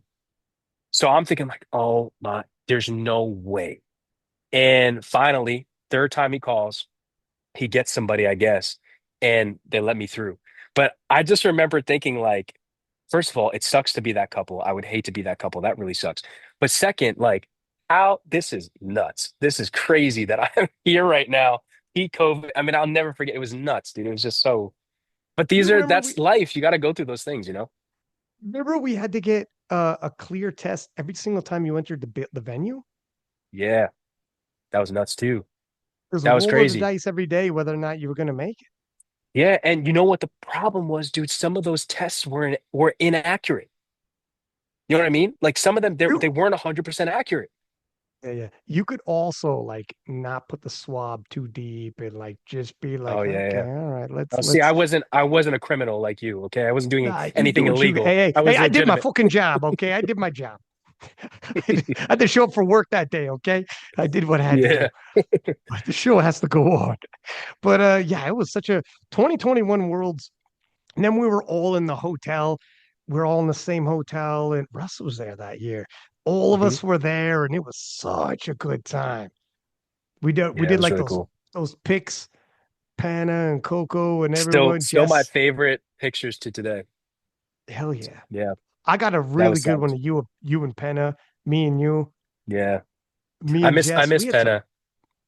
Yeah, hell yeah, he was one yeah, of the dude. nicest people I'd ever met, man. Like I really can never say enough good things about Penna. I don't know if he feels this way about me, but I No, genuinely no, see him as like a super, just an awesome guy. Like honestly, everybody I met from Team France was this awesome. Um, but Yeah, dude, he was like, I can't even describe it, like how cool he was. Like genuinely just he was just I don't know how to he's just him. You know what I mean? Like he just has something about him that's just it's just cool. Like he's just got this swag to him. He smelled good. And like he was so You're nice. crushing on him right And now. Hold, stop. dude, listen, I'm Yo, you blushing. crushing on him right Um, but He bro, smells good. he was just Well, you know what I'm when you saying said though. he smells good, I had to. I don't know. It's just the way he smiles. It just feels like I'm the only guy in the room. It just feels like when he smiles, I'm like, all right, wait a second. Hang on a minute. He I'm told not me I paying was the attention. only one he's ever seen this way. Yeah, no, I know. That's right. It's No, we had a but connection. it's the truth, dude. And he made me feel like I had known him for years up to that moment. And half of it too, like I think, maybe he just respected like what I was doing. Like at the time, I didn't really understand the gravity of totaling 880 as a junior in the 93s. You know what I mean? Like I just didn't understand what that really meant. And I guess to everybody else, that was a big deal, right? And so like at least at that time. And so, you know, like I guess maybe some of it was that because I was very blessed in that a lot of the connections I had, people like wanted to talk to me. Like for whatever reason, people were drawn to me. And I don't mean that in like any egotistical way. It's just that's kind of how it was. And it was really special for me because I was like, man, like here I am, like in Sweden of all places at a world championship, and maybe I'm somebody. Like this is great. Like this makes me feel like I'm at home. And I remember telling my parents when I got back, my life changed when I got back for a lot of reasons, but there was a lot of great and then there was a lot of bad. But I remember telling my parents, I was like, this was one of the first times in my life I was around people who got it, Mm, understood it. Everybody that was in that hotel lobby, and you remember, like they had like a little bar over there, and then like some of yeah. every single person there was striving to be great. And because of that, we all it was like family. Dude, it was literally like family. But it was the type of family you want to be around. You know what I mean? Mm. It genuinely, and I will never forget that. And I've been honestly, I haven't felt that since then, really. And it's just crazy, man. Like just all of it. It was so awesome. And I miss that a lot. But that's when I met Coco. That's when I met all these people. And bro, these are like people don't understand. These are people who live thousands of miles away from me. Never met me before. And yet, just like that, we're family. Why? Because of one thing. We are all there to be great. One purpose, one singular purpose. And that brought us all together. It was so beautiful, man. It was so awesome. So Penna will always have a special place in my heart, 100%. Like I have this dream, bro, of becoming like this 100 gazillion millionaire and just fucking everybody who's ever like just went out of their way when they didn't have to, to be there for me, support me. I just want to here, you take it and you have some and you have some and you have some Like and you have some. like Oprah, dude, Yeah, I guess friggin' so. I know what you mean. I love Penna and all them like I love you. Like I love like all these people that I met along the way. And yeah, I remember that 2021 Worlds. I remember I gave the French team my freaking credit card and I'm like, can you guys buy me something for like Yes. the Yeah, yeah. afterwards for the banquet?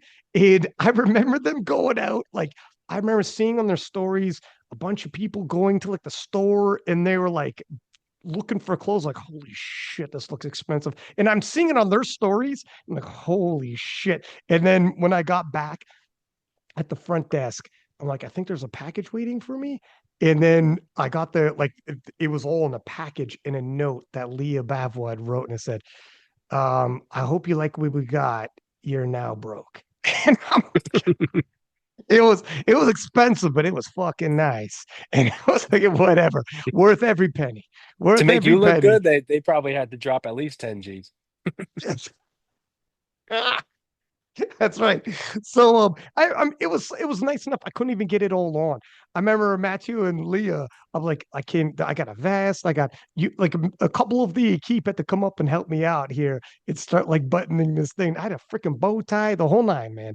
Um, but yeah, 2021 was a freaking trip. We've had like literally, but we've had some moments Yeah, to say lots the of them. least. We've had a But lot of them, man. there's more to come, bro. There's more to come. I really do believe. I say this every year, but I really do believe in 2026, I'll win nationals and we'll total crazy stuff. We'll win worlds and we'll keep going. I really do believe that to be true. And like I said before, man, I don't need it to be easy. I just need it to be possible. And the fact that God woke me up today, I've got four working limbs, that means it's possible. So we keep, moving forward. And I've got, a pretty strong support system. My girlfriend Heidi has been great.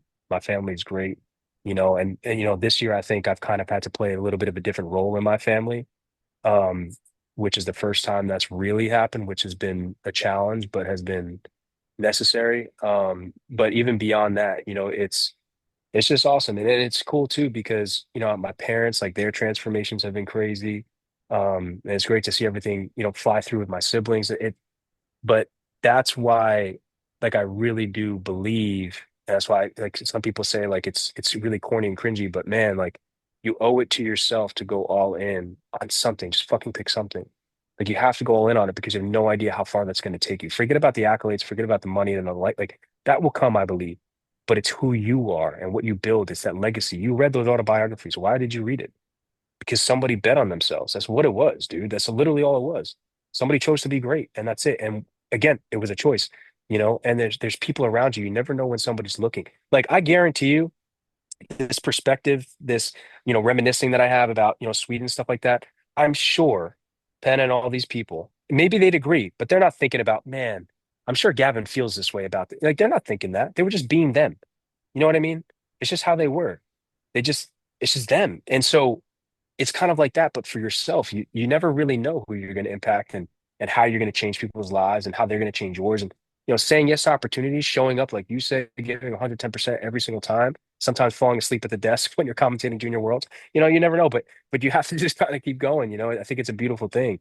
But I definitely look forward to making it back to worlds. It's been too long, and I think this is 2 years now that I've missed it, which is crazy. So, I'll, um, I'll never yeah. forget how Penna smelt in 2021 Sweden. It was, can I just say Bro, something? he had great cologne. What do you want me to say? I mean, the guy smelled phenomenal. And the thing is So I about Penna, you've sometimes I never just seen somebody like that. sometimes I close my eyes and I think about it. Well, dude, so you also have to understand. See, people don't realize Penna, he's got this like he dresses a certain way, and at that time, I really hadn't seen somebody dress like Dude, he that. had the slickest. I He got the know. Do you earrings, remember his he's suit got he the wore in haircut. 2021? He had the Yeah, bro. ear piercing that was like different. His suit, my God, man. If I could Yeah, one, Gavin, just one day for like an hour, I want to be as cool as Penna 2021 I Sweden. know. Ain't And never smell gonna like him. happen, I know. Playboy. But fuck, just one day. If I had one, just one day, I'm going downtown Toronto and fucking everyone's gonna, who's that guy? Everyone's like Well, gonna be and traffic will here's the stop. real problem. Here's the real problem. The guy's fluent in French and English. So now you got this stud Stop. walking. He's like, oui. And then he goes, so Gavin, what can I do for you? It's like this, the Ah, dude, I'm like, he's the bro, only guy. you know, He's the only man I'll let stroke my fucking face, and I don't give a shit. I'll tell you that right now. Why mid uh, sentence, if he struck my right, blood, come on, you stroke my face, fine with it, funny. no problems, no problems. Um, yeah, No, man, and we'll all be together again soon. and this is for sure an era. Everything we're talking about 2021, and like if all of this does come to an end, like it will, obviously everything comes to an end. I will never forget the people from these eras, the nights I've had and the people I've met. I remember 2019. Not going to say who it was, but I remember talking to somebody and them telling me, like, you have a normal regular day job, right? And I go, yeah. And they're like, why do you do this then? Like, how much money do you make from this? Why do you put so much time into it? And I remember looking at them like, what a funny way to evaluate value to something you're pursuing. I hope I Mm. never do that. You couldn't, you could not give me enough money to take this away. I make good money in my career, and I don't give a shit how busy I am with my career. If they told me, I'm sorry, you don't have time to do this now, or you have to make a decision to stop flying around commentating or doing the podcast, or like, you have to make a decision now. I would say it's looks like I'm finding a new job. Because no, well, we're gonna double, we're gonna triple your pay. We're gonna what a fucking bad way to put value to something in your life. How much money do you make from that? Why are you doing this? You put so much time in it. Eventually, you're gonna have to stop and ask yourself, is this worthy of all your time? Are you crazy? Yeah. Do you understand everything we just said about like 2021? It's 2025 now. Like, I'll never forget this. You could never pay me to take this away from me. Never, man. Like it's crazy. And I'll if I live to be 140, I'll never forget you guys. Like like hopefully we stay in Yeah. contact regardless. But I'm just saying, like, there's no way, man. Like, I don't know. There's no fucking way. That's why this year's Worlds felt a little different, but it doesn't matter. I'm gonna be talking to you guys in DMs and podcasts and whenever the hell I see you, and you end up doing movies and taking off, like, and you stop powerlifting. Like, hopefully we still link up and whatever, man. That's why Oh, bro, when 100%. Delaney said to me when his gym was opening, um, that's why, like, I was one of the biggest things because I thought you were going, but even if you didn't go, I got to see Russ, Taylor, whatever. And I'm like, I just want to be able to see the fellas, which is like good enough for me. And then I remember Delaney messaging me saying, you let me know how much. And then I told him, brother, when it comes to us, you just need to let me know when because you're not paying me. Like, what do you mean? No, no, no, no. The question won't be how much. The question will be when. You Yeah. let me know when. And And it's all that's about rare. if I could, because are you kidding me, man? Yeah. If I fit this in my schedule, unless I'm not double booked, I'm already some guy who knows where else. It's just when. As long as I can fit it in my schedule. What are you talking about, Delaney? You got a budget for me? Take that money and you send it to somebody else that And you give it have to to Gavin. pay No. and give it to Gavin Adin because he's a big time talker. I said the same thing to Penna when he's doing silent worker. He was like, how much money do you want me? How much money are you thinking? And I said, you take that money and put it up for the lifters and increase the Yeah. prize pool if you like or whatever. Just get me to France. That's good enough. You know, Speaking of which, I when are the silent worker meets? it's in October 25th. Dog, Damn. you got to go to a silent worker. Oh, You got to go to a silent worker sometime and blow it up and have fun. that that would be sick. Yeah, I would love to do that. That would be They're not, sick. they shift around. So last couple summers, they were in the summer. They have one in December. This year, they didn't do the one in the summer. They're doing the one in October. So it's not always October, Okay. but you should, they bring in them. Like, I mean, they've had everyone over the court, like from Mill to Petrie to Germans, obviously, like Chiara Bernardi, and like they have, and obviously all the French who are crazy good. But for sure, dude, I was telling Taylor when he was, remember he did like Scary Strong, I think, and a little closer, whatever. He's family, time off work, so I get it. Made totally made sense. But I was Yeah. telling Taylor, dude, if you were looking for a meet, like a fun meet, silent work could be the one. And there's a lot of people, like tons of people watch it because it's Penna in them, right? They're incredibly popular. But and everyone's there. It's like Yeah. it's all the people we That'd be already know. sick. That'd be fun to do. I actually was trying to figure out how I could be like a guest lifter at like a European championship or something like that. Just because why not? Like, I feel like it'd be fun.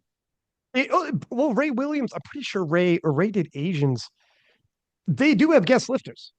Yeah, Yeah. I'm not entirely sure how you go about. So I think just America, Powerlifting America just releases and says yes, and then you just lift as a guest lifter. Man, it happens all the time. Like Rondell was a guest lifter at US Nats. That's not Yeah. the hardest. You could Which do it. speaking of which, bro, Rondell and Bob are finally going to be going head to head at No, dog. SPD Austin. I know, dog. That's a good. I got Rondell on the podcast this long weekend. I'm gonna drop that one like it's hot. I got to get some sound bites out of him, Yeah, and yeah, he'll be good. That dude, SPD Austin's gonna be good. There's a I think so. lot of big name people, man. There's a I think lot of big name people. the benefit of having like the downside to powerlifting is also kind of like the benefit of it, where the downside of powerlifting is, you could have a massive talent pool, only one can go. right? So that's it, right? But the benefit is that with all these other meets, we need stuff to do. And as long Mm. as it's incentivizing, we'll do it. So it's like you've got some of these, the number twos, the number threes, who really could be the number one, right? That are going to do these types of meets. It keeps the flow going. It's energizing. It's sick. And dude, I was shooting the shit with Delaney about it. I was like, bro, you know what would be sick? What if like we got like Nike and all these big companies to come in and just everybody puts in a mill or two, right? And we just host like something fucking insane in like Dubai, and every athlete who gets invited who show just to show up gets paid 20 grand. And then when you win stuff, you get paid more money. And like, and then we fill it out. It's like 20,000 people. Like I have a dream of performing in front of 80,000 people live, whether it's speaking, acting, powerlifting, all three doesn't matter. But that's what I want to do. And part of my nature is like, well, yeah, I could wait for that opportunity, or I could just create that opportunity. So I like Oh, shoot the shit with people. I'm like, man, dude, how sick would it be if we could do something like that? But that's where powerlifting's headed, bro. Like that is where it's headed. I think the money will be there. I think the market's expanding. So I think it's going to be there. like Sheffield would be in the stadium, but in boxing, just a random sheik got into boxing, Turkey, and he's throwing like doesn't give a shit. He's not making money off these. Usyk made like $100 million on his last fight because he wanted that fight. I want to see this fight.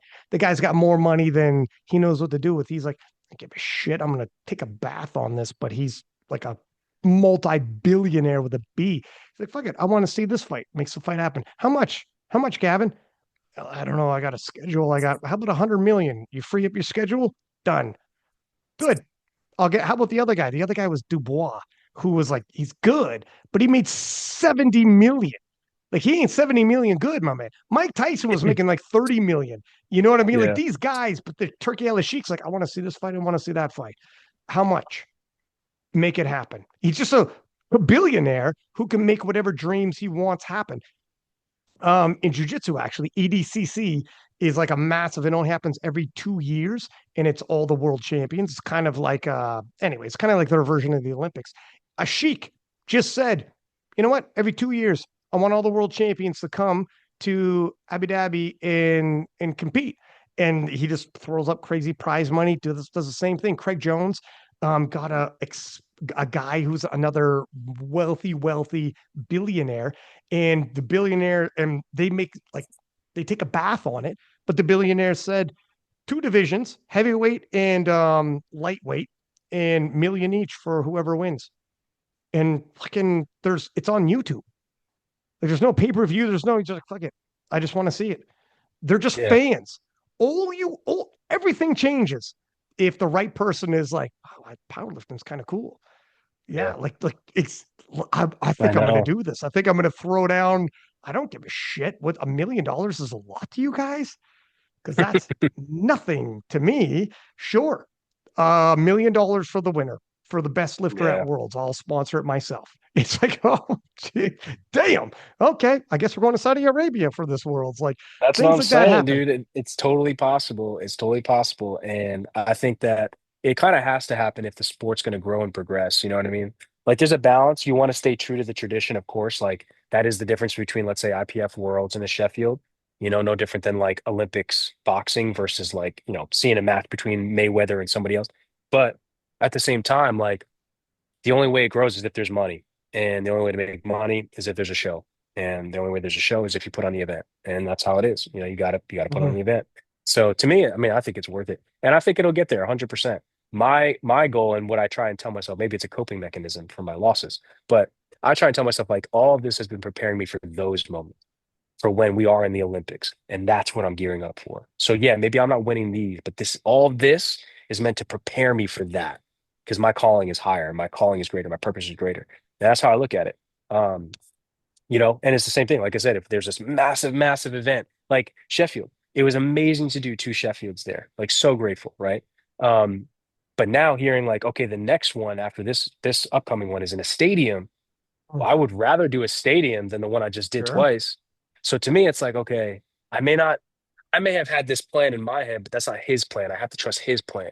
And so That's what it is. And so but you have to keep working. You have to keep sharpening your blade. You have to keep going in and keep showing up.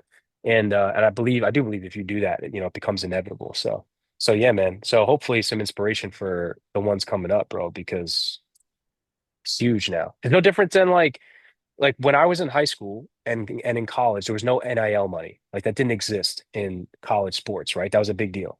Now all of a sudden it exists. Like there are kids right now, like kids, 17, 18, 19, 20, making millions a year just off of NIL money, right? So it's like there was a kid who graduated from Bosco. I think his name was Dylan Harper. I don't know. I'm not really big into like following sports, but the big stuff sticks out. So this kid got drafted to the NBA straight out of high school. His contract is somewhere between like 30 and 50 million straight out of high school. So it's Ah, just like that's possible. You know what I mean? Like that's possible now. So when you start to see like, okay, yeah, maybe the powerlifters like during John Hack's real, IPF era, he didn't have a Sheffield, but so what? Does that mean that we shouldn't just try and progress? No, of course. Like your job is to leave it better for the next person. So let's just keep building, keep building, keep building. Now, if you can do it while you're in it, even better. So I definitely would love to see everything blow up. I think it's totally possible, bro. Totally possible.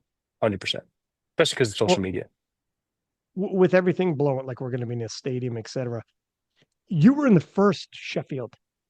You Hmm. you were at like 2021 Worlds, and you seen what Worlds was, and then the progression of Worlds now, when it's like people are flying in, and it's like a, Hmm. a major event that people come to like this.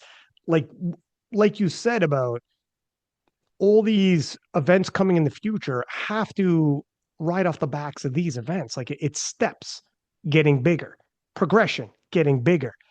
And how cool is it to be part of that story as it's getting bigger? To be Hmm. part of it, being like, yeah, I was at those early worlds. I was at the first Sheffield, came back for the second Sheffield. I was at those, like all of these things. It's cool to be a part of the growth and a part of the history. And at some point, when everybody looks back to the beginnings and how we started taking off, and it's cool that this is all being captured. Yeah, We're, man. It's a we're blessing. our names on the side of that building getting etched in there. Yeah. And dude, it's also wild that how many freaking podcasts we've done now over the years. It's cool, dude. It's a blessing, man. It's a blessing because, like, it's easy to not easy, but sometimes you can take that stuff for granted because you do it. Actually, I was talking about this with Carolyn, Alex Etter and his girlfriend Carolyn O'Connor, who's competing at Junior Worlds. I don't know if Yeah, she yeah. already went. I don't think she went yet. When does it start? Next week, maybe. No, no, Or no, it would it have been this started, week. but I don't think it started, but she hasn't competed yet. But I met Okay. I met her too. Yeah, yeah. Yeah, so she's awesome. He's awesome. So they've come over. We've had fires, like they're close friends, and I said the same thing to Carolyn because, she's in that position that I was when I was going through that ranking, like with worlds and stuff like that, junior worlds. And I told her, I was like, look, everything will, slow down. Like you'll start to see, like at first it's fun. Like, you're getting free stuff and you're flying, you're doing the podcast. And like, she sees that. I was like, I remember when, I mean, I still feel like I'm nobody, but like even then, like I was really nobody then. And I would walk into the gym that I was training at, Elite Training Facility in Ponta Lakes. I would walk in there dead of night after a long day of school and all this bullshit. And I remember walking in being pissed off because I would hear a KOTL podcast and they're talking about the top five lifters and my name is not there. And why would it be? I mean, I was, really nobody, right? But I just remember being pissed off. And a lot of people are like, oh man, like that's so great. Like imagine. I'm like, no, man, motherfucker, I should be on that list now. And that's how I used to train. Like that's how I think. And I still think that way, except the vision's greater. And so what happens is you kind of become a little bit numb to this type of stuff, right? Like with you, it's so different because we have a relationship.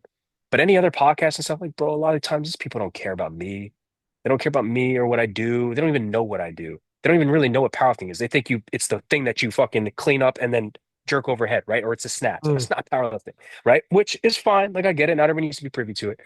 But that stuff, you do enough of that stuff and you're like, and you get enough and you do the sponsorship, you do all this stuff, and you start to realize, like, is this what I got in this for? Like, is this why I'm here for this? Really? No. And then you pull back and the noise starts to dissipate and you get back to mm. home base and you remember, like, no, no, no, I know why I'm here. Actually, credit to Alex, Carolyn's boyfriend. I was talking to him and I actually talked to Penn. I'll be completely honest about this. Like, I was really at a crossroads going into nationals about what I was going to wear at nationals. And there were some situations that had happened. There's a lot of context that I can't really talk about, but But there were some situations that happened that made the decision easier for me to make. But long story short, like I genuinely was at a crossroads because I was like, well, I've been an SPD athlete, love SPD, love the brand, whatever. Um, but here I am, my contract's up and I want to win. And I don't really know what to do because the last thing I want to do is, tarnish a relationship with SPD, whether or not I'm, in a contract or not. But I also like, why am I doing this? Like, am I doing this for me or am I doing this for them? And that's what you're thinking about. And I had a call with him. We were talking about some business stuff. And then we switched gears and I asked him, I was like, hey man, I'm just curious, like, what are your thoughts on this? And he's like, well, I can't really give you a good answer, but what I would say is this, like, did you get into powerlifting to become a world champion, or did you get into powerlifting to be sponsored by an equipment company? I was like, oh, yeah, that put it into perspective. And the truth is, man, and this may sound harsh to some people, maybe I don't want to get too much flack for this, but I'll stand on it. Yes, even the companies and even the people who say, we love you, we want the best for you, blah, blah, blah. At the end of the day, they have their own bottom line, they have their own motive and their own agenda, as they should. They're out for themselves. Because guess what? So are you. You are out for yourself as well. Now, some people genuinely want to see other people win and will do what it takes to help other people grow, right? That's some people. Other people compete differently. Other people are like, nah, fuck them. I want it all, right? That everybody's different. What I will say is this though, you are responsible for yourself. No one else is coming to save you. So you have that choice to make. So he reminded me, I got into this for me, for my vision, my plans.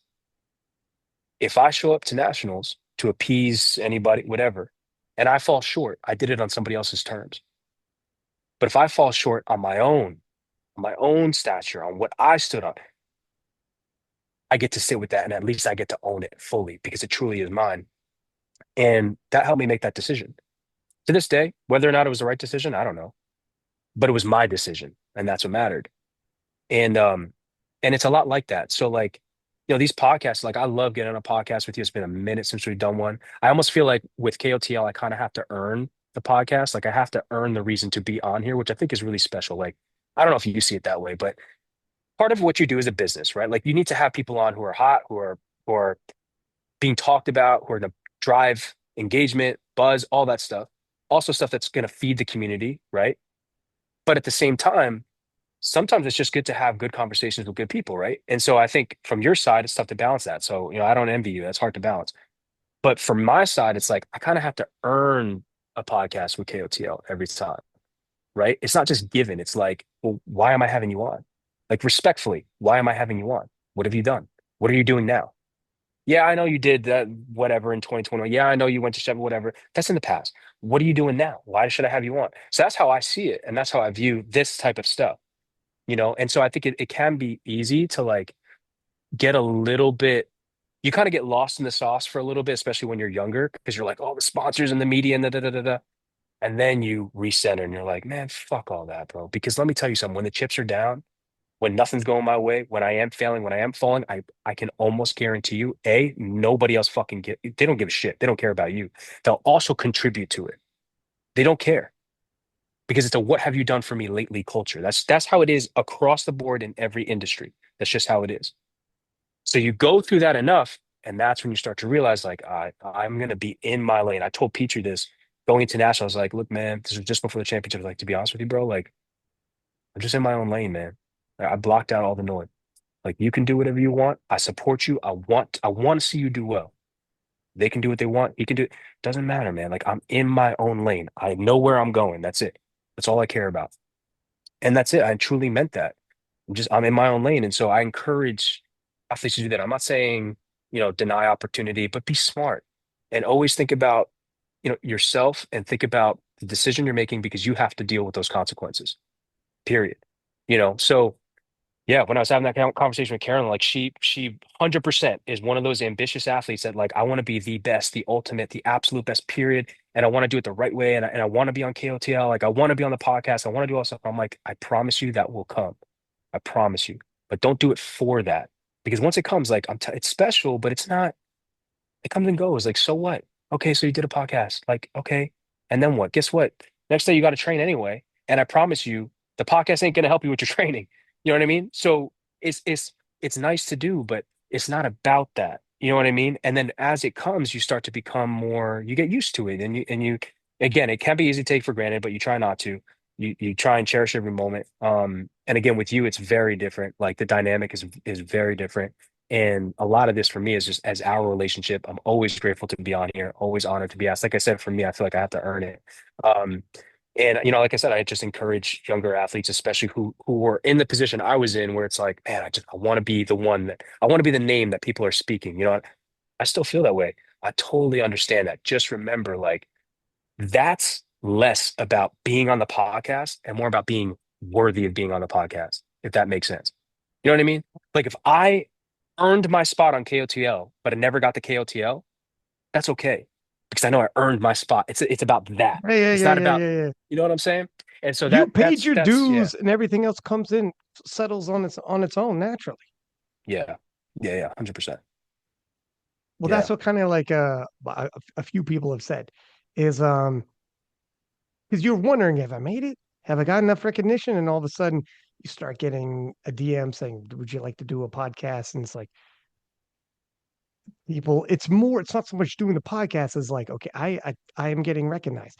Just to tell you though, so Taylor for years, like 2022 was the last year he had won. And then he didn't compete at all for 18 months. And before that, came in fifth at Sheffield, came in, I think, a bronze medal at Malta or whatever, and then didn't compete for a year and a half. He was on the podcast throughout the entire time. Dog, you will be on the podcast regardless. You've already earned it. Look, you've already earned it. You've already arrived. We'll always look. We're closing in on 5 fucking hours. Did you know that? That's crazy. It's 5 hours. So in terms of don't worry about that. That's You've crazy. already arrived. Yeah. And like a good conversation. Sometimes you do enough, people know who you are, and we're gonna have an amazing conversation. It's gonna be an amazing Yeah. podcast. So whatever. We whatever, yeah, it doesn't matter. Same thing when Taylor came on, and I just kept having him on, even throughout when he hadn't competed in like a year and a half. And even before that, he was not winning. And we had phenomenal podcasts, and people loved them. Like they dropped, and people like all over them. So it is what it is, man. This one's gonna drop, and people are gonna be all over it. Dude, we're rolling up on 5 hours. What are we doing? It's crazy. It's Hey, tell me you miss me without telling me you miss me. Talk to me for 5 hours straight. You know what I'm saying? This But is what you made it once I start telling you that you smell nice, all right? So I'm I'm still, not there yet. You yeah, made you're me a not little there yet. jealous with that pen and talk. That's how you kept me humble and kept me honest, eh? You gave me 5 hours of your time and made me feel special, but you brought up Penna and you let I me know. know, like, yeah, yeah, yeah, yeah. You let me know. You kept me I have humble. to give you a reason to keep going. Of I have to course. give you a reason to Of keep coming back. course. You can't let me have it all. You That's can't right. let me have it all. And you're playing the game right. I'm gonna go to sleep thinking about it. That's But right. but dog, all right, listen. I'm gonna let you go. My God, this is a good podcast. We gotta do it again. We're gonna Absolutely, see man. each other live in person in Austin shortly. Time is freaking flying. I And know. dog, I'm crazy looking forward to Austin. Hanging out, the event itself, hanging out with everybody. But we gotta find time. It's gonna come and go real quick. It's not like Worlds where you're there for like a week and a half and you get to hang out. Like we hung out at those events, we would hanging out like every day, man. Like we were hanging, like we'd all see each other like every day. What are we doing for lunch? What are we all doing for dinner? We'd all just hang out. Austin's gonna come and go pretty quick, but I'm grateful for it. It is what it Yeah. is.